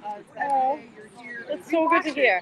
We're not. You hear that, guys? So, Out of state support. We'd love to hear it. No idea. And we tell everybody. We have friends in Egypt, in Yeah. France, Oh, and good. Bosnia, and we Egypt. tell everyone. Good, Yes. good. You have to. It's like we're watching this in real time happen, and it's ridiculous. History. Brian Albert could walk in there right now and be like, I did it. And she'd be like, the judge would be like, I don't agree with it. Keep going. I don't agree with it. Oh, there they go. Going back in. Got their little break. Okay, so cool. We'll be back in a couple of Yeah, minutes. they're puffing. I see that on the YouTube channel. Someone will get it. And you just see him over there. Yeah. He looks like a lot of that written in. Thank you for coming. Absolutely. Thank you. Oh. And there's Aiden just working. Probably making a post. Updating the rest of us. Probably. People are asking, go speak to Scott. Scott, to see if he knows what's going on. All right, let's go find Scott. I think he went back to the. Oh, did he? Okay. Where did he go? I think you could I do don't with see him. landscaping, Dana. Maria did a landscape Yeah, on there you go. Zoom. Face it that way. This way? Yeah, it is.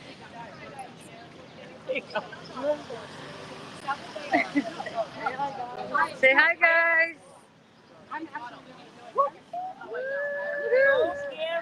Yes, we got you.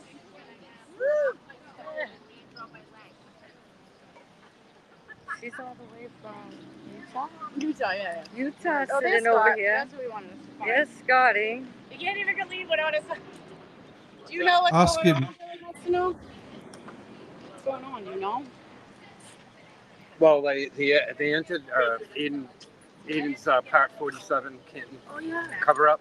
What was that article about? Part of it is when he had interactions with Lucky. So Aiden's saying that Hank Brennan is trying to introduce portions of show 47 to paint the picture that Aiden Carney coerced Lucky Loughran into his testimony. You got a good one now. That ain't happening. So it's just another desperate reach by Hanky Panky. Yeah. Yeah. So there you go. $27,000, baby. Yeah, Who's on the that camera? episode so long ago, you'd have to go through the episode and try to guess what portions that Hank Brennan's going to attempt to use. Well, is this you, Ross, They're on the dying camera? to get the Turtle Boy, Bad Boy. You know, Turtle Boy is intimidating witnesses, intimidating Lucky Loughran to testify. It's all a desperate reach by Brennan. Yeah. Well, so they got nothing else, so they have to try something new, basically. So Right. But I wonder they try to if they- discredit. if they get the whole episode in, can the defense use portions of the episode in their favor? Yeah, they would. They would be able to. So, well, we'll see. We'll see what happens. But this is not a surprise because they need something. Not just yeah, I mean, they're somehow trying to inject Turtle Boy Bad into this trial. To try to It's get the dis- Turtle Boy angle in. And it's to discredit the witnesses. So they're trying to discredit people. So Yeah, it's not gonna work. Bev should deny this. It shouldn't be going in because but this is Bev, so we'll see. Yeah, Bev's always the wild card here because she's obviously in the tank for the prosecution, so you don't know what she's going to do. Yeah, she's not neutral at all. But this is what's wrong because she should be. Happen and can't do nothing about it. Like, what are we gonna do if this happens again to someone else? Because it will. Like, what the hell? Like, a judge should not have this much power. Yeah, well, it's just because it's funny that everyone still thinks the same way that she's always going to agree to the prosecution. That should never be the case. Right. So. Oh, puppy! Oh my God, Brandy, why have you got a picture of Bev? Why have you got Bev as your screen thing? Me? Oh, like this? Yeah. Yeah. I don't know. Because one day I was like, I was scary. going to go on a live and I didn't want to show my face. So it was just like the first picture I had saved on my computer. So I just threw it up there. She's like, whipping her hair back. Jeepers. Oh, man. She's probably on the fourth gin already. Jim's probably pouring. Oh, she's definitely drinking. She's drinking and denying. Yeah. I know. But hi. Right. I hope Lucky doesn't have to come back again. He's already sat here for 2 days. You know what I mean? Ugh, 3 days. Well, so yeah, he wasn't dismissed, was he? Unless he was dismissed. I don't know. What's going I on? think so. Without us knowing. Yeah. Look at this incredible beverage. Say hello. Hi. It's iced tea. lemonade. Oh, that's nice. I asked for a lemonade, and she's a like, Long "Do you want Island. this in it? And do you want this in it?" And I'm like, "Yeah." Yeah. So it's Rum tea and tequila. and lemon, and it's so. She's like, "It's refreshing, I promise," and it is. It's very refreshing. It's a Long Island. Of course Nice. they're refreshing. The Blue Bunny. That's where we go. Oh, that's what you told me about the Blue Bunny. Oh, You got to go in it to get to that cafe place. Yeah. Oh, you did. I wanted to go in there. I It's forgot. amazing. Yeah. It's such a great atmosphere. Yeah, I haven't been in there yet. Yeah. You did tell me about that. Oh, isn't it? So where are we? Are we still outside? They just walked back And in. this is so why we hopefully they're love fine. Tracy. Yeah. And tolerate Dana. Yeah. Tolerate Dana. Yeah, I was gonna say this is why we love you, because look at you. You're there excited over a lemonade. Do you know what I mean? It's awesome. I love it. She's such a good girl. I know she's amazing. But whenever you come on, Tracy, Sidewalk, Whatever- this guy coming through. whenever Tracy comes on the screen, the chat goes up, and she's so I love beautiful. the- We love Tracy. I love the chat. Seriously, Yeah. I don't watch like Resistance to Silence. I watch The chat? alternate corner. So, The alternate corner? so I'm in that chat. But sometimes I see both, but not. But yeah, our chats are the freaking bomb. Everyone's so freaking cool. Is that I love Leah it. or Lee D? She's They like, are. she noticed every time I Robin see a G. dog, I get excited. I know you do. You're like, hi, baby. You're such a good boy. I took the screen off of Scott earlier because the dog was driving by. I'm like, sorry. They're wicked cute.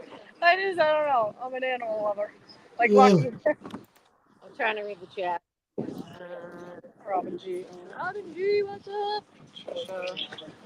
Trisha. Thanks, Tracy. I see how it is. Oh, yeah. You know what I'm saying. Hey, Tracy. I see how it is. But no, Robin G, I see you. It's weird. It's weird. I don't get it. I don't get how we stream together, but Dylan and Dana know, so I'm all set. Well, I know. So.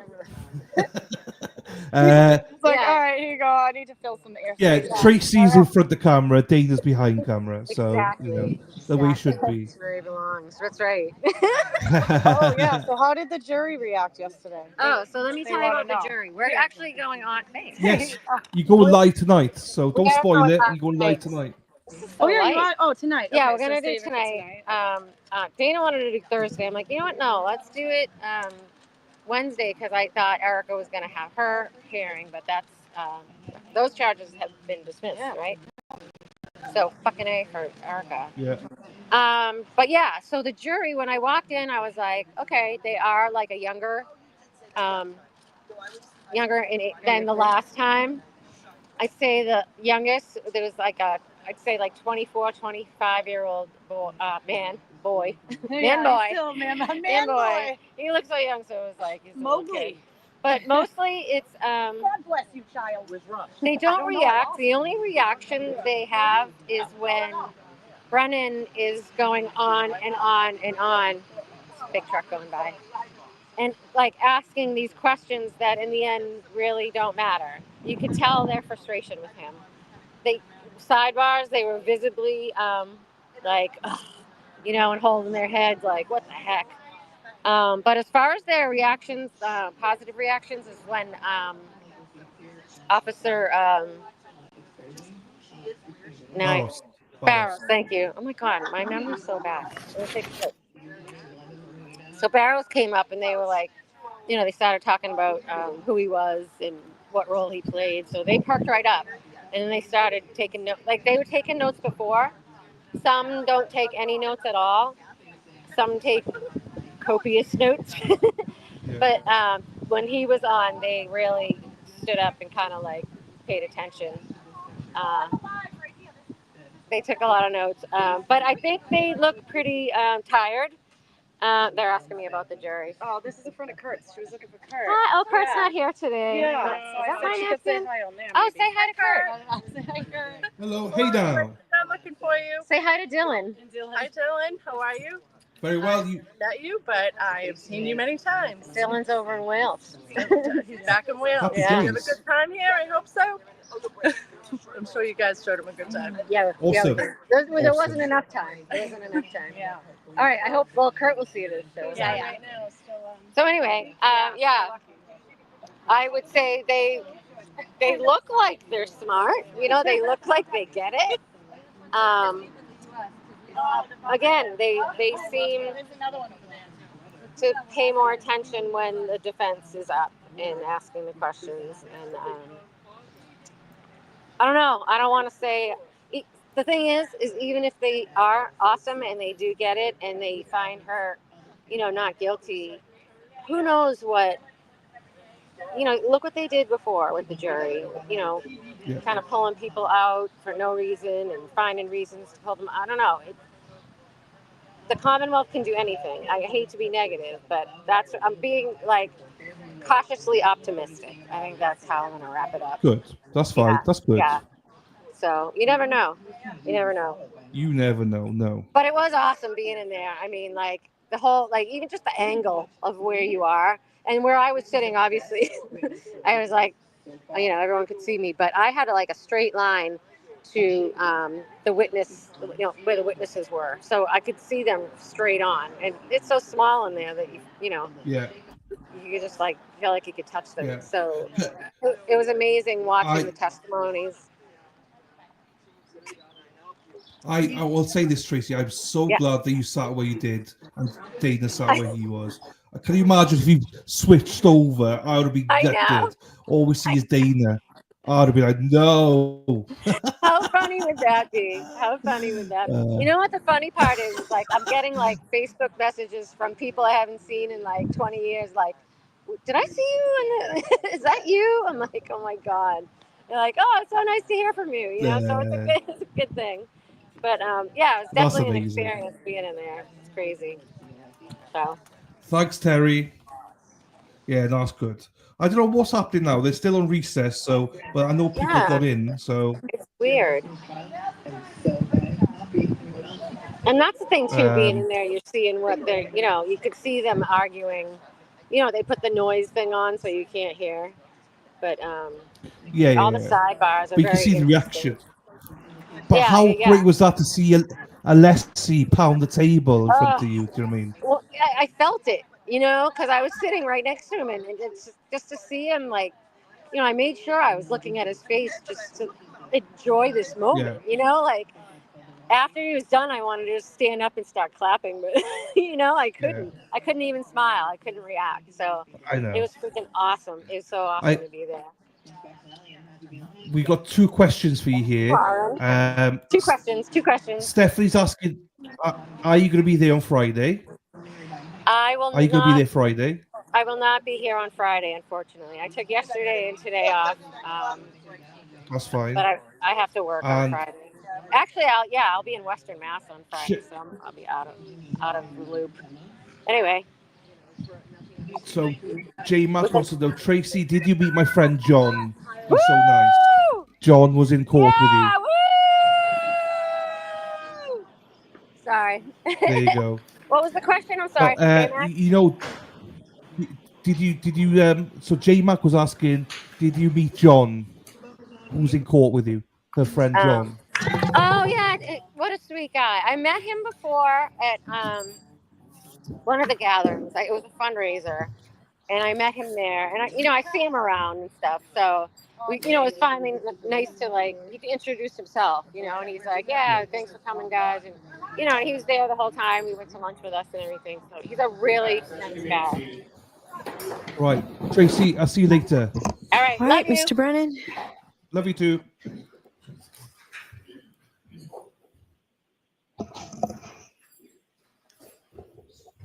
So I have just a few more questions. When I had mentioned about meeting the defense investigator on June 5th, 2023, I misspoke. It was June 5th, 2024. Does that sound more like it? Yes. June 5th, 2024, was that shortly before you testified before? Yes. You were asked on redirect examination whether any dumpsters got any attention about this case.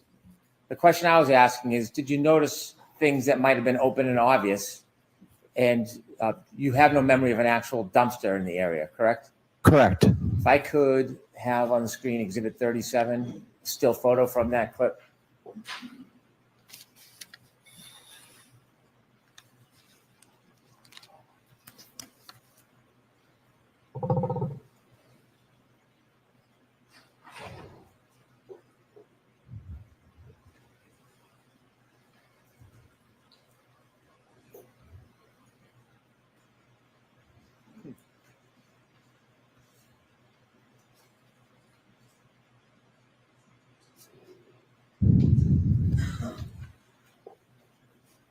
May I have a moment, Your Honor? Sure.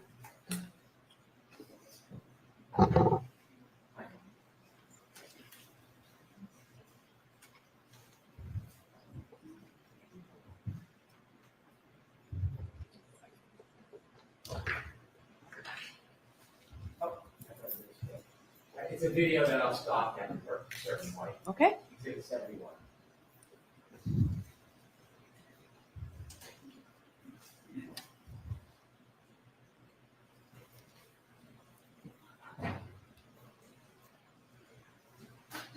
And sir, do you notice the big red dumpster to the right side across from Fairview?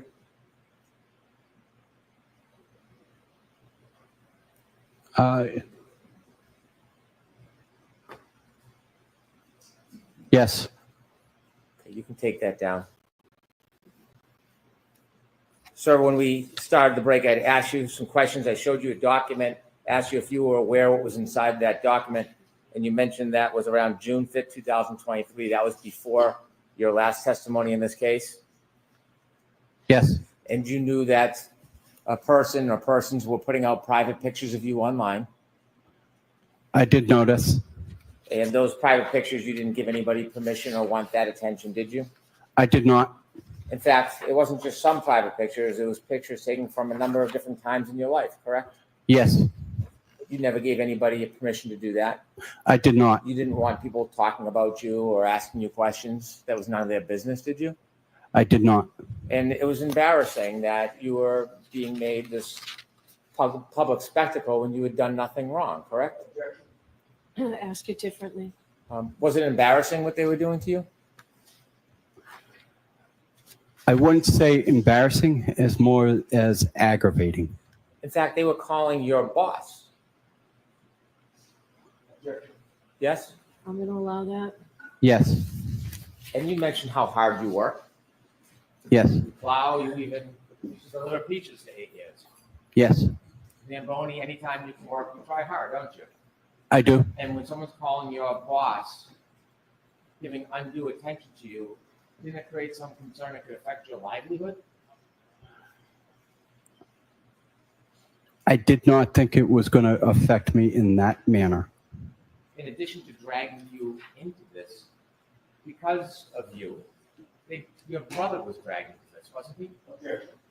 Ask it differently. When you were getting this information about what was happening, you learned that they were also dragging your brother into this because of you, correct?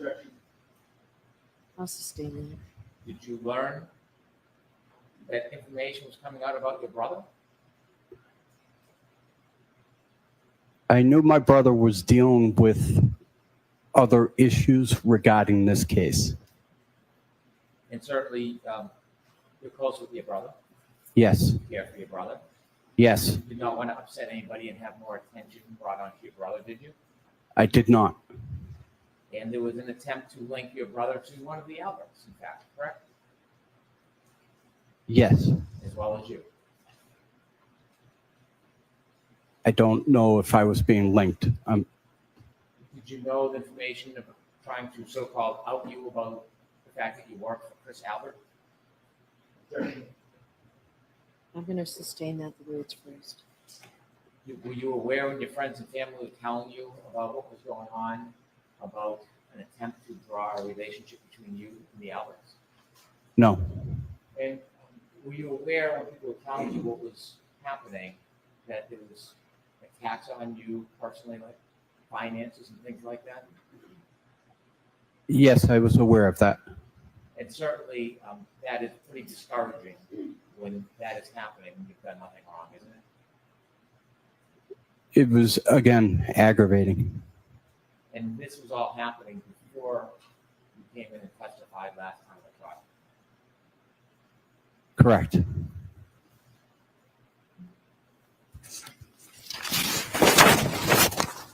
After you testified, things got better. I wouldn't say better. It's gotten a little more easily manageable. You were no longer being harassed, you were being embraced. Correct. May I approach? Yes.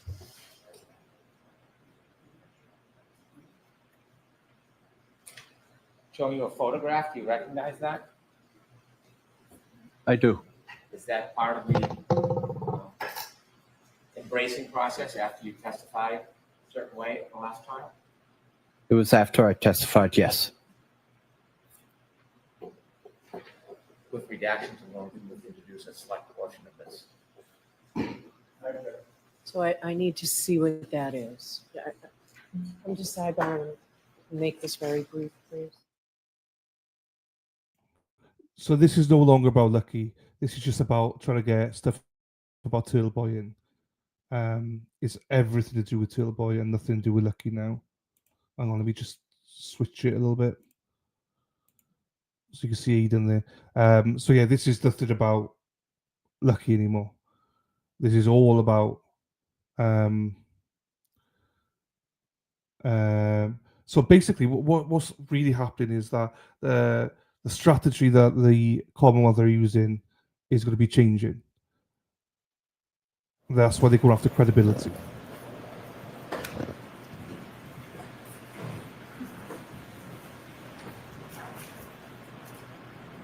So that's next in evidence, Madam Clerk. Madam Court Reporter, please.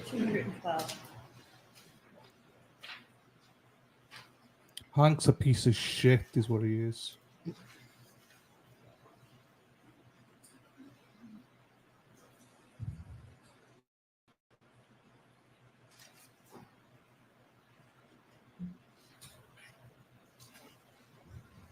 And I just showed you a photograph. Is that a fair and accurate depiction of you after your last testimony?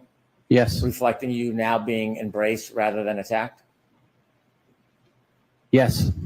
Could we show the photo, please, Ms. Gilman, with the court's permission? Yes.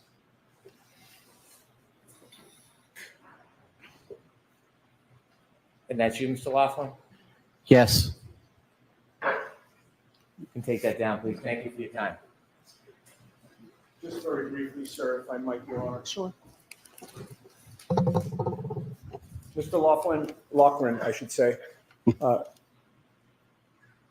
questioning about the attention that you received in 2023 when you received secondhand the information from the blogger, was that before or long after you were interviewed and gave a statement to the defense investigator in February of 2022? It was long after. Nothing further. Thank you. Okay. All right, Mr. Lockman, you are all set, sir. Okay. I mean, discredit him that Another way. witness. The defense calls Karina Kolakifis. All right, do you need to see me before as she's coming in, or will that be in a while? I can't remember. Why don't you come on up really quickly? It's trying to discredit him. Like, Lucky did a fantastic job.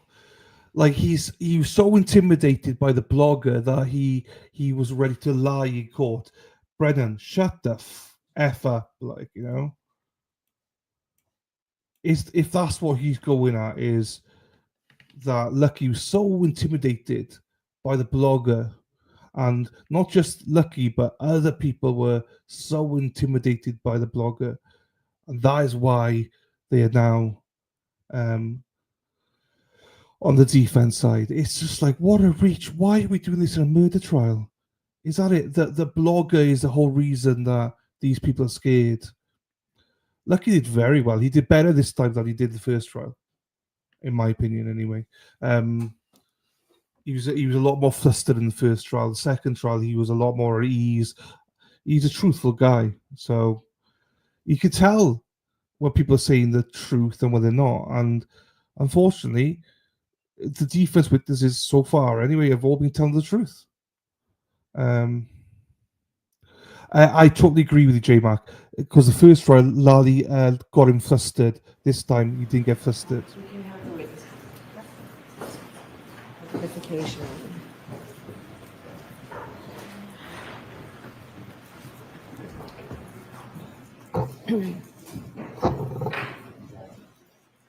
This poor woman, lady coming on the stand now, doesn't even feel safe leaving the house because of how much she's been attacked by people. You solemnly swear the evidence you give the court and jury in the case now and hearing the truth, the whole truth, and nothing but the truth, so help you. Yes. Good afternoon. Good afternoon. May I proceed, Your Honor? Yes. Good afternoon, ma'am. Good afternoon. Would you please introduce yourself to the jury and spell both your first name and your last name? Sure. My name's Karina Kolakithis. It's Karina. Last name Kolakithis. Kookithas. That's almost as bad as your name. It's long. In what town do you live, ma'am? I live in Canton. How long have you lived there? We've lived there for 22 years. Where did you grow up? So I initially grew up in Randolph, and then we moved to Braintree, and I finished my last 3 years of high school and stayed there till I was married. And where did you go to school after high school? So after high school, I went to Northeastern University. I did the pharmacy program there.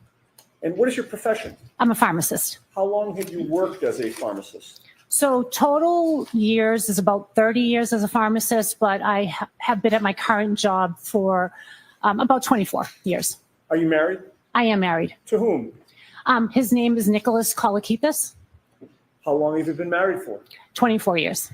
Do you have children? I have 2 children. And without giving us their names, can you tell us if you have boys or girls and what their ages are? So I have 2 girls. One is 19 and one is 17. Have you raised your children in Canton? Yes, I have. Do your children play sports, or have they played sports in Canton? I have both girls played sports in Canton. One actively is playing sports there, and one is in college. So she's not playing sports. Understood. What sports have your girls played? So they primarily played basketball, and my youngest plays lacrosse as well.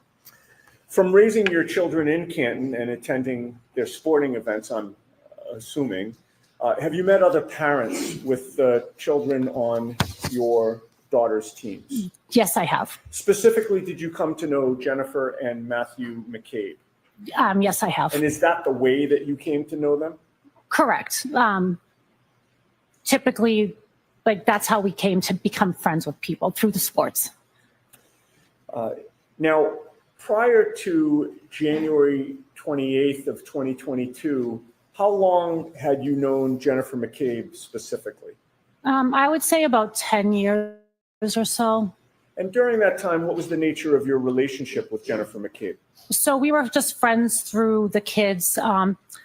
Multiple kids did different sports. They played on different sports teams, so we were friends through that. And how often, or if at all, did you socialize with her and or her husband? So typically, sometimes if the kids had play dates, it was mostly my youngest daughter, to be honest. So my youngest daughter and one of her daughters were good friends and played on similar sporting teams. So they would have play dates and stuff like that. So sometimes we'd see them after a game, or if they had a play date or something like that. And I'm sorry, it's a little loud with the fan. If the last part of your answer, if I didn't hear it, I'm thinking that jurors might not have heard that. You said it was mostly after games? After sporting, after play dates or sports and stuff like that. I see. And would there be times where, after a game you go out for pizza, that type of thing? Yeah, you'd go out for pizza, or the girls would be like, "Hey, Mom, can we have a play date? Can a couple of the girls, come over the house and okay. Do stuff like that?" prior to January 28th of 2022, did you know John O'Keefe? So I knew John O'Keefe same way. His niece and my younger daughter were good friends, are good friends. So same thing. We knew him through the sports as well. My husband coached his niece in a couple teams, and they also played soccer together. So that's how we knew John. And do you remember how long you would have known him for before January 28th of 2022? I would say about 9 years or so. And what was the nature of that relationship? Friendly. Didn't like go out with him, but we were friends. Like we saw him all the time. He would, take my younger daughter with him. We just saw him all the time. So weekly, I would say. Sure. What about Karen Reed? Did you know Karen Reed prior to January 28th of 2022? So same thing, met Karen through John. And I believe the first time I met her was at Jennifer McCabe's house sometime in 2020. 2020? Correct. So this would have been during the pandemic? Correct. And do you see Karen in the courtroom today? I do. Would you please point her out and describe what she's wearing? She is wearing a blue suit at the table with her lawyers. Okay. May the record reflect that the witness is identified Ms. Reed? Okay. Now, prior to January 28th of 2022, how often would you have seen or interacted with Karen Reed in any capacity, if you know? So Karen sometimes would come to watch games of John's niece. So I would see her there and we would just casually talk. And what was the nature of your relationship with her prior to January 28th of 2022? We were friendly. All right. Now, directing your attention to January 28th of 2022, do you recall that being a Friday? Correct. What did you do that day? So that day I worked. As a pharmacist? Correct. Do you recall what your hours were? Approximately, I would say 8 to 4:30 that day. What plans did you have after work? So after work, my plans were to go to the Canton High basketball game to watch my daughter play. And what plans came up for before the game that night? So before the game, before I left work, there was a text that went around saying that some of the parents were going to meet at the Canton Junction before the game, and if anybody wanted to stop by and grab a bite to eat. And what is the Canton Junction? So it used to be like a little pub/restaurant in Canton. Did you go to the Canton Junction? So I went home first because I had a bag I had to switch out of because we have to have plastic clear bags at work. So anyway, so I went home and then after that I stopped at the Canton Junction. Okay. And did you go alone or with someone? So I went by myself. And when you got there, did you see people that you knew? Correct. So I walked in and there was a bunch of parents there from the varsity teams, the varsity team. And excuse me, was either John O'Keefe or Karen Reed there? They were not there. What about Jennifer McCabe and or Matthew McCabe, her husband? I believe Matthew McCabe was there. I don't believe Jennifer went to the Canton Junction. Now, how long were you at the Canton Junction for? I would say less than an hour. Do you recall about what time it was that you would have been leaving there? I'm not really sure. The game started at 6:30, so before 6:30. All right. And when you left the Canton Junction, where did you go? I went to Canton High School to watch the game. And in the gymnasium, with whom did you sit to watch your daughter's basketball game? I'm not sure who I sat with, but it would have been those parents from the varsity team, whoever was there and wherever there was a spot. Was it generally a custom that the parents of all the kids on the team would kind of congregate together in the stands? Correct. Do you recall what time the basketball game ended? I believe the game ended around 8:30. Where did you go after the basketball game? So after the game ended, I went down and waited on the court for my daughter to come out of the locker room, greeted her, the players, and then I said to everybody, I'm going home. Okay. And you did go home? Correct. I went home after the game. And having now made it home, what were your plans that night? So my plans were to stay home. I was tired. I worked all day, watched the game. I was pretty much done with the day. So my plans were to stay home. At some point, did those plans wind up changing? So then I started getting text messages from my husband saying, you should come out. We're going to go to the waterfall. And I said, no, I'm not coming. And what is the waterfall? So that's a restaurant that has a bar, and it's on in Canton on Washington Street. Okay, so you've given your husband the stiff arm, so Correct. to speak, right? You're Correct. not going. Not going. So what happens?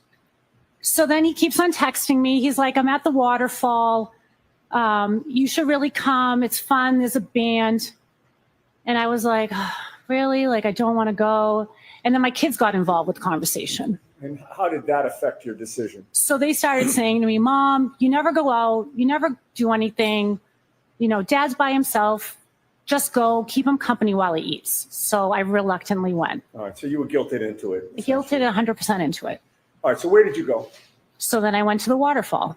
Do you recall about what time it was that you got to the Waterfall Bar and Grill? I believe I got there approximately 9:30 or so. And when you first arrived there, who was there, if anyone, that you recognized? So my husband was there, and then I recognized Jennifer and Matt McCabe. And what happened after you got there? So after I got there, I walked in and I said to my husband, I'm like, where is everybody from the basketball team? And he said, I don't know. They all sort of split up. He said, don't worry. Just hang out here. I already ordered a sandwich. So just hang out with me while I eat and then we'll go. And were you introduced to anyone? Yeah. So then Jennifer McCabe started introducing me to all her family. So I got to meet a lot of them. It was fun. It was a good time. And do you recall specifically who you met? So I think I believe I met, well, she sort of just introduced me to whoever was at the table. So I'm not sure 100%, but just like the niece, her sister, her brother-in-law, like people like that. All right. The Albert family? Correct. And when you're being introduced to a bunch of people at once, it can be tough to keep everybody's names straight at the time. Right. It's kind of overwhelming. There was a lot of Jen's family. Now, what were you drinking that night? So that night I drank water. And the whole time you were at the waterfall, did you drink anything else except for water? I only drank water that night. Now, was there a point when you were going to leave the waterfall before they closed up for the night? I'm sorry, can you repeat that? Sure. You wound up leaving at a certain time, correct?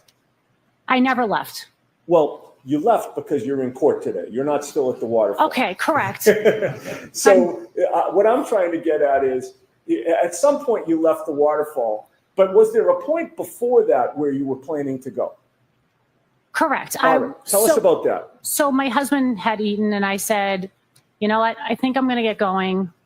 And I was about to get going and then John and Karen walked in. Okay. And when you say John and Karen, you're referring to? John O'Keefe and Karen Reed. And why did that change your plans? I was excited to see them. I liked Karen. So as soon as I saw her walk in, I was like, hey, I'm going to stay. I want to talk to her. And what did you notice about John O'Keefe's mood when he arrived that night? So John was very happy. His niece had just gotten into a private school called Bishop Fian, and that was like the first thing he was talking about. He was elated that she got in, and he was telling everybody about that. And thereafter, how much interaction did you have with John and or Karen? Karen and I probably spent the entire night talking, maybe give or take some time that we didn't, but the majority of the time Karen and I were speaking together. And if you had to estimate, how long a conversation did you have with Karen?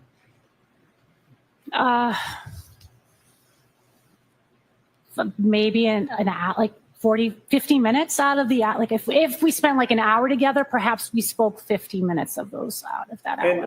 And without telling us the content of the conversation, what was the subject matter, if you remember? So Karen was also, she mentioned being excited about Kaylee getting into Bishop Vian. And when I first saw her, she first started talking about my daughter. So I saw her, she came in, she greeted me. And when we did start talking, she just started talking about my daughter and how much she really loved my daughter's relationship with John's niece. Okay. And while you were having this conversation with Karen, was it an easy conversation back and forth? Very easy.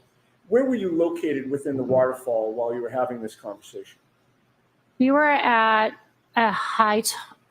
I don't remember where we were. We were talking. We were sitting down talking at a table. And how close did you get to her when you were speaking with her? In order for someone to hear you, because of the band being so loud, we were probably a couple feet from each other. And in what direction were you facing when you were speaking to her? And I'm talking in relation to Karen. I don't remember if she was next to me at this point. She could have been next to me at this point. All right. And your face would have been facing where? At her. Okay. That actually was the question. I'm sorry. This is kind of a stilted way to talk, but I have to ask the questions this way. We were face to face. There you go. All right. So in other words, Karen was also facing you when she was speaking to you? Correct. Did you notice what Karen was drinking? So she was drinking a drink it was a clear liquid out of a clear glass, and I assumed it to be alcohol of some sort, but I'm not sure. And while you were talking with her, can you describe, was the conversation coherent? Very coherent. Was she making sense? She was. Was she engaged in the conversation? She was. And did you make any observations regarding her sobriety? She seemed fine to me. And you're a pharmacist, correct? I am a pharmacist. And you were that night? I was that night. How much interaction did you see that Karen had with John O'Keefe? They had some interaction. And was there one specific interaction that stands out in your mind then and today? And I'm talking about a physical interaction. When they hugged at one point. Okay. And did John come over to Karen at one point and do something? He did. What did he do? So John went over to Karen and he gave her a kiss on the forehead. Okay. And that kiss on the forehead, why did that stand out to you? So honestly, I'd never seen something like that before, a boyfriend do to a girlfriend in public. Never saw that. So it just stood out to me. I was like, wow, that's the sweetest thing I've ever seen. Can we queue up Exhibit 22, Mr. Wolk? I'd like to go to approximately 11:36 and 41 seconds. And if we can, well, first of all, have you seen that video before me? I have. Do you recognize what Exhibit 22 depicts? It shows the waterfall. And is that consistent with what it looked like when you were there that night? Correct. And you've previously identified that as being a fair and accurate video of that night? I do. If we could zoom in, well, first of all, again, let me try and lay a foundation. Where would you be, if you recall, at the waterfall within that video? To the right, to the left? I'm in the right, in the black top, sitting on a chair. Okay, could we zoom in on that area, Mr. Wolf?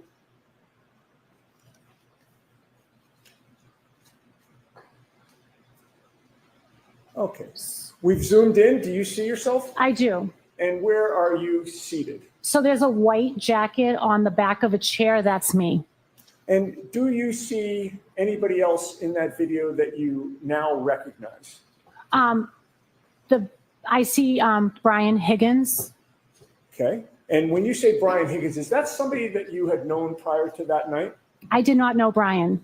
He was one of the people you were introduced to? Correct. And you since have learned, put the face to the body, or I'm sorry, I should say the name to the body or the name to the face? Correct. All right.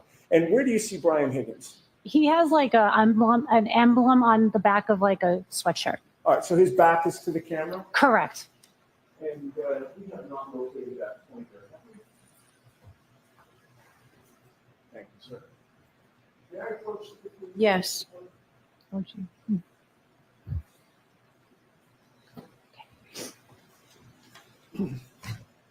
Now, if you can, ma'am, would you please use that pointer to show where you are first? That's me. Okay. And Brian Higgins? That's him. All right.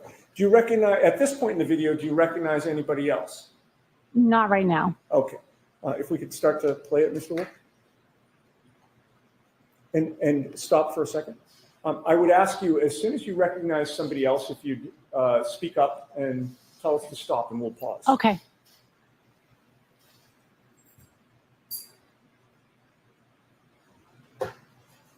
So right there is Karen's head. Okay. Is that the back of Karen's head, or? Correct. So that's the back of her head. All right. And then you're by the way, just so the record's clear, over Mr. Higgins' shoulder, there appears to be a face looking forward on the right shoulder. You see that, right? correct. You're not referring to that. You're referring to the long hair that's in back of that face. Yeah. Could I point to it Sure. again? Okay. So I'm referring to that head right there. Understood. Okay. And And then- I think you had said something else. And then that right there is John O'Keefe with the hat. Okay. There's a ball cap. Correct. And on the video, as we're looking at it, it's to the right, up the top. It's to the right of the PM chyron there. Right up the to the top right of the of- screen. Correct. Sorry. If we could continue to play. Stop. What do you see? So I see John giving Karen a kiss on the forehead. Is that what you saw that night? I did. I was looking right at them when it happened. You were facing them. I was facing them. And what about Mr. Higgins? Where was he facing? It appears that he's facing them as well. That happened right in front of him. That's what it looks like. If we could play further.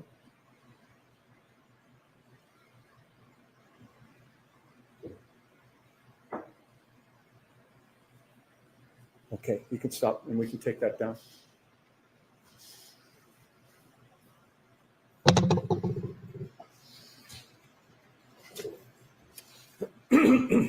Now, that night, did you have any information about the nature of Karen Reed's previous interactions with Brian Higgins? None whatsoever.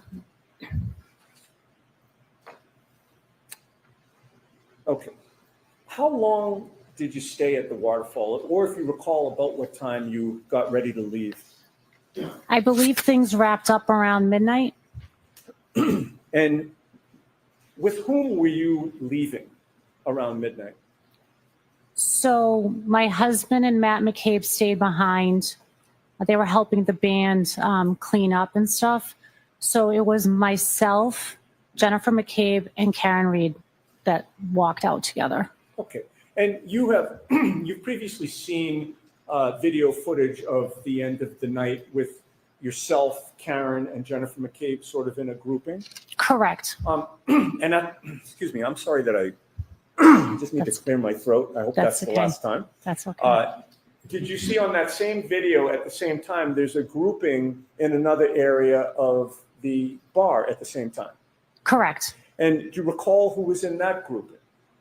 I believe it was Chris Albert, Brian Albert, and Brian Higgins. Okay. Could we now publish again Exhibit 22? And I'd like from the approximate start time of 11:57 and 42 seconds.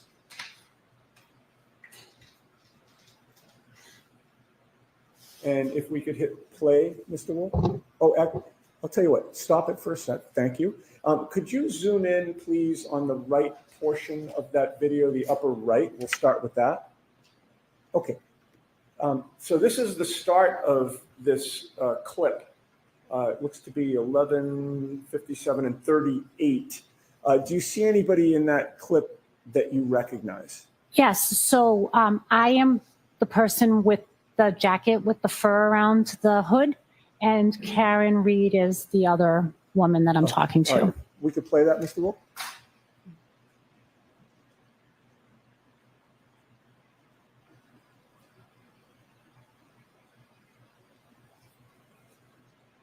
And right now, do you recognize anybody else in the background of that?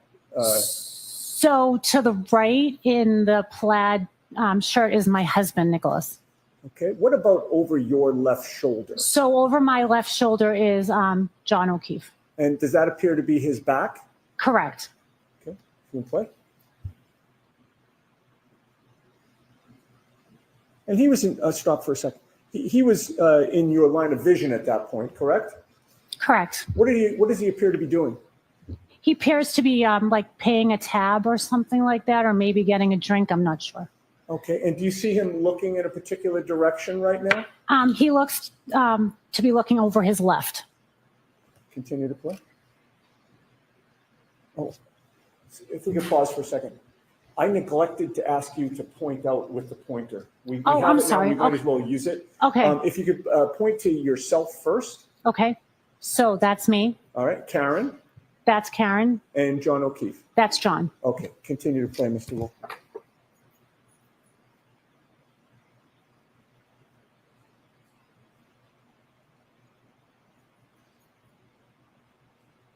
Stop. Back up just a sec.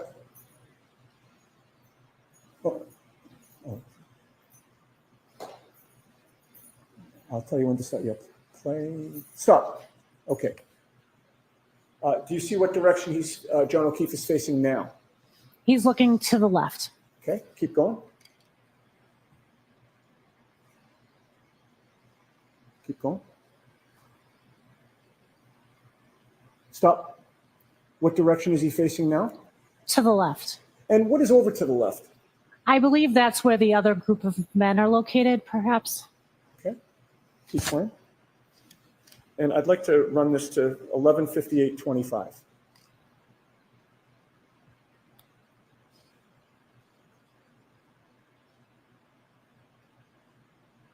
Stop. At this point, his whole body is turned to the left, correct? Correct. And he appears to be facing where the other group of men were?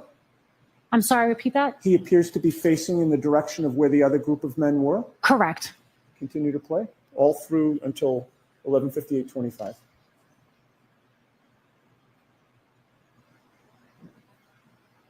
Okay, that's perfect. Now, keeping the video up, I'd like to now scroll over to the left side of the screen, and we're going to start that at 11:57:42, the same approximate time we started the previous discussion.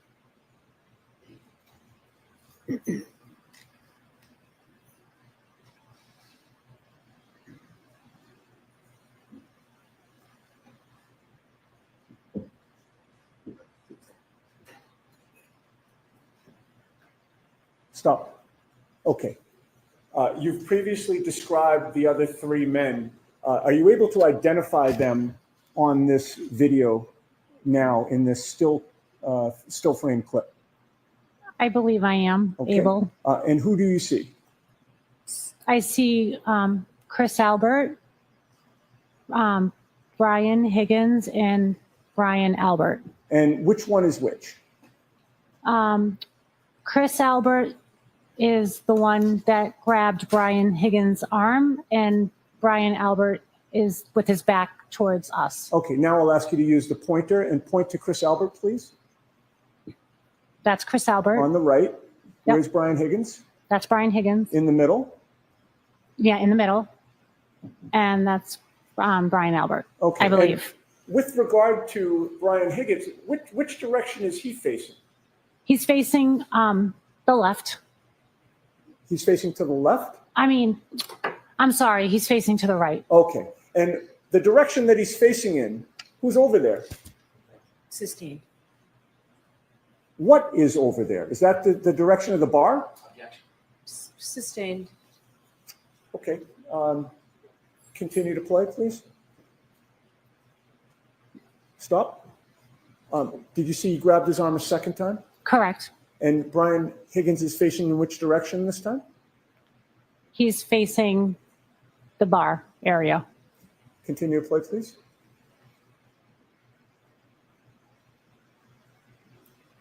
Okay. You noticed some motion that Brian Higgins made? He waved his arm. Back it up for a second, Mr. Wolf, please.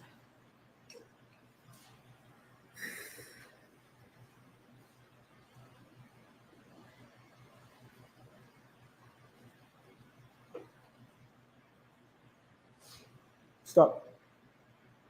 Did you see a motion? He put his left arm up. Okay. Appeared to be summoning somebody? Sustained. Continue to play. I'm sorry, Your Honor. Continue to play.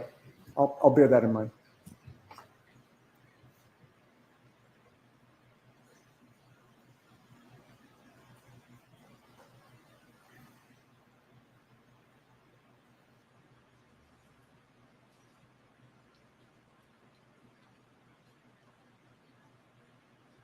Okay, we can stop there. Ms. Kolakithis, did you see how many times Brian Higgins motioned with his arm? Sustained. Come versus please, Mr. Understood, understood. Now, prior to this night, had you known or been aware of Chris Albert? Just knew him from seeing him at D&E Pizza. Okay, and you say you've seen him at D&E Pizza in what capacity? I think he's the owner there at D&E Pizza, and we've gotten pizza there before. And you've been in that establishment before? Correct. And with regard to Brian Albert, have you had any interaction with him, either that night or before? So that night, I was introduced to him, and I think I even spoke to him a little bit there, and then maybe saw him like a basketball game. I don't remember him really prior to that night. Okay. Now, I'd like to play the portion of the video where you are then leaving and ask you some questions about that. Yes, I think we can zoom out and perhaps hit play, Mr. Wolk, at this point.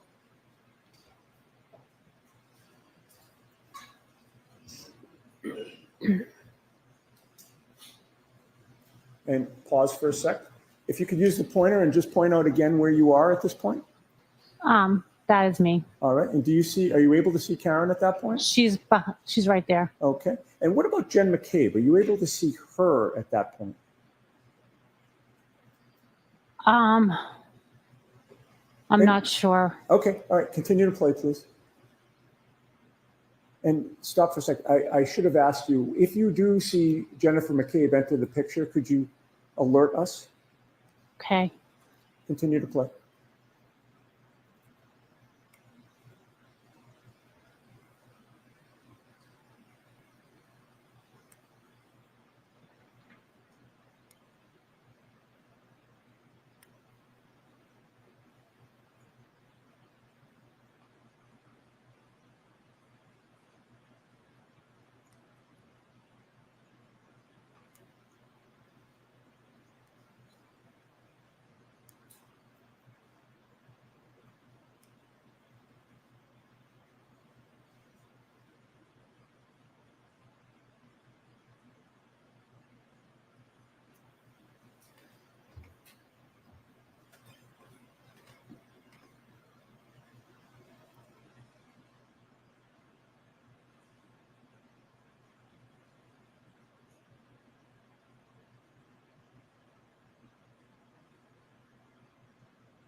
When you can turn the lights back on. When you were leaving the establishment, whom did you leave with? So again, it was myself, Jennifer McCabe, and Karen. Did anything unusual occur when you were leaving? So as we were leaving, Jen went over to Karen, kind of put her arm around her, and she started saying, "You're coming with me, you're coming with me." And Karen's like, "Huh? Like, what? Like, where are we going?" And I'm going to sustain the objection. The first part of that answer, the putting her arm around her, "You're coming with me," why did that stand out in your memory? Just because I was there too, and it just was strange. It was just like, "You're coming with me." Like, it was just something that stood out to me. You weren't included. I mean, no, it's fine. I mean, it was just stood out, you know? Yeah. Did Karen go with Jen McCabe? No, she did not. What did you see her do? So then, out of the clear blue, thinking that Karen was going to go with Jen, I see Karen with John.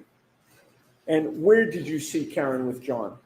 I saw them just I was parked across Washington Street, across from the restaurant, and I just saw Karen and John like walking down towards what used to be Amber Road, a place. It used to be Amber Road? It used to be Amber Road, yeah. Is that a Amber Road cafe? Correct. It was like a it was like a little cafe shop. And did you figure out why they were walking in that direction? That's where I think Karen had parked her car. Did you have any concerns about Karen being able to drive that night? I had talked to her all night, and I did not notice anything strange about her. Like, I didn't think anything of it. And once you parted ways, where did you go? I went in my car. And what was your last image of seeing Karen and John that night? It was just them walking towards the car. If I may have a moment, Your Honor. Okay.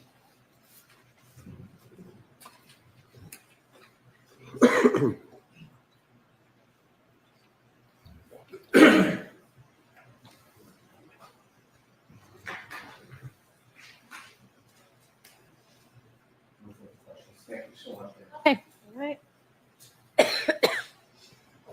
Mr. Brennan?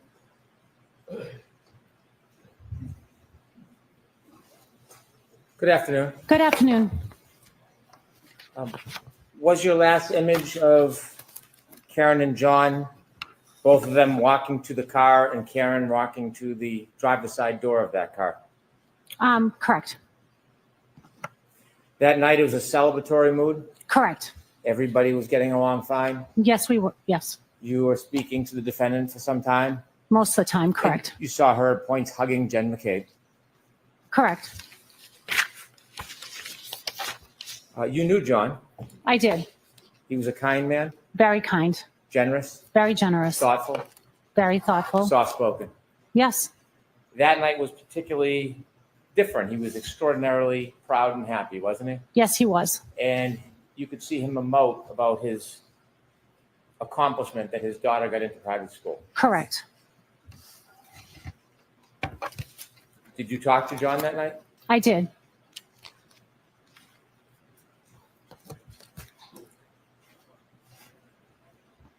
No further questions. Thank you. All right, Ms. Kolakithis, you are all set. Okay, thank you. So why don't I see counsel regarding scheduling? So there you go. That was very, I mean,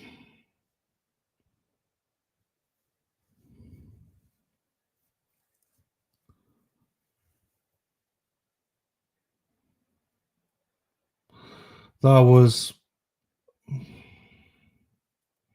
a bit of a, I don't really. Actually, Mr. Yannetti, just one question.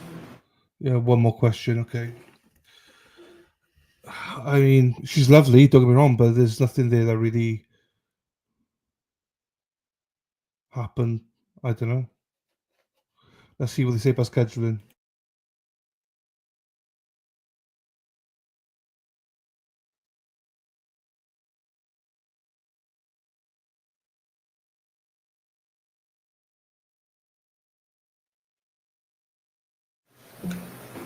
So I'm going to talk to the lawyers about scheduling. I'm actually going to send you back to the room and bring you back. We will definitely be out of it by 1 o'clock, so a short, and if they could just, Paul, they could just go back maybe 10 minutes and we'll bring you right back. All rise for the court, please.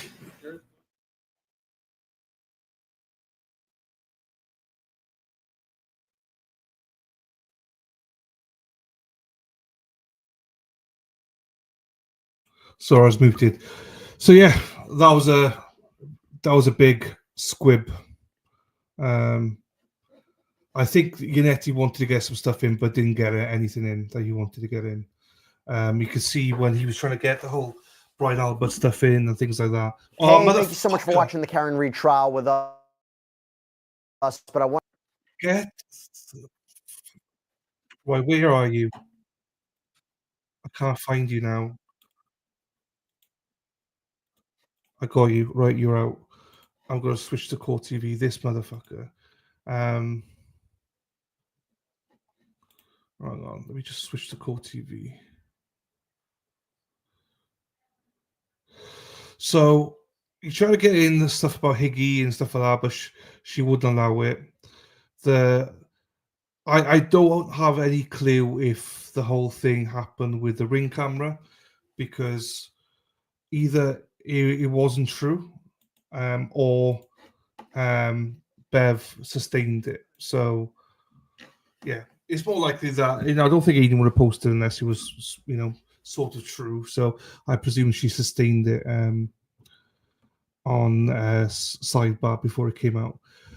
So in effect, I don't think her testimony changes the game. I don't think anyone's going to change their mind whichever way they're leaning towards on both of them. I am not behind Brian. I'm not.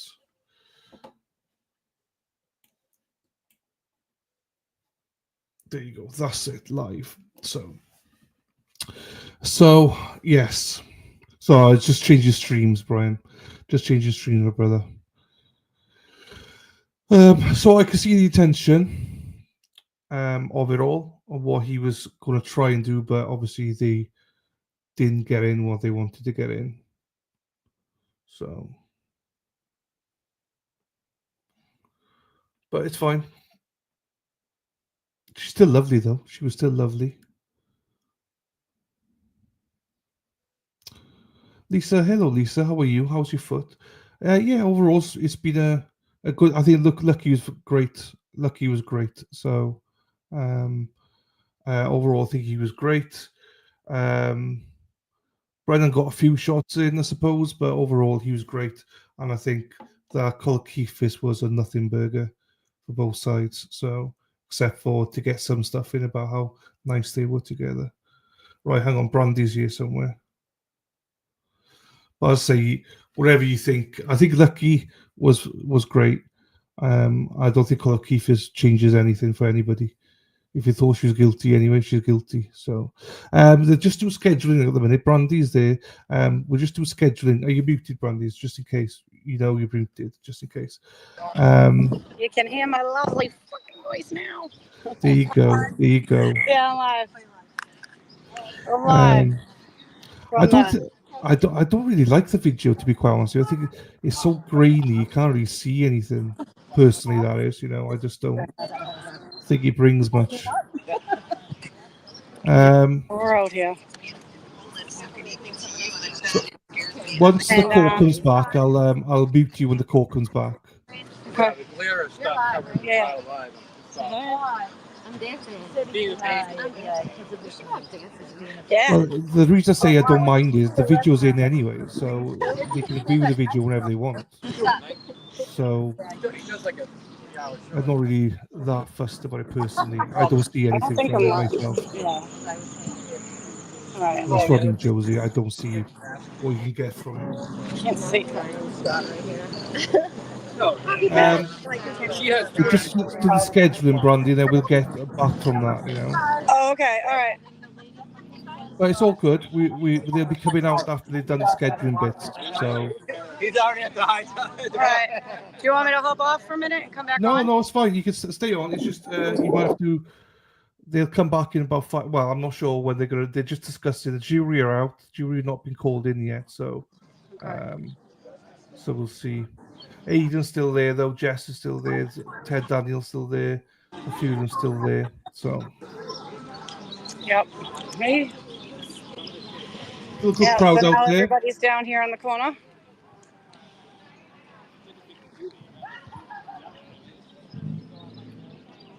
Oh, the bike cops are still out. Yep. Getting their exit. Yeah, they're probably going to protect the jury. But here's the crew. Brandy's gone. She left. Brandy's gone. Brandy's gone. Is that Ross?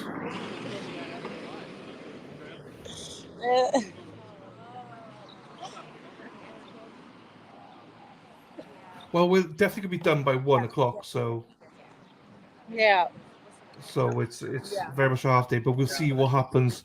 Either it could be court tomorrow. Is there gonna be Who's court next after week? Karina? Do you know?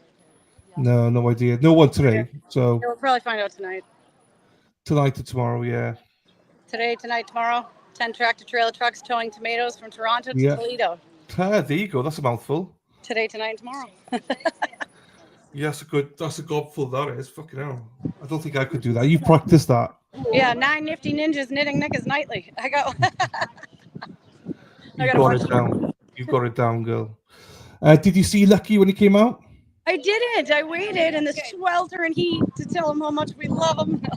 But no, we missed him. He was out of here quick, I heard. He just Yeah, right out. he was great though. He was great. Yeah, I wanted to just say, thank you. But hopefully now he can just forget about it. He did his part. He told the truth. He's a hero, and he can just get back to his normal life and not worry about it. Hopefully, you know what I mean? Poor guy. Yeah, I agree. No, to that he was great testimony for the defense. That's a big win for them. Here. Hey. Take it easy there. King of the sidewalks here. How are you? Let me turn this around. Hold on. Hold on, let me make you. Here they come. Oh, do you want me to go this way? Yeah. That's better, right? Yeah. Okay. Got little babies. Look at all these people. Huh? Coming right now. I don't know. Oh, yeah. Thank you. Good job, Karina. Thank you. Good job. Thank you. Woo! Truth tellers. Aw.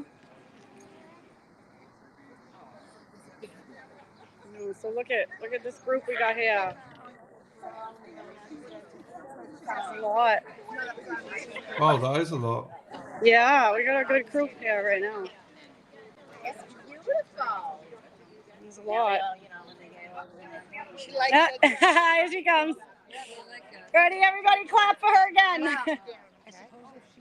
Woo! We can hold hands. Woo! Yay! Woo! Woo! Thank you. Thank you so much. So thank you. Thank you, guys. Thank you for telling the truth. Thank you so much. You're a hero.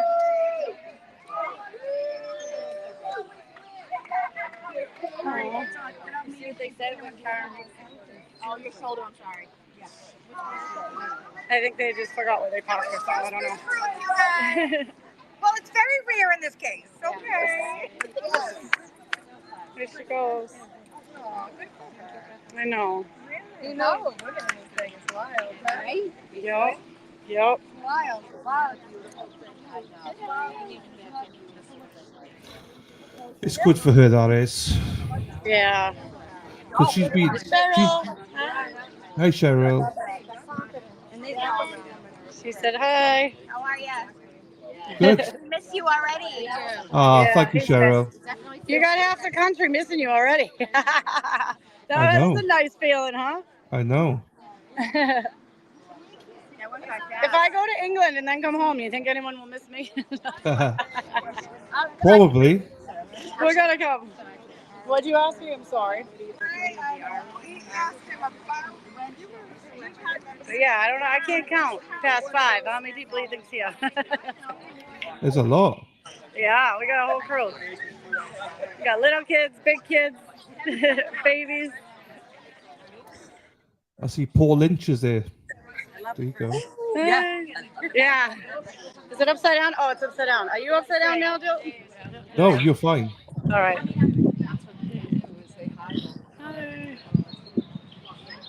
Just trying to walk down and get everyone.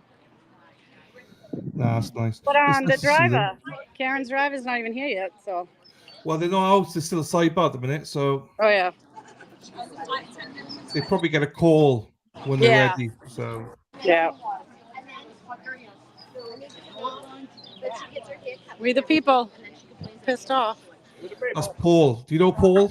Yeah, I know Paul. Yeah. We'll make America great again. There Yeah. you go. Rich shifter. Did he? He's a good dude. Yes.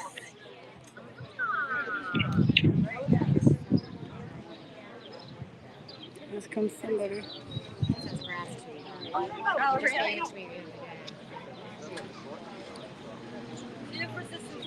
Yeah. Well, I'm live. Sidebar? Yeah, they're at sidebar. Russ, give me your phone. You hold that. Well, I need this too. Yeah, you hold that, will you? Because I gotta record for myself with this phone, unless you'll record, but you won't record. I got a double fist here with the phones. Oh, don't say stuff like that. Shut up. I didn't hear that joke, but I'm sure. Yeah. And it's funny. Yeah. I'm scared to KFR. Thank God for Ross. Yeah, yeah, thank God for Ross. Yeah. Okay. Sorry, I'm trying to not get in the way. But I want to record for my own videos, and I don't want to. So I'm live, and I can't do it. So I take his phone too. Okay. No problem. Thank you. I want to get my car. Yeah. Thank you. Yeah. It just says in the back of my car. See you guys tomorrow. Oh, yeah. No, nothing. Still waiting. I don't know. Say hi. Hi. We got Ruth. Yes. Michael's down there. I was looking up there earlier. Yeah, say hi to the people. And I know. Just got the people are asking for you. Hello, I'm here. As always. As always. Oh, maybe I should look at the comments. Dylan, are you watching the comments? Because I have. No, I was on Twitter. So there's probably a complaint now because they can hear the cheering from inside the courthouse for Col Keithus. So I'm sure that will come up with I know I'm on limited power. So Here comes yeah. right, they're coming back. So they're coming back. Hang on. Coming back? All right. Just stay there. It's fine. I'll mute you. I'll mute you. So they can hear the cheering from inside the courtroom, which no doubt Hank will say something tomorrow or Monday.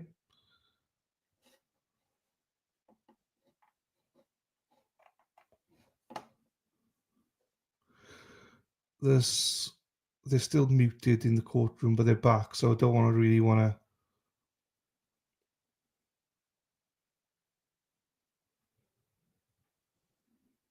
Oh, they're waiting for the jury there. Sorry. So they're waiting for the jury to come back in. That's what it is. So we'll see what happens here. Oh, so we'll be interested to see if she says anything again about the cheering could be heard in the courthouse. So, I mean, court was not, well, technically was in session, but I mean, jury weren't there, so they'd never heard anything. So,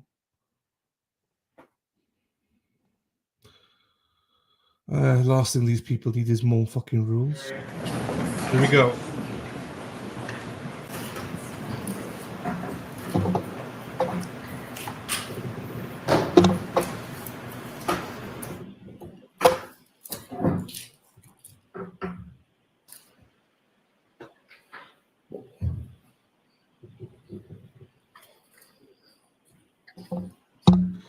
We don't know if it's caught. This is going to be. Yeah, we're live. We're live. I got caught on. It's fine. We don't know if it's any court tomorrow or anything. We don't know yet. We're going to go through it now. We're scheduling. We'll see it.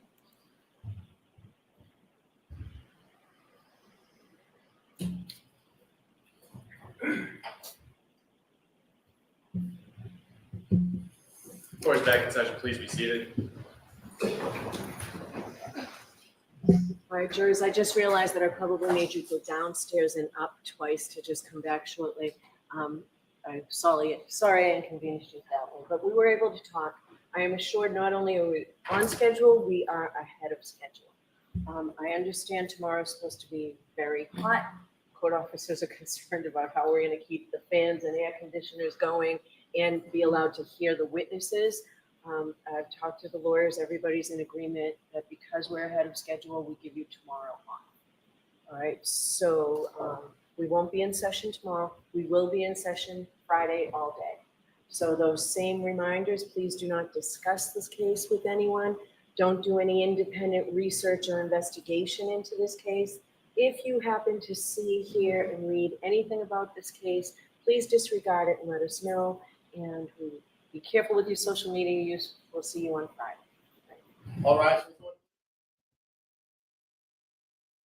Okay, so we'll see you. So no court tomorrow. Day off for everyone tomorrow. So then Friday. This came up early on in the.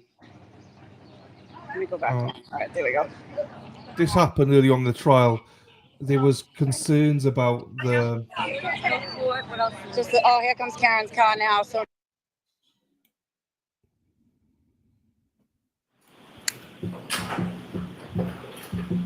Here is exit the court. Please be seated. All right. Is there anything anybody needs to raise with me at this point? No, Your Honor. Okay.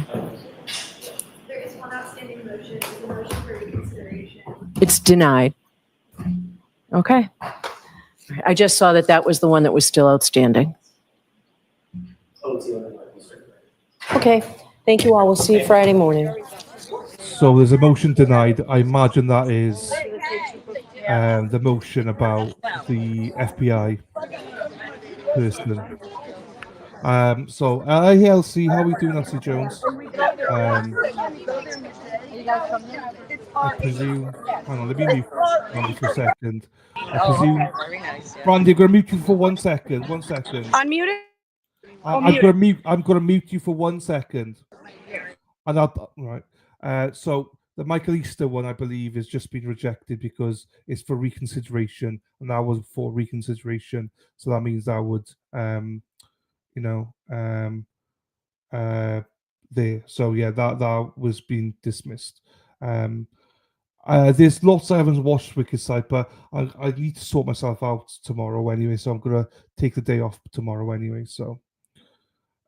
So that was the Michael Easter was the FBI agent that was going to say about how bad the investigation was, but I believe that's the only one that's to reconsider because she denied that twice now. So I can't think of any other ones that were to reconsider except for that one. I could be wrong though. So, but I think that's the one. Just did not flat out deny it, bitch. Right, here we go. I'll put a larger screen for Brandy now so you can all see it. So no court tomorrow. I'm going to take it easy tomorrow to try and... I still haven't unpacked properly yet, so I'm going to do that.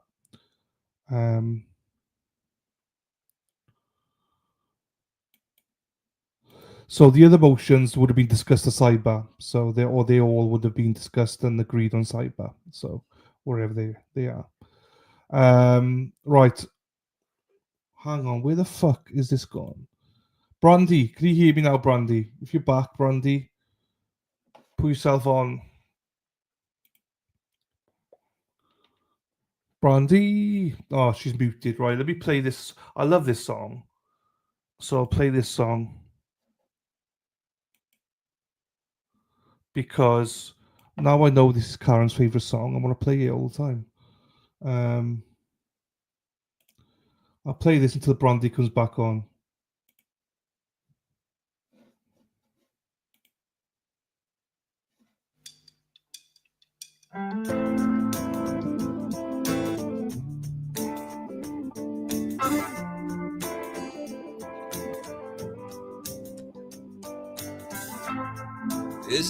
getting better? Or do you feel the same? Will it make it easier on you now? You got someone to blame. You said one love, one life. When it's one need in the night, one love, we get to share it. Leaves you, baby, if you don't care.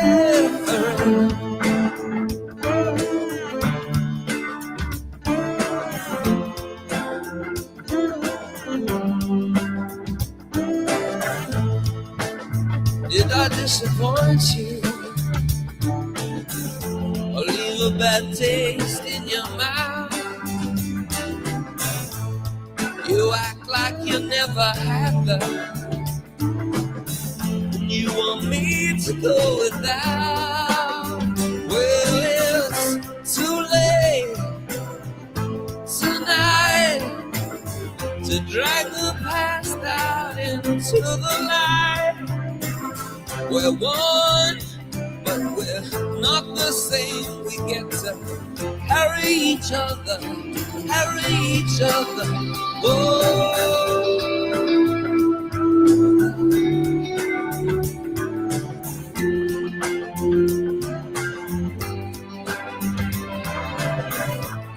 Have you come here for forgiveness?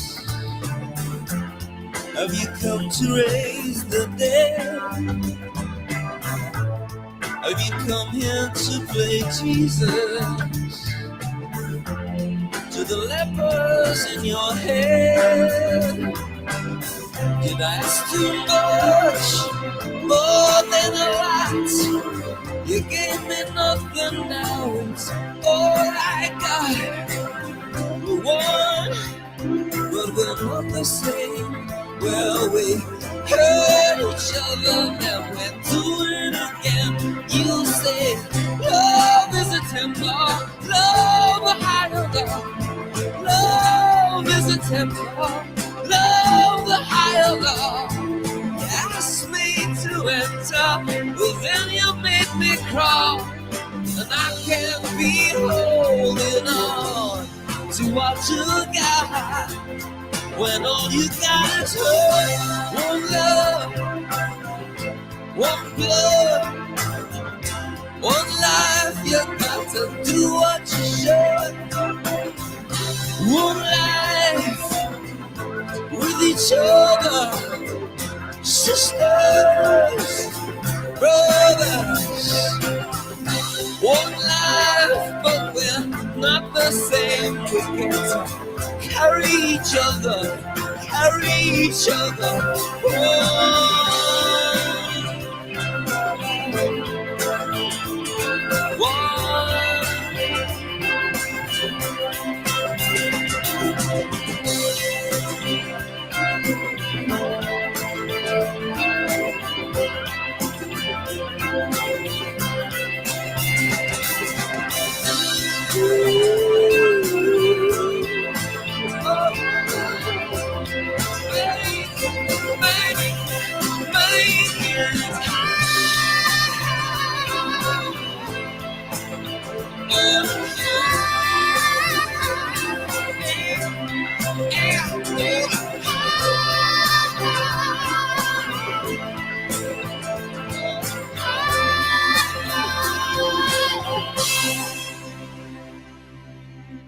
Right, Brandy, unmute yourself if you can hear me. Unmute yourself. You're muted, my darling. Brandy. Thank you, Robin G, as well, for the gifted memberships. Right, Brandy. She can't hear me, but Brandy, you're muted. Brandy, you're muted. I tried, everyone. I tried. I can't unmute her, so.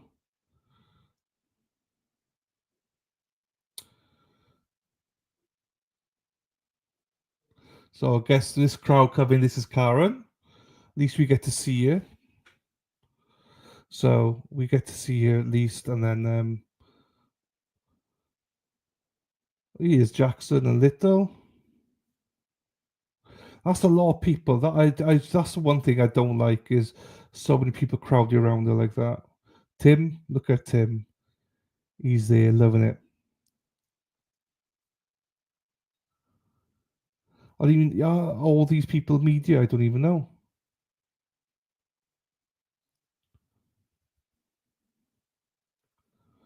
That guy's just holding a camera. Some people giving gifts out.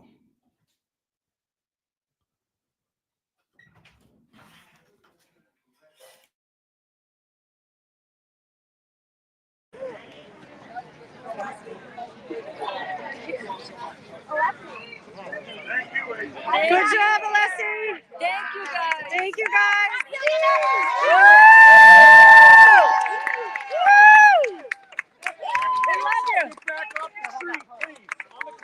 It's the wreath. There you go, Brandy. Well done. I'm in your chat for 2 years. 2 years. I've been calling for like. All right, whatever. You ready? We love you. Group photo. Okay. Oh, that's why Brandy wasn't even in the fucking. All right. Enjoy your afternoon. I'm acting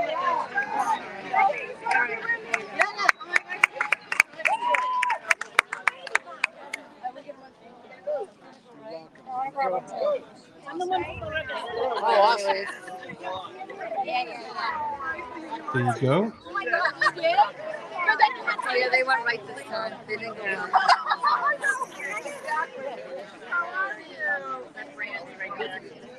Hi, how are you? We're live right now on Resistance. Sorry. Hi, good to see you. You brought a doggy? Yeah, this is Pepper. Hi, Pepper. Hi. My husband was like, you're on Instagram. Yeah, see you all Friday, everyone. We'll end the stream now in a second. Have a great day, rest of your day. Have a great day off tomorrow. And then we'll be back on Friday morning. Yeah, live.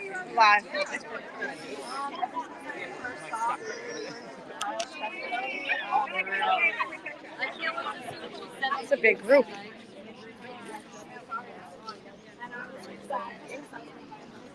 So many people. Hmm? No. No court tomorrow. Oh, so sorry. They trampled her that way. I know. Good job tonight.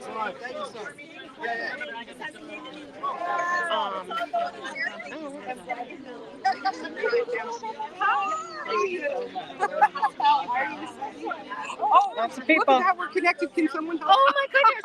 Oh jeez. Take one out. Oh my God. Hers is back. Wait, get closer. Take it. Yeah, you can't take it out. Sorry. Oh my God, they're caught together.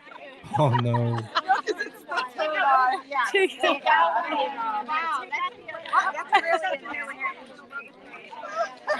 Yeah.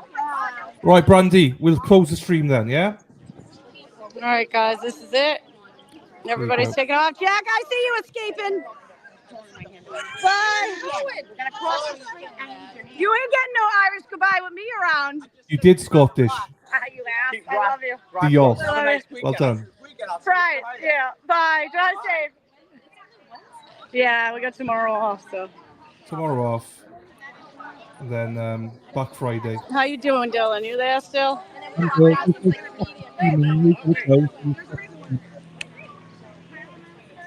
It's all good.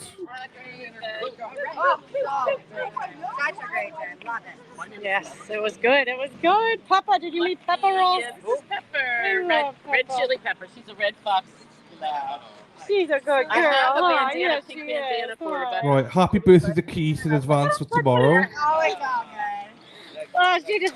nope. As long as she's here. That's all right. Thank you. Thank you, Keith. Bye. I drop them 10 times a day. It's fine. Right, everyone, we'll end the stream there. Brandy, thank you. Brandy. and we'll see you all on Friday. Are you stuck again? Oh, I thought you were stuck again. Oh no. That was crazy. Whoa. Oh, the baby. Hi, the baby. Thank you, Elsie, for the store bought as well. For buying a t-shirt. Oh, sorry, hoodie. What's up? Thank What's you, up? What's darling. up? Right, we're gonna Yeah, end we the good? stream. Yeah, Hi, we're gonna can you end hear it. me? Yes. Can you hear me? No, I never did. I'll call them, but Dylan won't let me. Right, I'm gonna end the stream. I'm gonna end the stream Okay. because All you're right, bye, going guys. and everything's done. So we're gonna end the stream. All right. Yeah, I gotta call my daughter's school too. I was trying There to you get out of go. it. All Tough. right. Stay safe, All right. everybody. We'll see you Friday. You love to Ross. Ta buddy. Take care, everyone. Yeah. Ta buddy. Right, everyone. That's it. End of the stream. We shall see All right. you Bye. next on Friday, everyone. So we'll end it there. End the stream. Stop screen. And yeah, happy birthday to Keith as well. And yeah, we'll see you all on Friday. Peace out. Thank you, Lucky. Take care.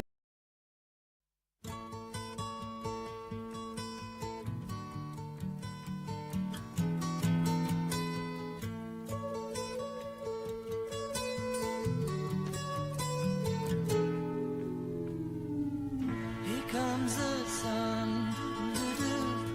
Here comes the sun.